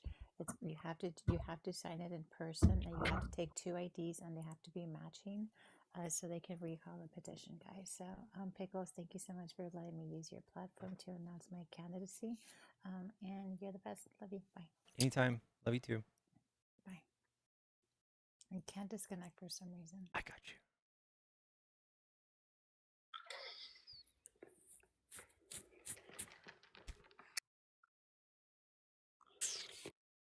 So my Taco Bell order just got delivered twice. I just got double Taco Bell for one price. How awesome is that? Dude, that's a fucking win, man. Sunday night Taco Bell. How you doing? Do you want to debate this guy for me? Oh, I don't know. I don't know if I'm ready. Take care I of my don't wanna- lightweights, dude. Take care of my lightweight. You got this. All right, let's do it. Can we do it too? I don't know. I don't know as much as you though. I got your back, dude. I got your back. Hello? How's it going, dude? I'm doing good, but I wanted to ask you, I do follow that girl, but why do you give her a platform? She's under investigation. Who, Priscilla? Yeah. I don't know much about that. Yeah, you should look into it before giving her a platform. I'm just saying. I don't think that she's the best person to talk with. I'll look into that. Thank you. You're welcome. I'll do a debate. You got anyone else in the box? Ticky, get Tic Tac up here. Get Tic Tac up here. Where's he at? Tic Tac! I don't think I've talked to him since it's been a long time. Tic Tac, get that fat wiener up here, dude. He's in bed. He's in bed. All right. It's a lot of work wheelbarrowing that big old thing around.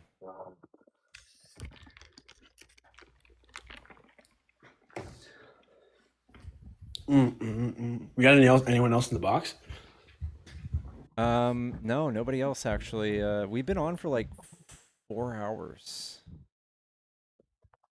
We're not all in bed. Well, wait? You're in Texas right now, right? Yeah. Okay, so you're an hour behind me. I'm in New York.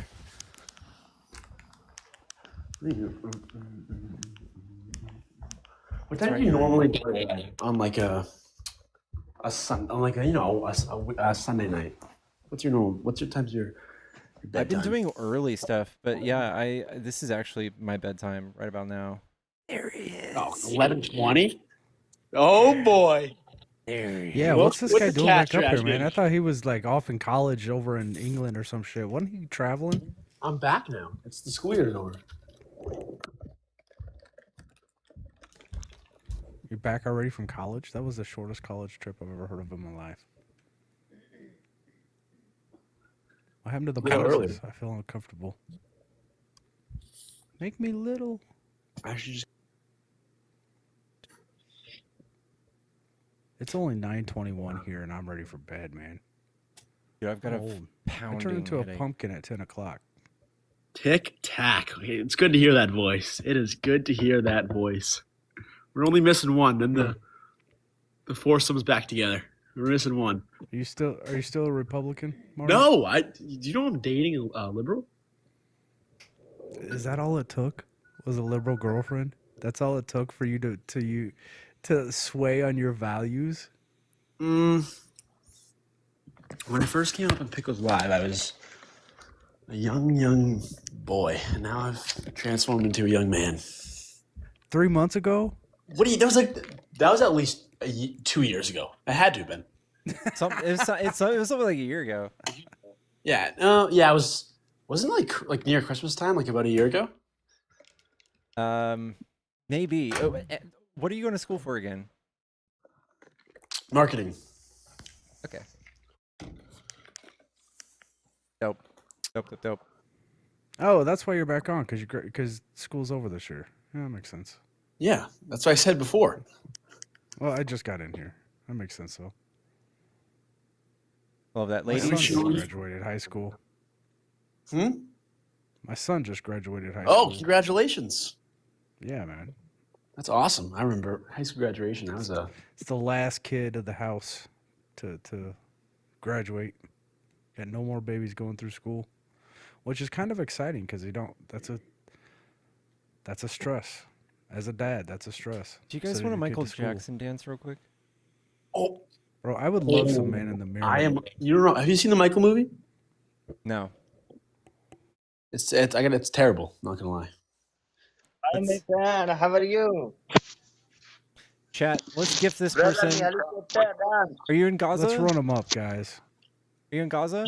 Yes, me dance on Michael Jackson. Are you in Gaza? Gaza? Yes. Where are you?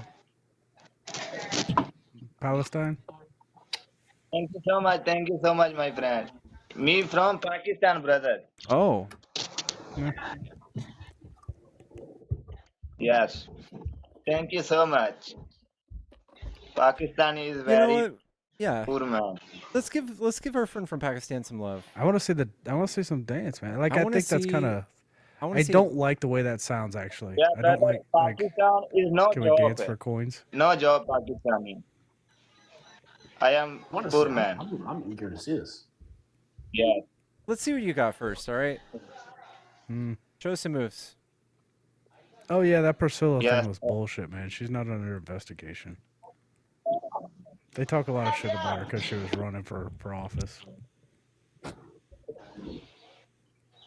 Yes, you TikTok earning me family problem solved.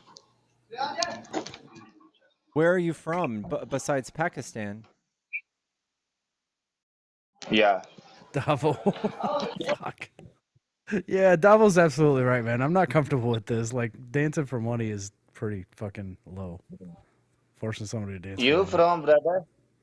You from He brother? said he messaged. He said I do Michael Jackson dance. Yeah, I know. I thought it was just a guy gonna come up here and dance, you know, like show us cool moves. I didn't know it was to. I didn't understand the situation. I give him the benefit of the doubt. Do you?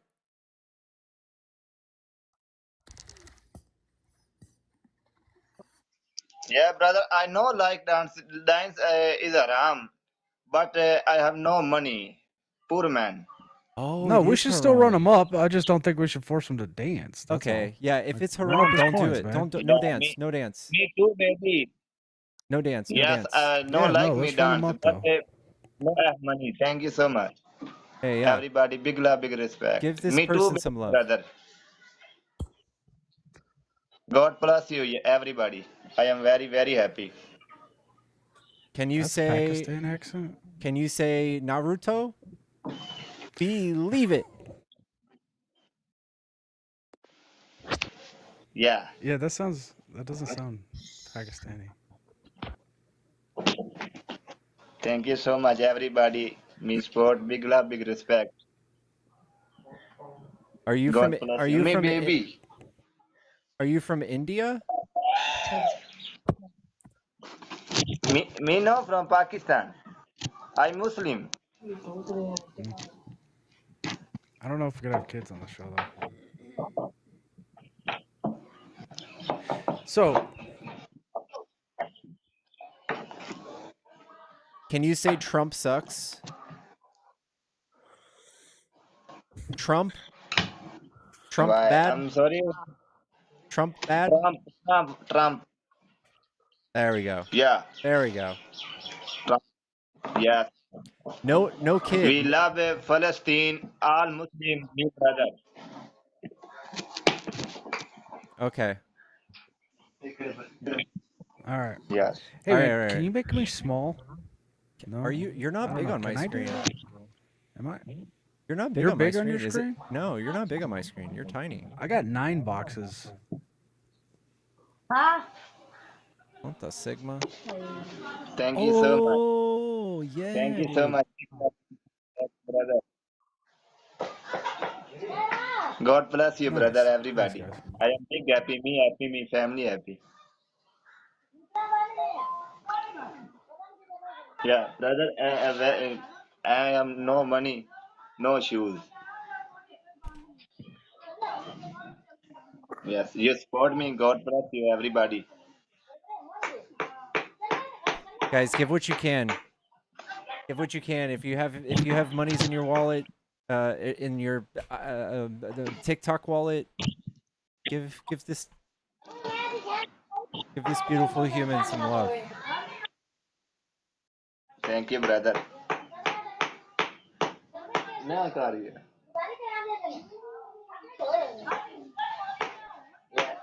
Me baby, brother, W. baby new shoes, new. No. No. Yeah, we can't show Okay, kids, okay. man. Okay. All right. I'm sorry. Brother. Yeah, no worries. Yes. $5 for thumbs Yes, down. we One more thumbs down, Trump. Thumb down, Trump. Trump. Let's go. Let's Trump. go. Trump me face to face me khalas. Oh no no Oh. no. I like the way you're thinking, Yeah. but no.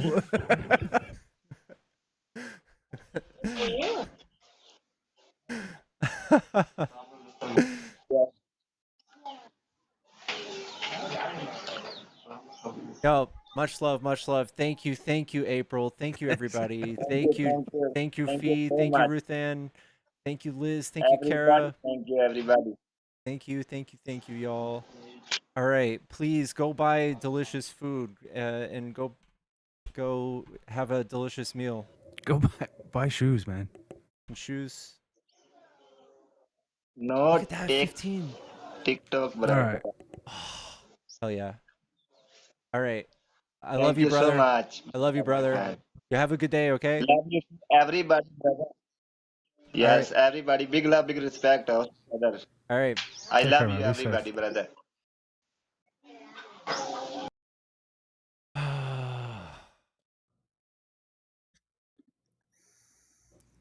My heart goes out to them. I don't even care. Like, even if it is India, India's like Yeah, I don't pretty care bad where shape it's from, too. man. Yeah. His spawn point wasn't like ours.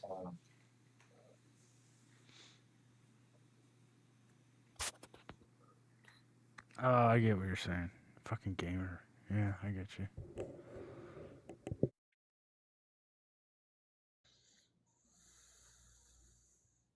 We are the world. We are So the you can't fix the format? children. No, it's just you, dude, who sees that. Nuh-uh. Yeah. You don't have a 9 box? No, no. You're a small box with Marty. I'm the big screen. Everybody else is seeing the big screen. Oh, that's weird. Okay, never mind.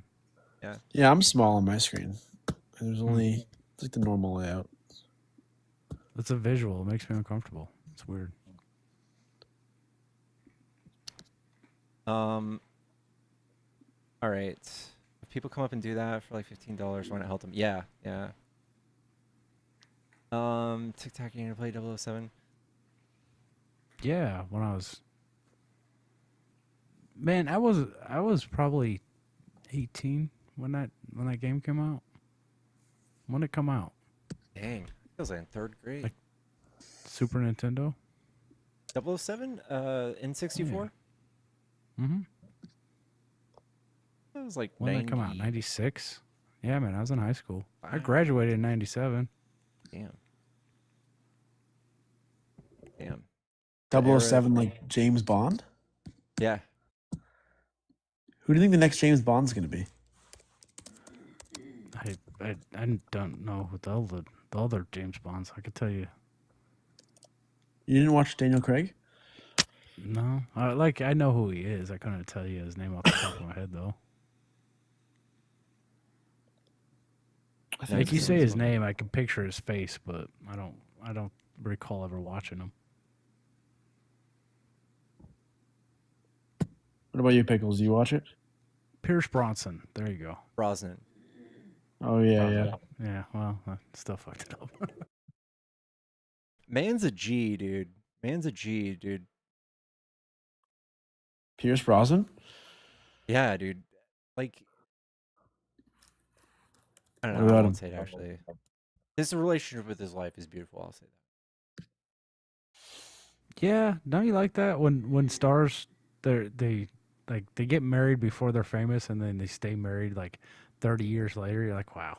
And you know that women are just pounding his fucking door down when he was 007. Right. Yeah.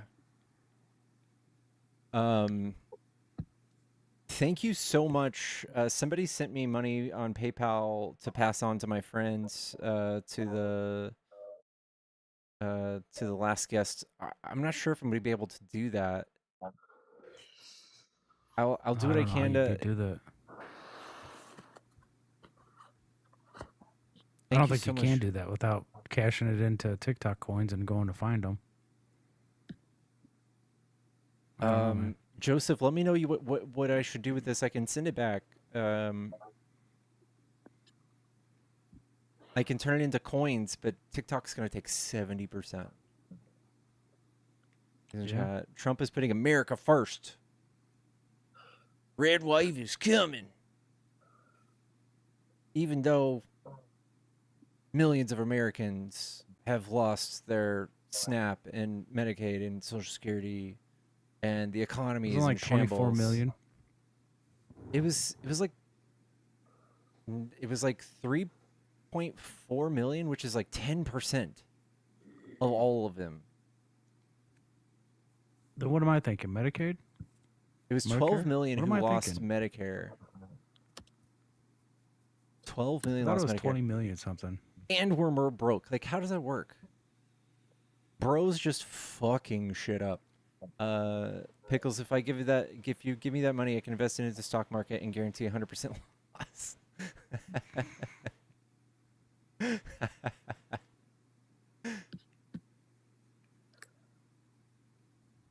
So the bird's almost ready to fly away, man. We've been feeding it worms. Oh, we yeah. went and bought soldier worms and crickets. We've been feeding it well. And it's about, I don't know. I give it 2 days. Are you letting it run free in the backyard? No, man. I got cats and dogs. Mm. No, I keep it in the bathroom. They grow quick. They grow quick as shit. So I'm going to get them flying, and honestly, I'll probably just toss them in the air, see what happens. He's going to float down somewhere, or he's going to fly. Are really the only two options. The bird is okay, according to TikTok. No, the bird's fine. Yeah. The bird's more than okay. He's loving life, actually. He's got his own little perch in a bathroom.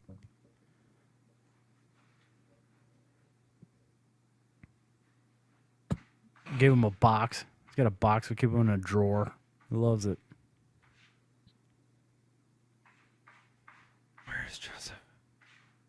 Yeah, I can't feed him again right now. He's asleep.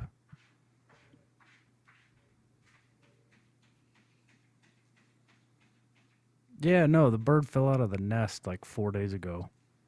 And it has, I had a problem with its foot.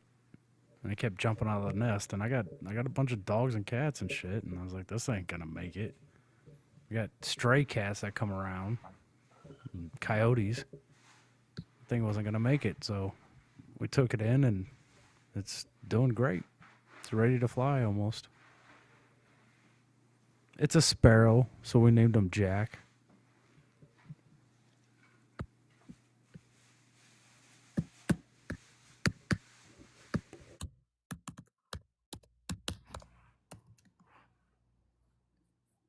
All right, guys. I think I'm ready. I think I'm ready to call it. You're gonna call it? Don't go to bed though. You can't go to bed this early. I'm going to bed. You know what you should do? You should get off stream and go watch The Dark Knight. I'm the live killer. Usually Pickles he'll leave after I get on. I'm the closer. Double T? TT? You know who I haven't seen in a while who I kind of miss? I actually really miss is Back to the Roots. You know who I'm talking about. If I'm Marty, who am I talking about? Zach? No, Doc. Marty and Doc. Oh. Where's Dr. Doc J? been? Dr. Yeah, J's? where's he been? I haven't seen him in a minute. He's got kids though, right? So he's probably busy. Yeah, I'm so sorry, y'all, for ending my stream back to back. I feel like we're just throwing y'all in each other's lap. All right, man. Well, have a good night, you guys. Yeah, have a All good right, one. Tic Tac, give your birdie a kiss for me. Yeah, that's not gonna happen. But y'all take care. All right. All right. I'll see ya. It was good catching up with you, Pickles. You too, bub. Take All it right, easy. I'll see ya. Guys, let's go raid Carl Emmerich. He's still one of the most informative debaters. He's great. Very. No big deal. Don't send it back. Hold on to it. Yo, Joseph, thank you so much, dude. Thank you, thank you, thank you. Carl Emmerich. Ba-da-da-da-dum. Da-da-da-dum. Carl.